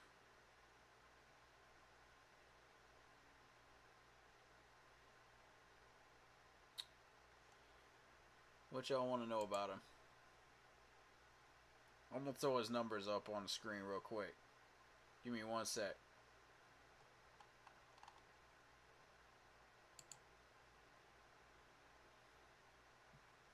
Let me throw this man's numbers up here. Alright, so we're looking at a man last year that put up 566 yards, 4.3 average, 3 touchdowns, 9 receptions, 123 yards, no touchdowns receiving, 2 fumbles, and 1 lost fumble. And that's through 133 attempts.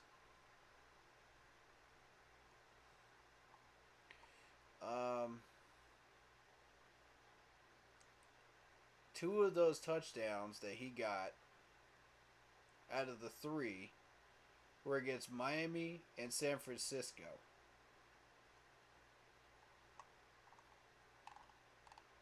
Which, I mean, both had sloppy run defense at the time. So, do I think he will beat out Chuba? Right now, I'm going to say no. Because Chuba has already had a certain amount of time starting because of Christian McCaffrey being out. So he's had that experience against first string defenses throughout the majority of last year. That to me tells me that Chuba is ready to take on that number 2 role right behind Christian McCaffrey. Without a question. And if you look at Chuba's numbers, let me pull up Chuba real quick. I just want to point out what his numbers were last year when he actually did start.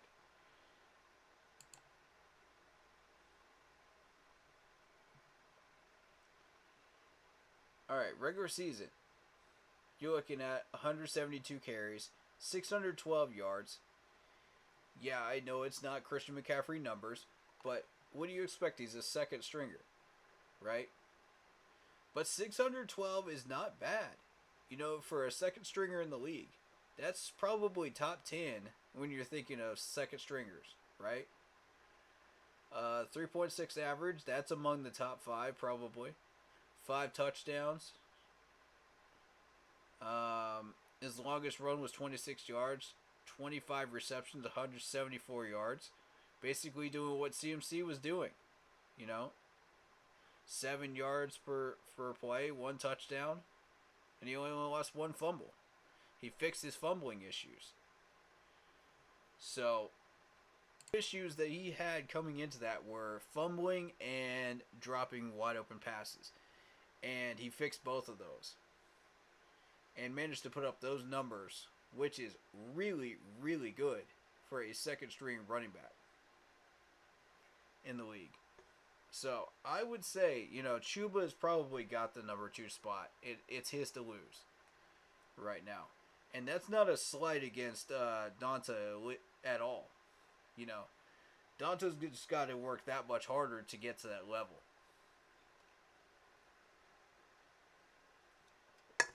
And I don't know that he can do it. You know, Chuba's just going to keep improving. And that's the thing. Every time that Donta thinks that he's going to get to that next level where Chuba was, Chuba, you know, to the next level. Until they both hit their ceilings. And neither one of them even light a candle to CMC. So, that's just saying, you know, how good our running back room really is right now. I like it. Competition-wise, I like it. That's exactly what we want. And I think that's going to fuel him.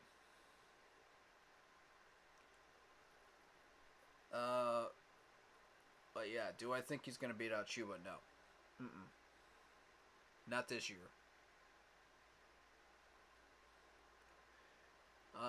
Any other player you'd like to talk about? I'll throw the depth chart back up here so you can look at it.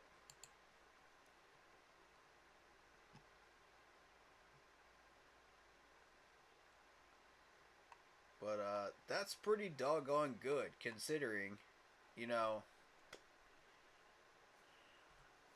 CMC was gone for a number of years. You know, for a number of months. Throughout maybe 2 to 3 years. You know, Chuba's really filled in that gap really well. I'm pleased. Very pleased. And I'm sure Scott is as well. You know, he didn't. He may or may not have expected that out of Chuba. I'm guessing he didn't. You know, but yeah. Let's maybe take a look at some of the top second.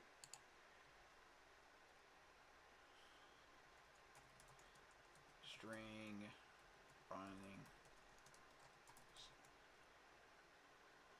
2021 stats. And I mean, let's try to compare that, right?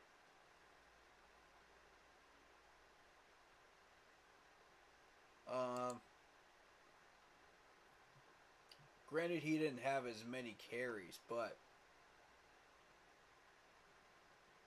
yeah, see, Christian McCaffrey was out week 4, 5, 6, 7, and 8, as well as 13 and 14.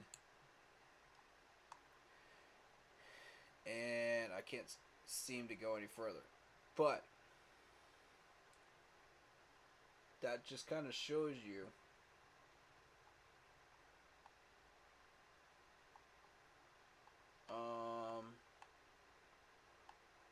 where is he?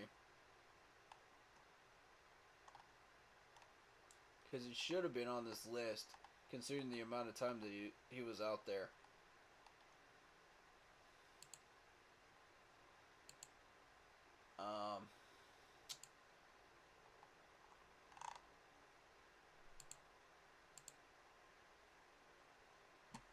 I guess maybe that's not the best site to look that up on.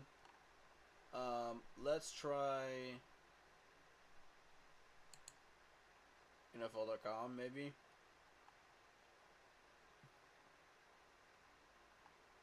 Okay, see, you looking at running back, the regular starter running backs are going to be going over 1,000 yards, right? The top guys.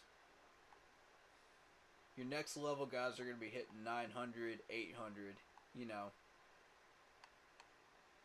For the amount of time that Chubb was out there, if he played a full season, I have no doubt he could hit the 800 mark. No problem. I have no doubt of that. And that's really giving this man the respect he's due. I have no question about it. So,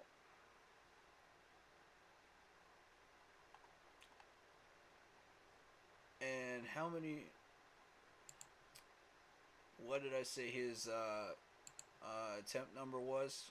Let me look at it again. Because the attempt number is what matters here. 172. Okay, let's compare that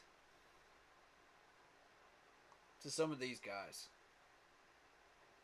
That's not too bad, right? You're still sitting in the top 30. Realistically. Give him a few more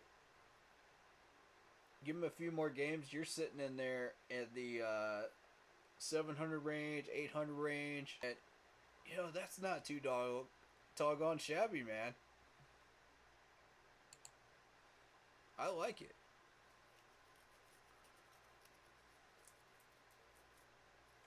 And that's a backup running back that did that. Dude, the growth that he showed last year, I just loved it. I loved it. Every bit of it. Because if you remember during training camp last year or preseason last year, if you were around for that long, you know how much I gave this man some tough love. You know, for those two issues of fumbling and catching the ball wide open. You know, within 2 weeks, this man had both of those problems fixed. And was out of the gate running. That is an example of a success story. That's what I want to see more of on this roster. When I mention these players' names, that's what I want to see. Give me a success story. Don't give me excuses. Don't tell me, oh, well, I'll do better tomorrow and then do the same things that you were doing yesterday. Give me a success story. That's what I want. I'm encouraging y'all, man. I'm here for y'all.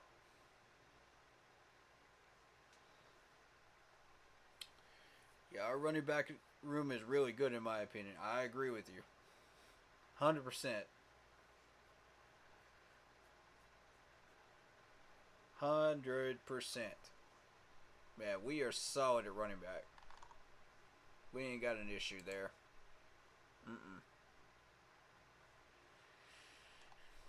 And if you look at it, okay. His average rushing is 3.6, which is 47th in the league. 5 rushing touchdowns, which is tied for 24th in the league.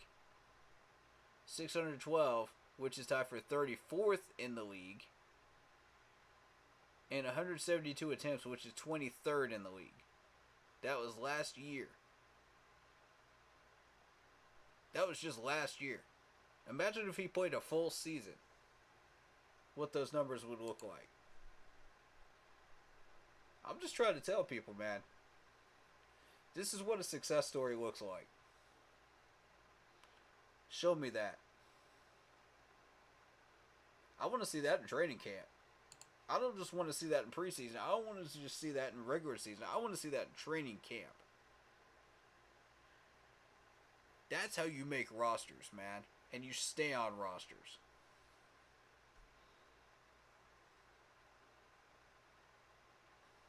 That right there.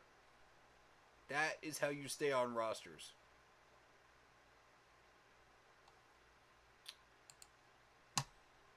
Compared to how he started out, 40.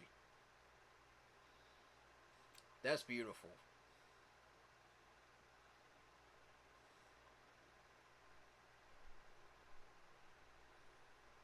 You see that, Robbie?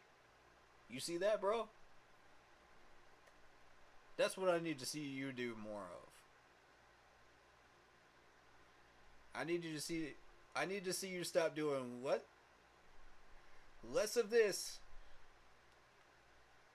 and more of that's what I need. If you could do that, bro, that would be fantastic.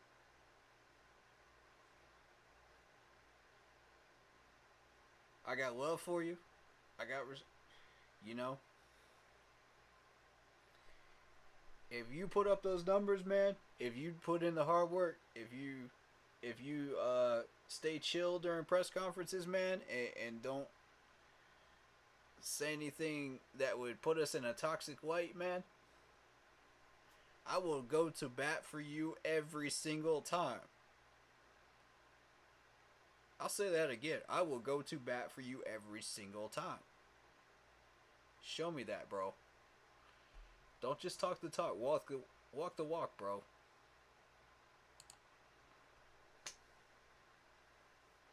Because that's where it's at right there.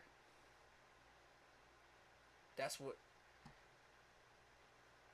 You pull off that success story, all these trade talks will go whoosh. You know what I'm saying? All this hate towards you will go whoosh. You know what I'm saying, man? Show me that. I need to see some numbers during that preseason game. That first preseason game, I need to see them.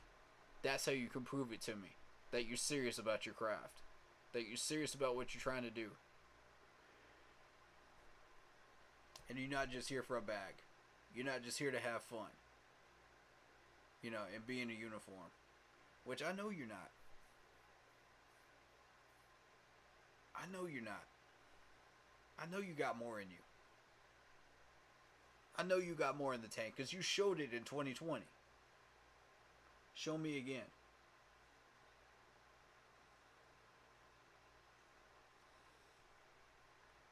And I wouldn't spend so much time, you know, pointing you out if I didn't think that. You know, I'm not that kind of guy that's going to toss people under the bus, man, when they don't do well. That's not who I am at all. You got so many of these people in this fan base that'll do that in a heartbeat, but I'm not one of them. You show me a success story, I'm going to love you forever.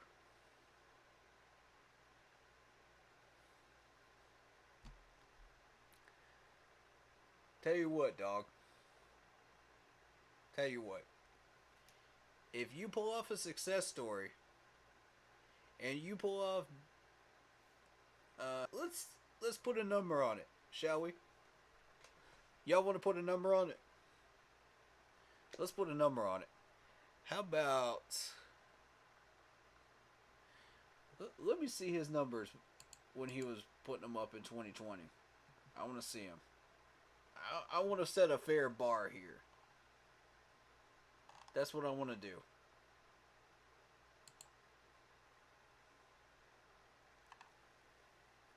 Let's do something fair here. Yardage. Okay. You put up 1,000 yards in 2020. Alright.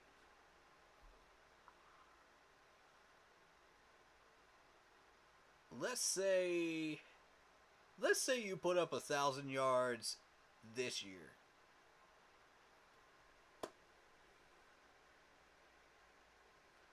Let's say you put up 1,000 yards this year. You get maybe, I'll set a fair bar here. Maybe 3, maybe 5 touchdown range. Yeah. Sounds reasonable. You know? And catch about 100 targets out of 136. I think that's a fair number. Because that's what he was doing in 2020, right? Let's basically put those numbers up.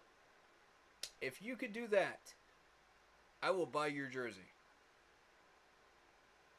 I will straight up buy it. I think that's fair. Isn't it, folks? I think that's fair.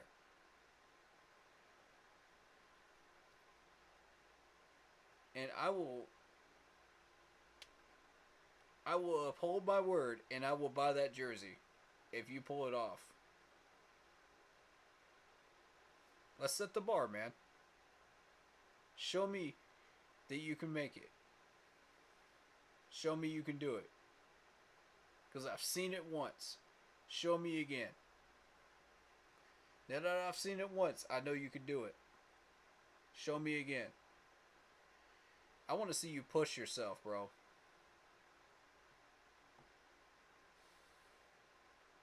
I'll buy your jersey. I will. Robbie, you feel me on this one, dog?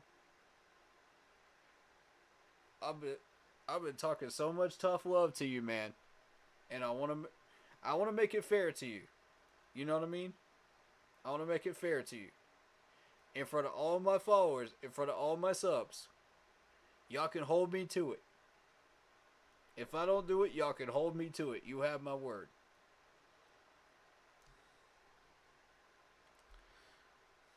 Alright. Can you go over the schedule and do a win-loss and what games? Absolutely. I can do that. I got time. Yeah, man. Sure. Sure. Here we go. Here it is. Regular season, we got the Browns. Now, this game is going to come down to whether the Cleveland Browns sign Cam Newton. There's a rumor floating around that they might.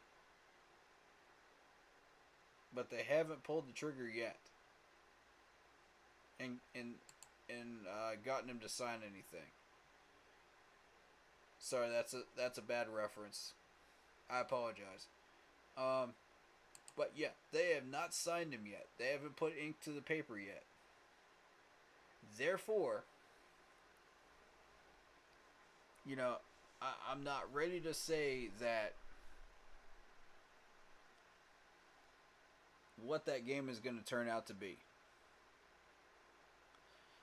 What I will say is that Baker Mayfield has a chip on his shoulder. And this is going to be a revenge game. He is not happy with that Browns management. I can tell you that much right now. He's going to use every bit of that as motivation to win that Browns game. So, right now, I'm calling it a 60-40 win over the Browns. Win percentage. Now, Cam Newton signs with the Browns. That goes more towards 55-45 win percentage for us. Because we all know what Cam Newton can do. Okay? With his legs. That man is dangerous. And we don't have... Our defense is not prepared to deal with RPO quarterbacks right now. You know, being the fact that we don't have one to practice against. See, that's what was so successful back in 14 and 15 is we had Cam Newton to practice against. So therefore, we were ready to battle against people like Russell Wilson, Lamar Jackson, you know, the rollout type of quarterbacks that are elusive and run, you know, the RPOs. But we don't have that luxury anymore. We just have Baker now. So that's going to make things a little bit more challenging. So if Cam does end up in Cleveland, that's going to be tough to defend. So our run defense has to be on point. We have to know exactly where that man is going to be at all times when he takes off out of that pocket. I would recommend a QB spy. Just to be ready, you know, for that situation.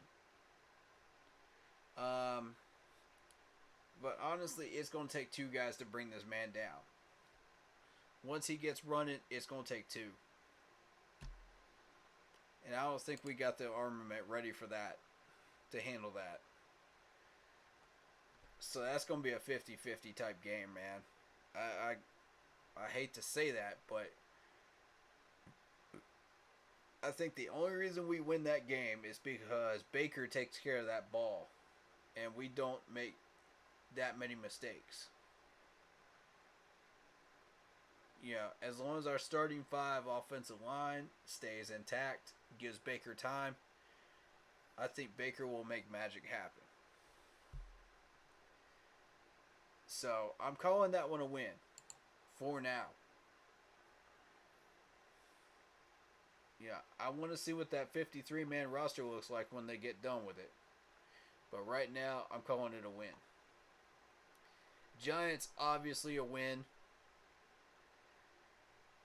That's a revenge game right there. Against the Giants from last year. Straight up, that's a revenge game. We must win that game. I cannot stress that enough. If we take another L to this Giants team, back-to-back years,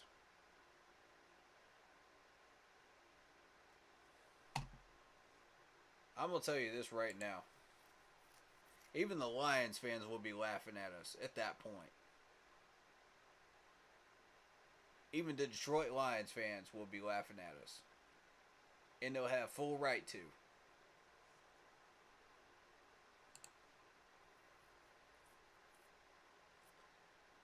That game better be a 30-something win right there. That's what that game better look like. I'm calling it a win in MetLife. Saints game. We're dealing with Jameis Winston. I'm not scared of Winston. And neither is this defense right now. This is our one and only opportunity to get a win against the Saints this year. At home, with our home crowd, we better not waste it. I'm calling it a win.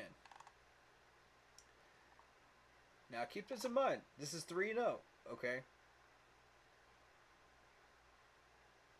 This is not going to be the typical Saints team that you saw under Drew Brees.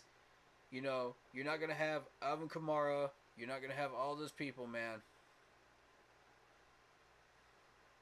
You know, it's still going to be the same soft Saints team. You know, that you've been seeing all offseason. There's a couple of players on that team that could burn us if we're not careful. We just don't want to let Jameis Winston get on a roll. As long as we don't let Jameis Winston get into a rhythm, we're in good shape.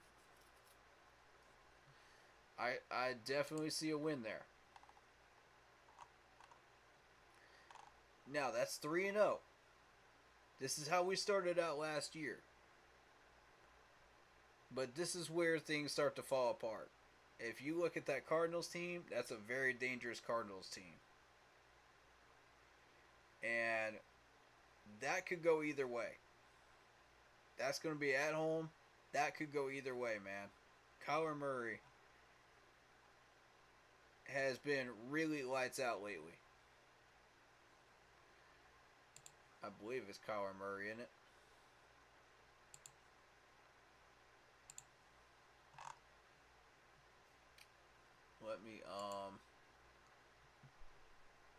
Let me double check that.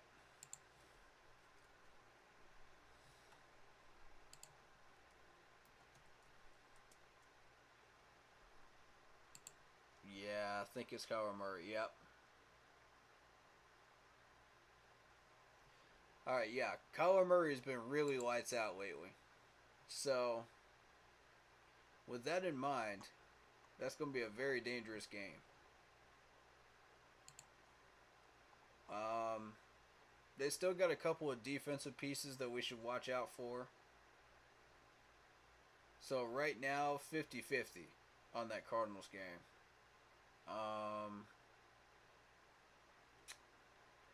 Knowing our affinity for falling right into traps, as our team is famous for doing, I'm probably going to call that an L.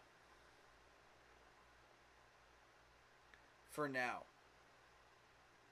Now, I may change my mind on that one, but that's an L. 49ers. Should be a win. I'm not scared of their roster right now. I'm not scared of what they have. I think we'll be okay. I think that's a win right there. Now, here's where things start to get real dangerous on our roster, on our schedule. This is where we start to fall to the wayside hard. And it starts with the Rams, week 6. That's definitely a loss. That's definitely a loss. Tampa Bay Bucks, you already know what we're doing with there. Tom Brady, Gronk, that's a loss. Plus they put in Julio Jones in Tampa Bay now too, so that's even more scary.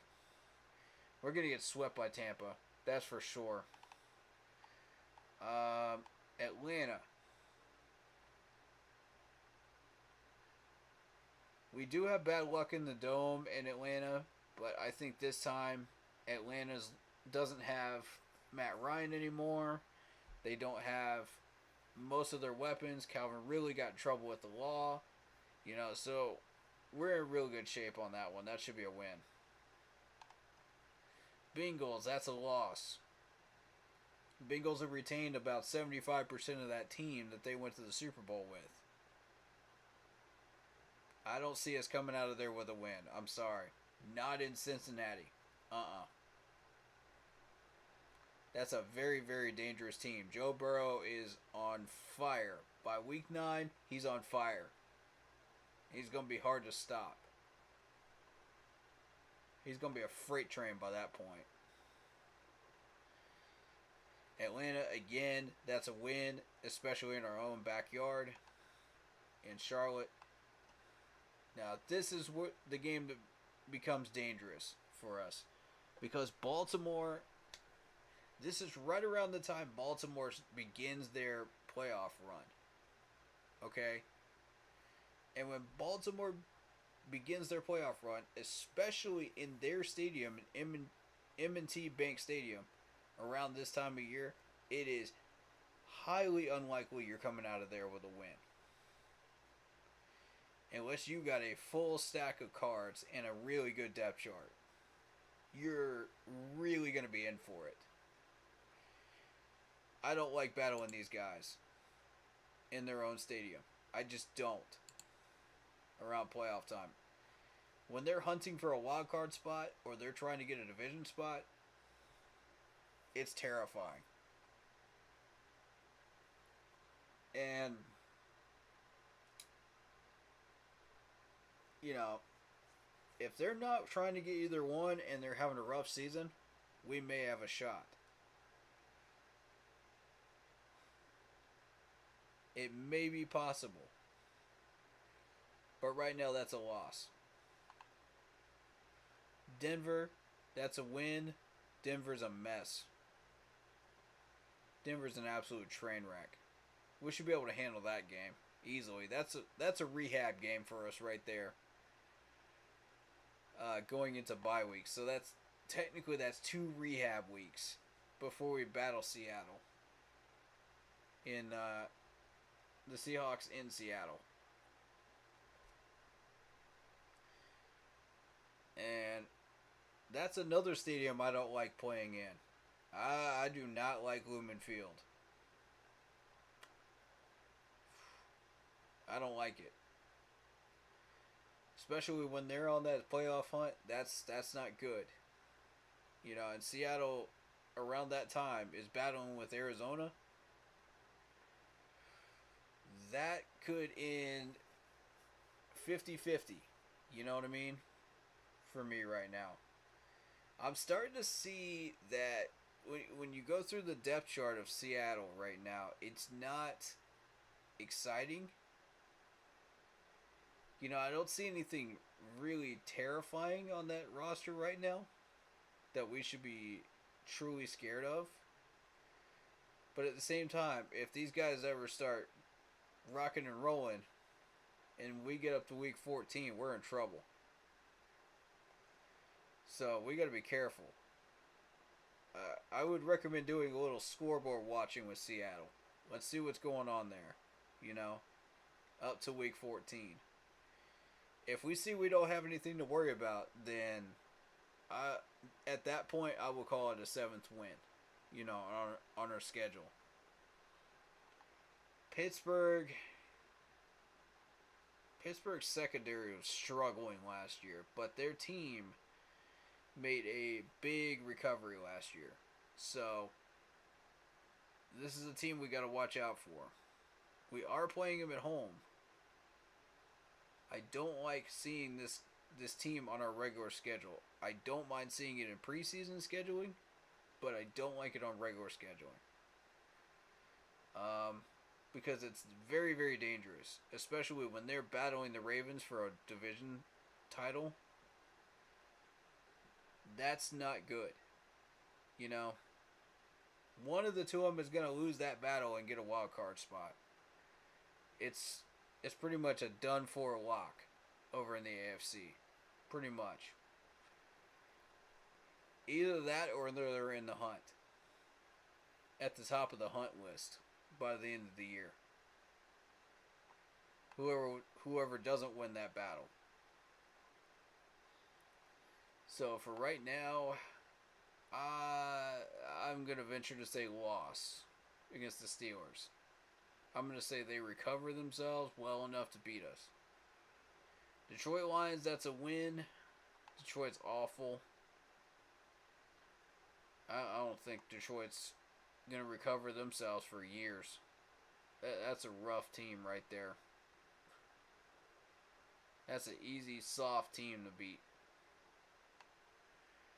Tampa Bay Bucks, again, loss. Saints.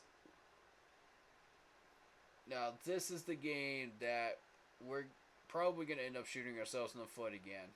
and losing, because we have a horrible history of losing in the Superdome.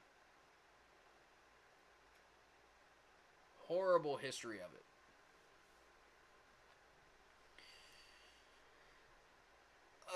So, to me, that's an L. Sorry, that's an L. We end up splitting the Saints pretty much every year. So, all in all, we're looking at about 6 wins. 6 or 7 wins.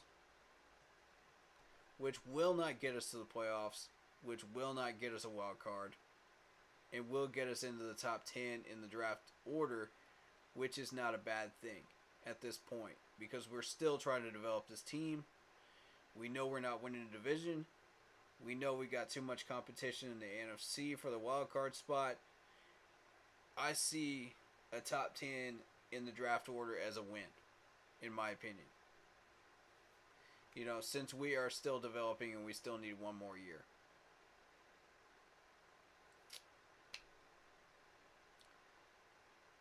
That is what I see. And I mean, if you could prove me wrong, go for it. I always encourage this team. If you could prove me wrong, go for it. But if we get to that 6th win and we know we can't win anymore, and we got a shot at that Seattle game, it makes me wonder whether we should just drop that game and just sit at 6 wins.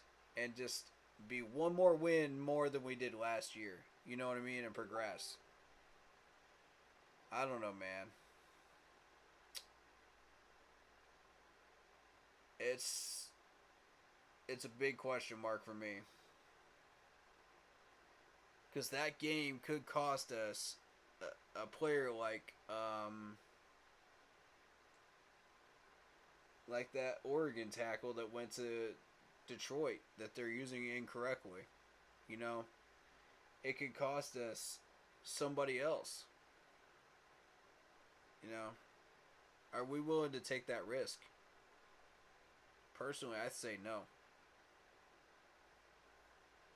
I'd say no. I'd say play for the draft spot. And I know that's going to piss off a lot of fans. I don't care.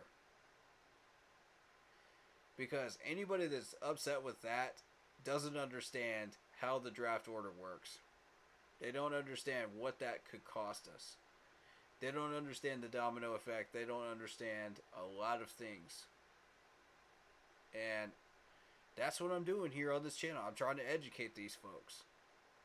If any of them want to come up in here and argue your case, please do. Because I can go through those discussions and tell you, okay, these are the facts. You know what I mean? This is what we need to do. And I know that goes against everything that everybody wants to do, which is win games, you know, and have the best record possible at the end of the year. Well, having a pretty record but not making the playoffs, how does that help you? Please do explain to me how that helps you. Because isn't the point to make the playoffs? If you don't make the playoffs, what good is a 9-7 record if you don't make the playoffs? What good is an 8-8 record if you don't make the playoffs? Oh, sure, it looks okay on a stat sheet. It saves your coach's job. But at this point, do we really want to save Matt Rule? Are you sure about that? When we could clearly have a better head coach, Wilkes, that has had experience, that has run this defense for a number of years, and is better for the job, honestly. Think about it. If you're a player, think about it. That's all I'm saying. And I'm not saying play to lose. I'm saying play for a draft spot. There's a difference. Everybody else is going to make the argument, play to lose, play to lose, play to lose. No. There's a difference. Anyone that's saying play to lose doesn't understand why that draft spot matters.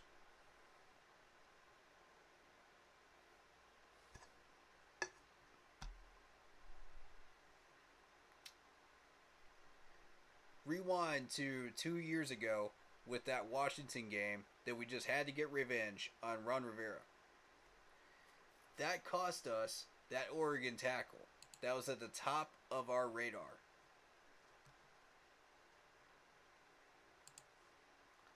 That cost us.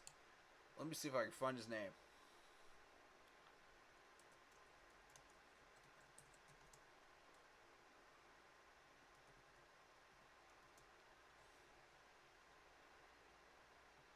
I want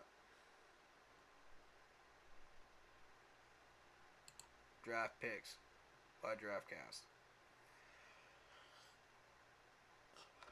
That cost us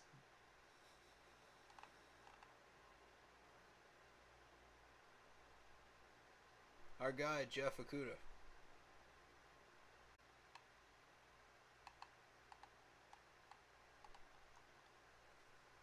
Actually, that's this year's. My bad.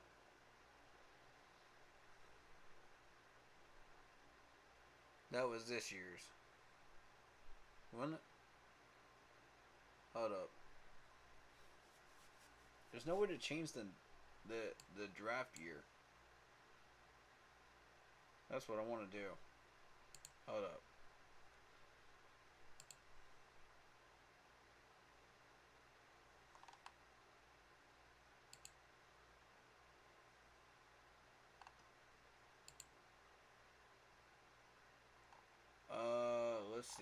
Let's see. Maybe it was 21. Maybe it was. Hold up.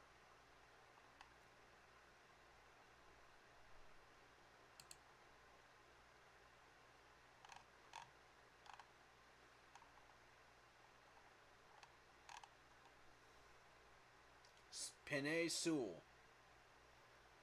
That's the name I was trying to remember. There we go. Now, think about that. We just had to have our revenge game against Ron Rivera, right? When we fired Ron Rivera, right?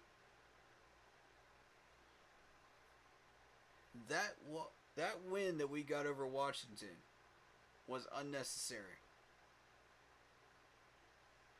Sure, it made our record look a little nicer, but guess what?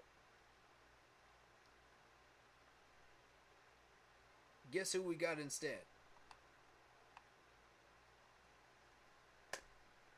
We had to wait a whole nother year to get an offensive tackle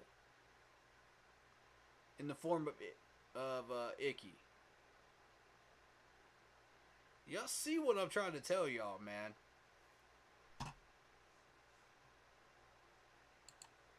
That's what these people aren't getting. It cost us an entire draft spot. We could have been 7th. We could have picked up Sewell, and we could have used him in the biggest way possible. But no, the Lions got him.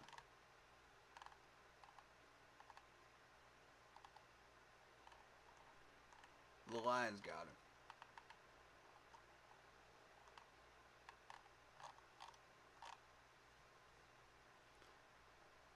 So, ladies and gentlemen, let's find out what the Lions have done with Penei Sewell.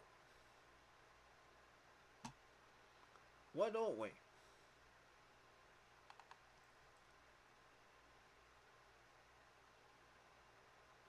We're talking about a 6'6", 325 pound offensive lineman here with a 33 and a 4th arm span.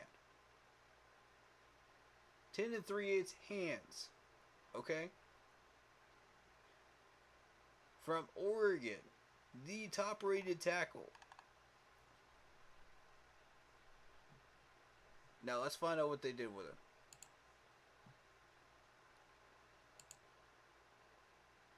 And I know all these people that were against Penei Sewell are going to be going crazy right now.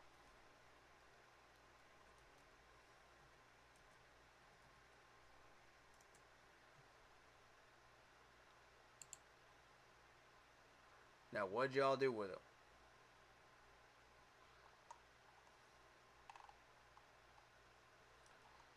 Even with Sewell, they still went 3 wins. And a tie. I'm trying to tell y'all, man.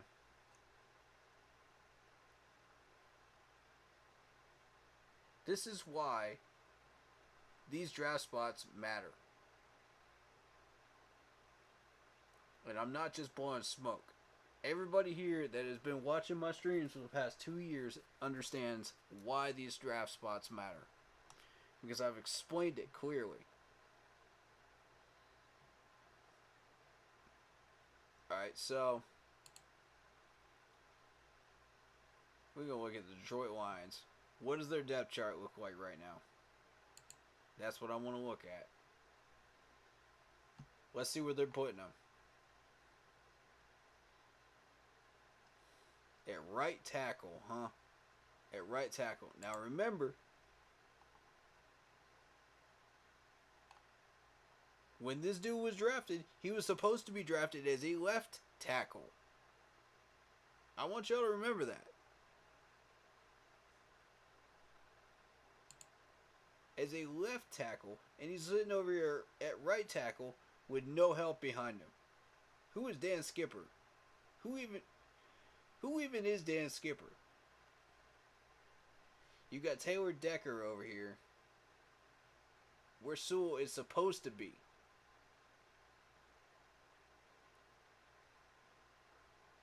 I mean, they don't even know how to use this dude correctly. Y'all draft him pick 7 and you don't even know how to use him correctly. That frustrates me still to this day. This is why picks matter, folks.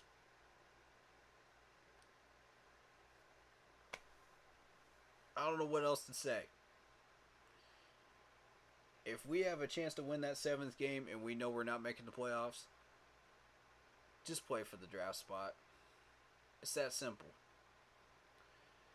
Don't shoot yourselves in the foot again. Learn from your mistakes. It's time.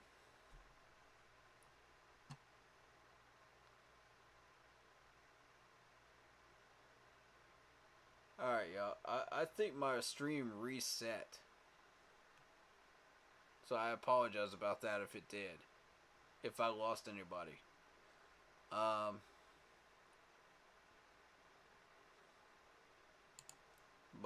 Yeah. That's why these picks matter, man. Oh, hey. There's Devin Funchess. Now, isn't that interesting that Funchess used to be a starter for us, yet he's sitting at 4th string for the Detroit Lions? Imagine that. Imagine that for just a second. The Lions have no idea what they're doing. This is proof right here.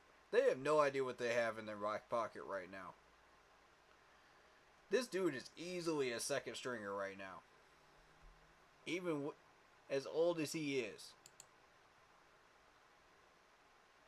He hasn't had any injuries. You know, he hasn't had really that much of a history of injuries. 3 catches, 32 yards. They have no idea what they got in their back pocket right now. That annoys me, man. And they're trying to make him into a tight end? Is it art or is it cake? Are they seriously trying to make this man into a tight end? Oh my god, man.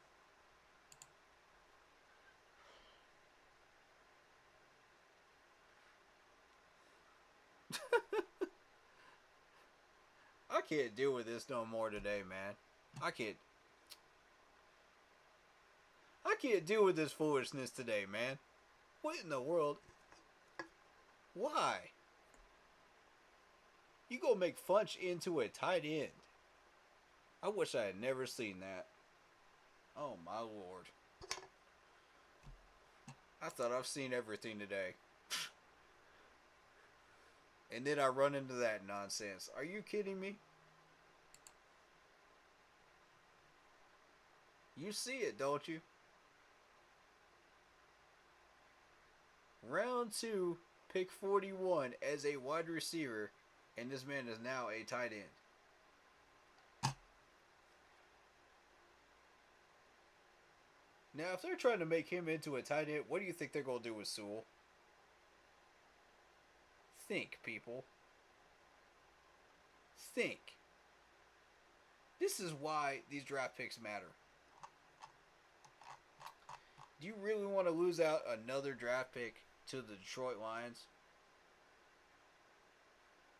Do you really want to take that risk again? When they don't even know what they're doing with Funch? Personalized ad. Bro, I'm done, man. I'm done with this. Y'all have Funches on your team. You have Sewell on your team. And you're still sitting at 3-13 with a tie. Please explain that one to me. Lions suck. I'm sorry for all the Detroit fans out there, man. Y'all gotta have nerves of steel to stick around for that long and support that team. I'd be fed up right now if I were you. I'd be supporting another team by now. Nah. Oh, wow.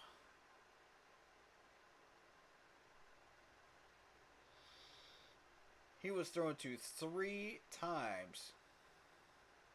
Well, he had 3 receptions out of 5 targets against the Chargers in overtime last year.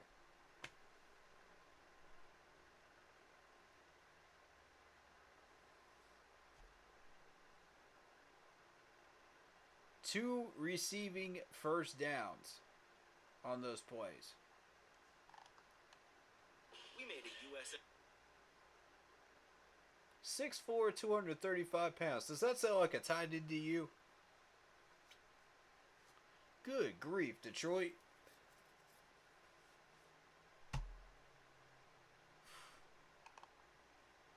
Y'all are just dumb.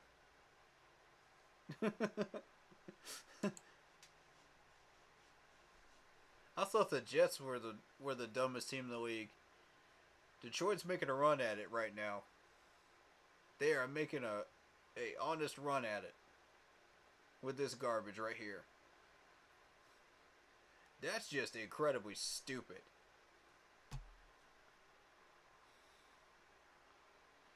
Would agree with me right now.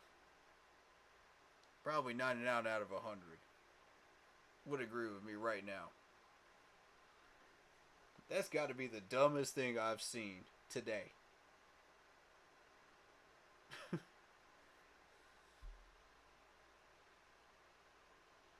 That's got to be.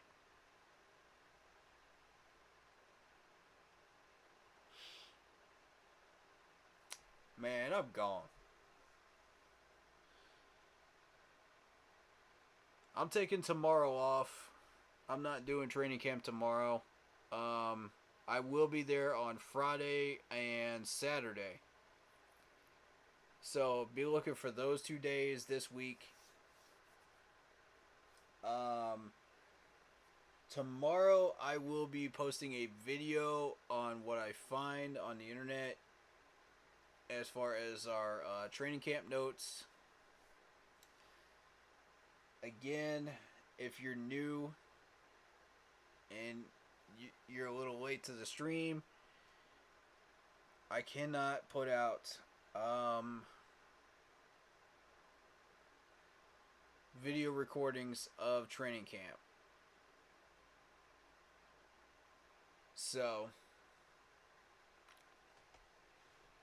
the Panthers have restricted everybody on that, so that's where we are.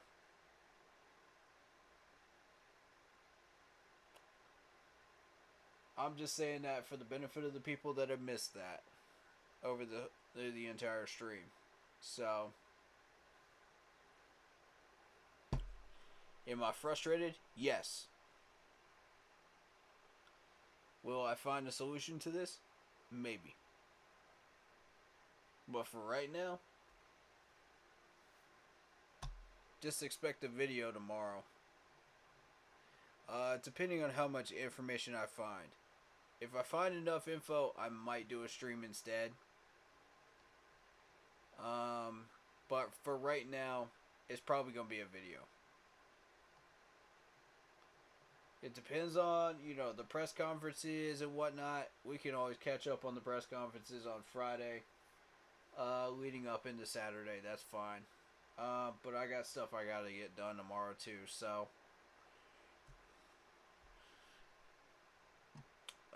I think I have pretty much hit everything today, so thank you guys so much for watching.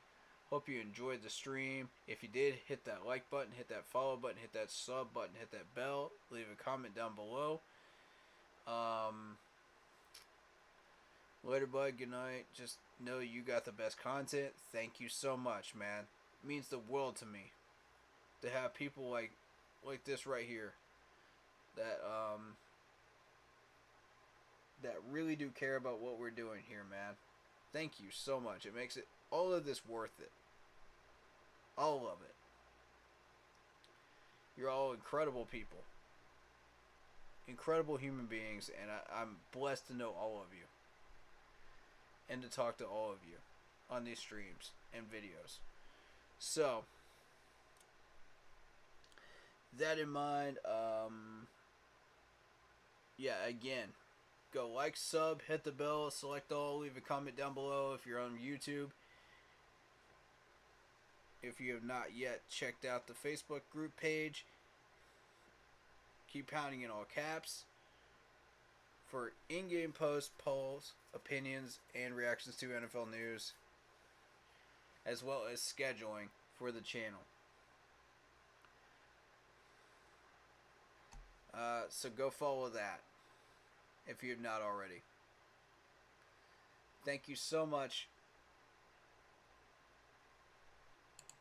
And I'm going to put on some music and get us out of here, man.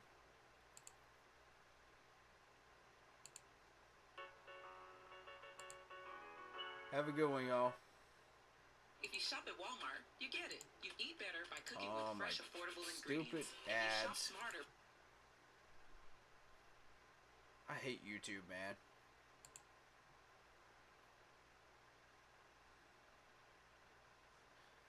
But y'all have a blessed one. Stay safe, stay happy, stay healthy, and stay well.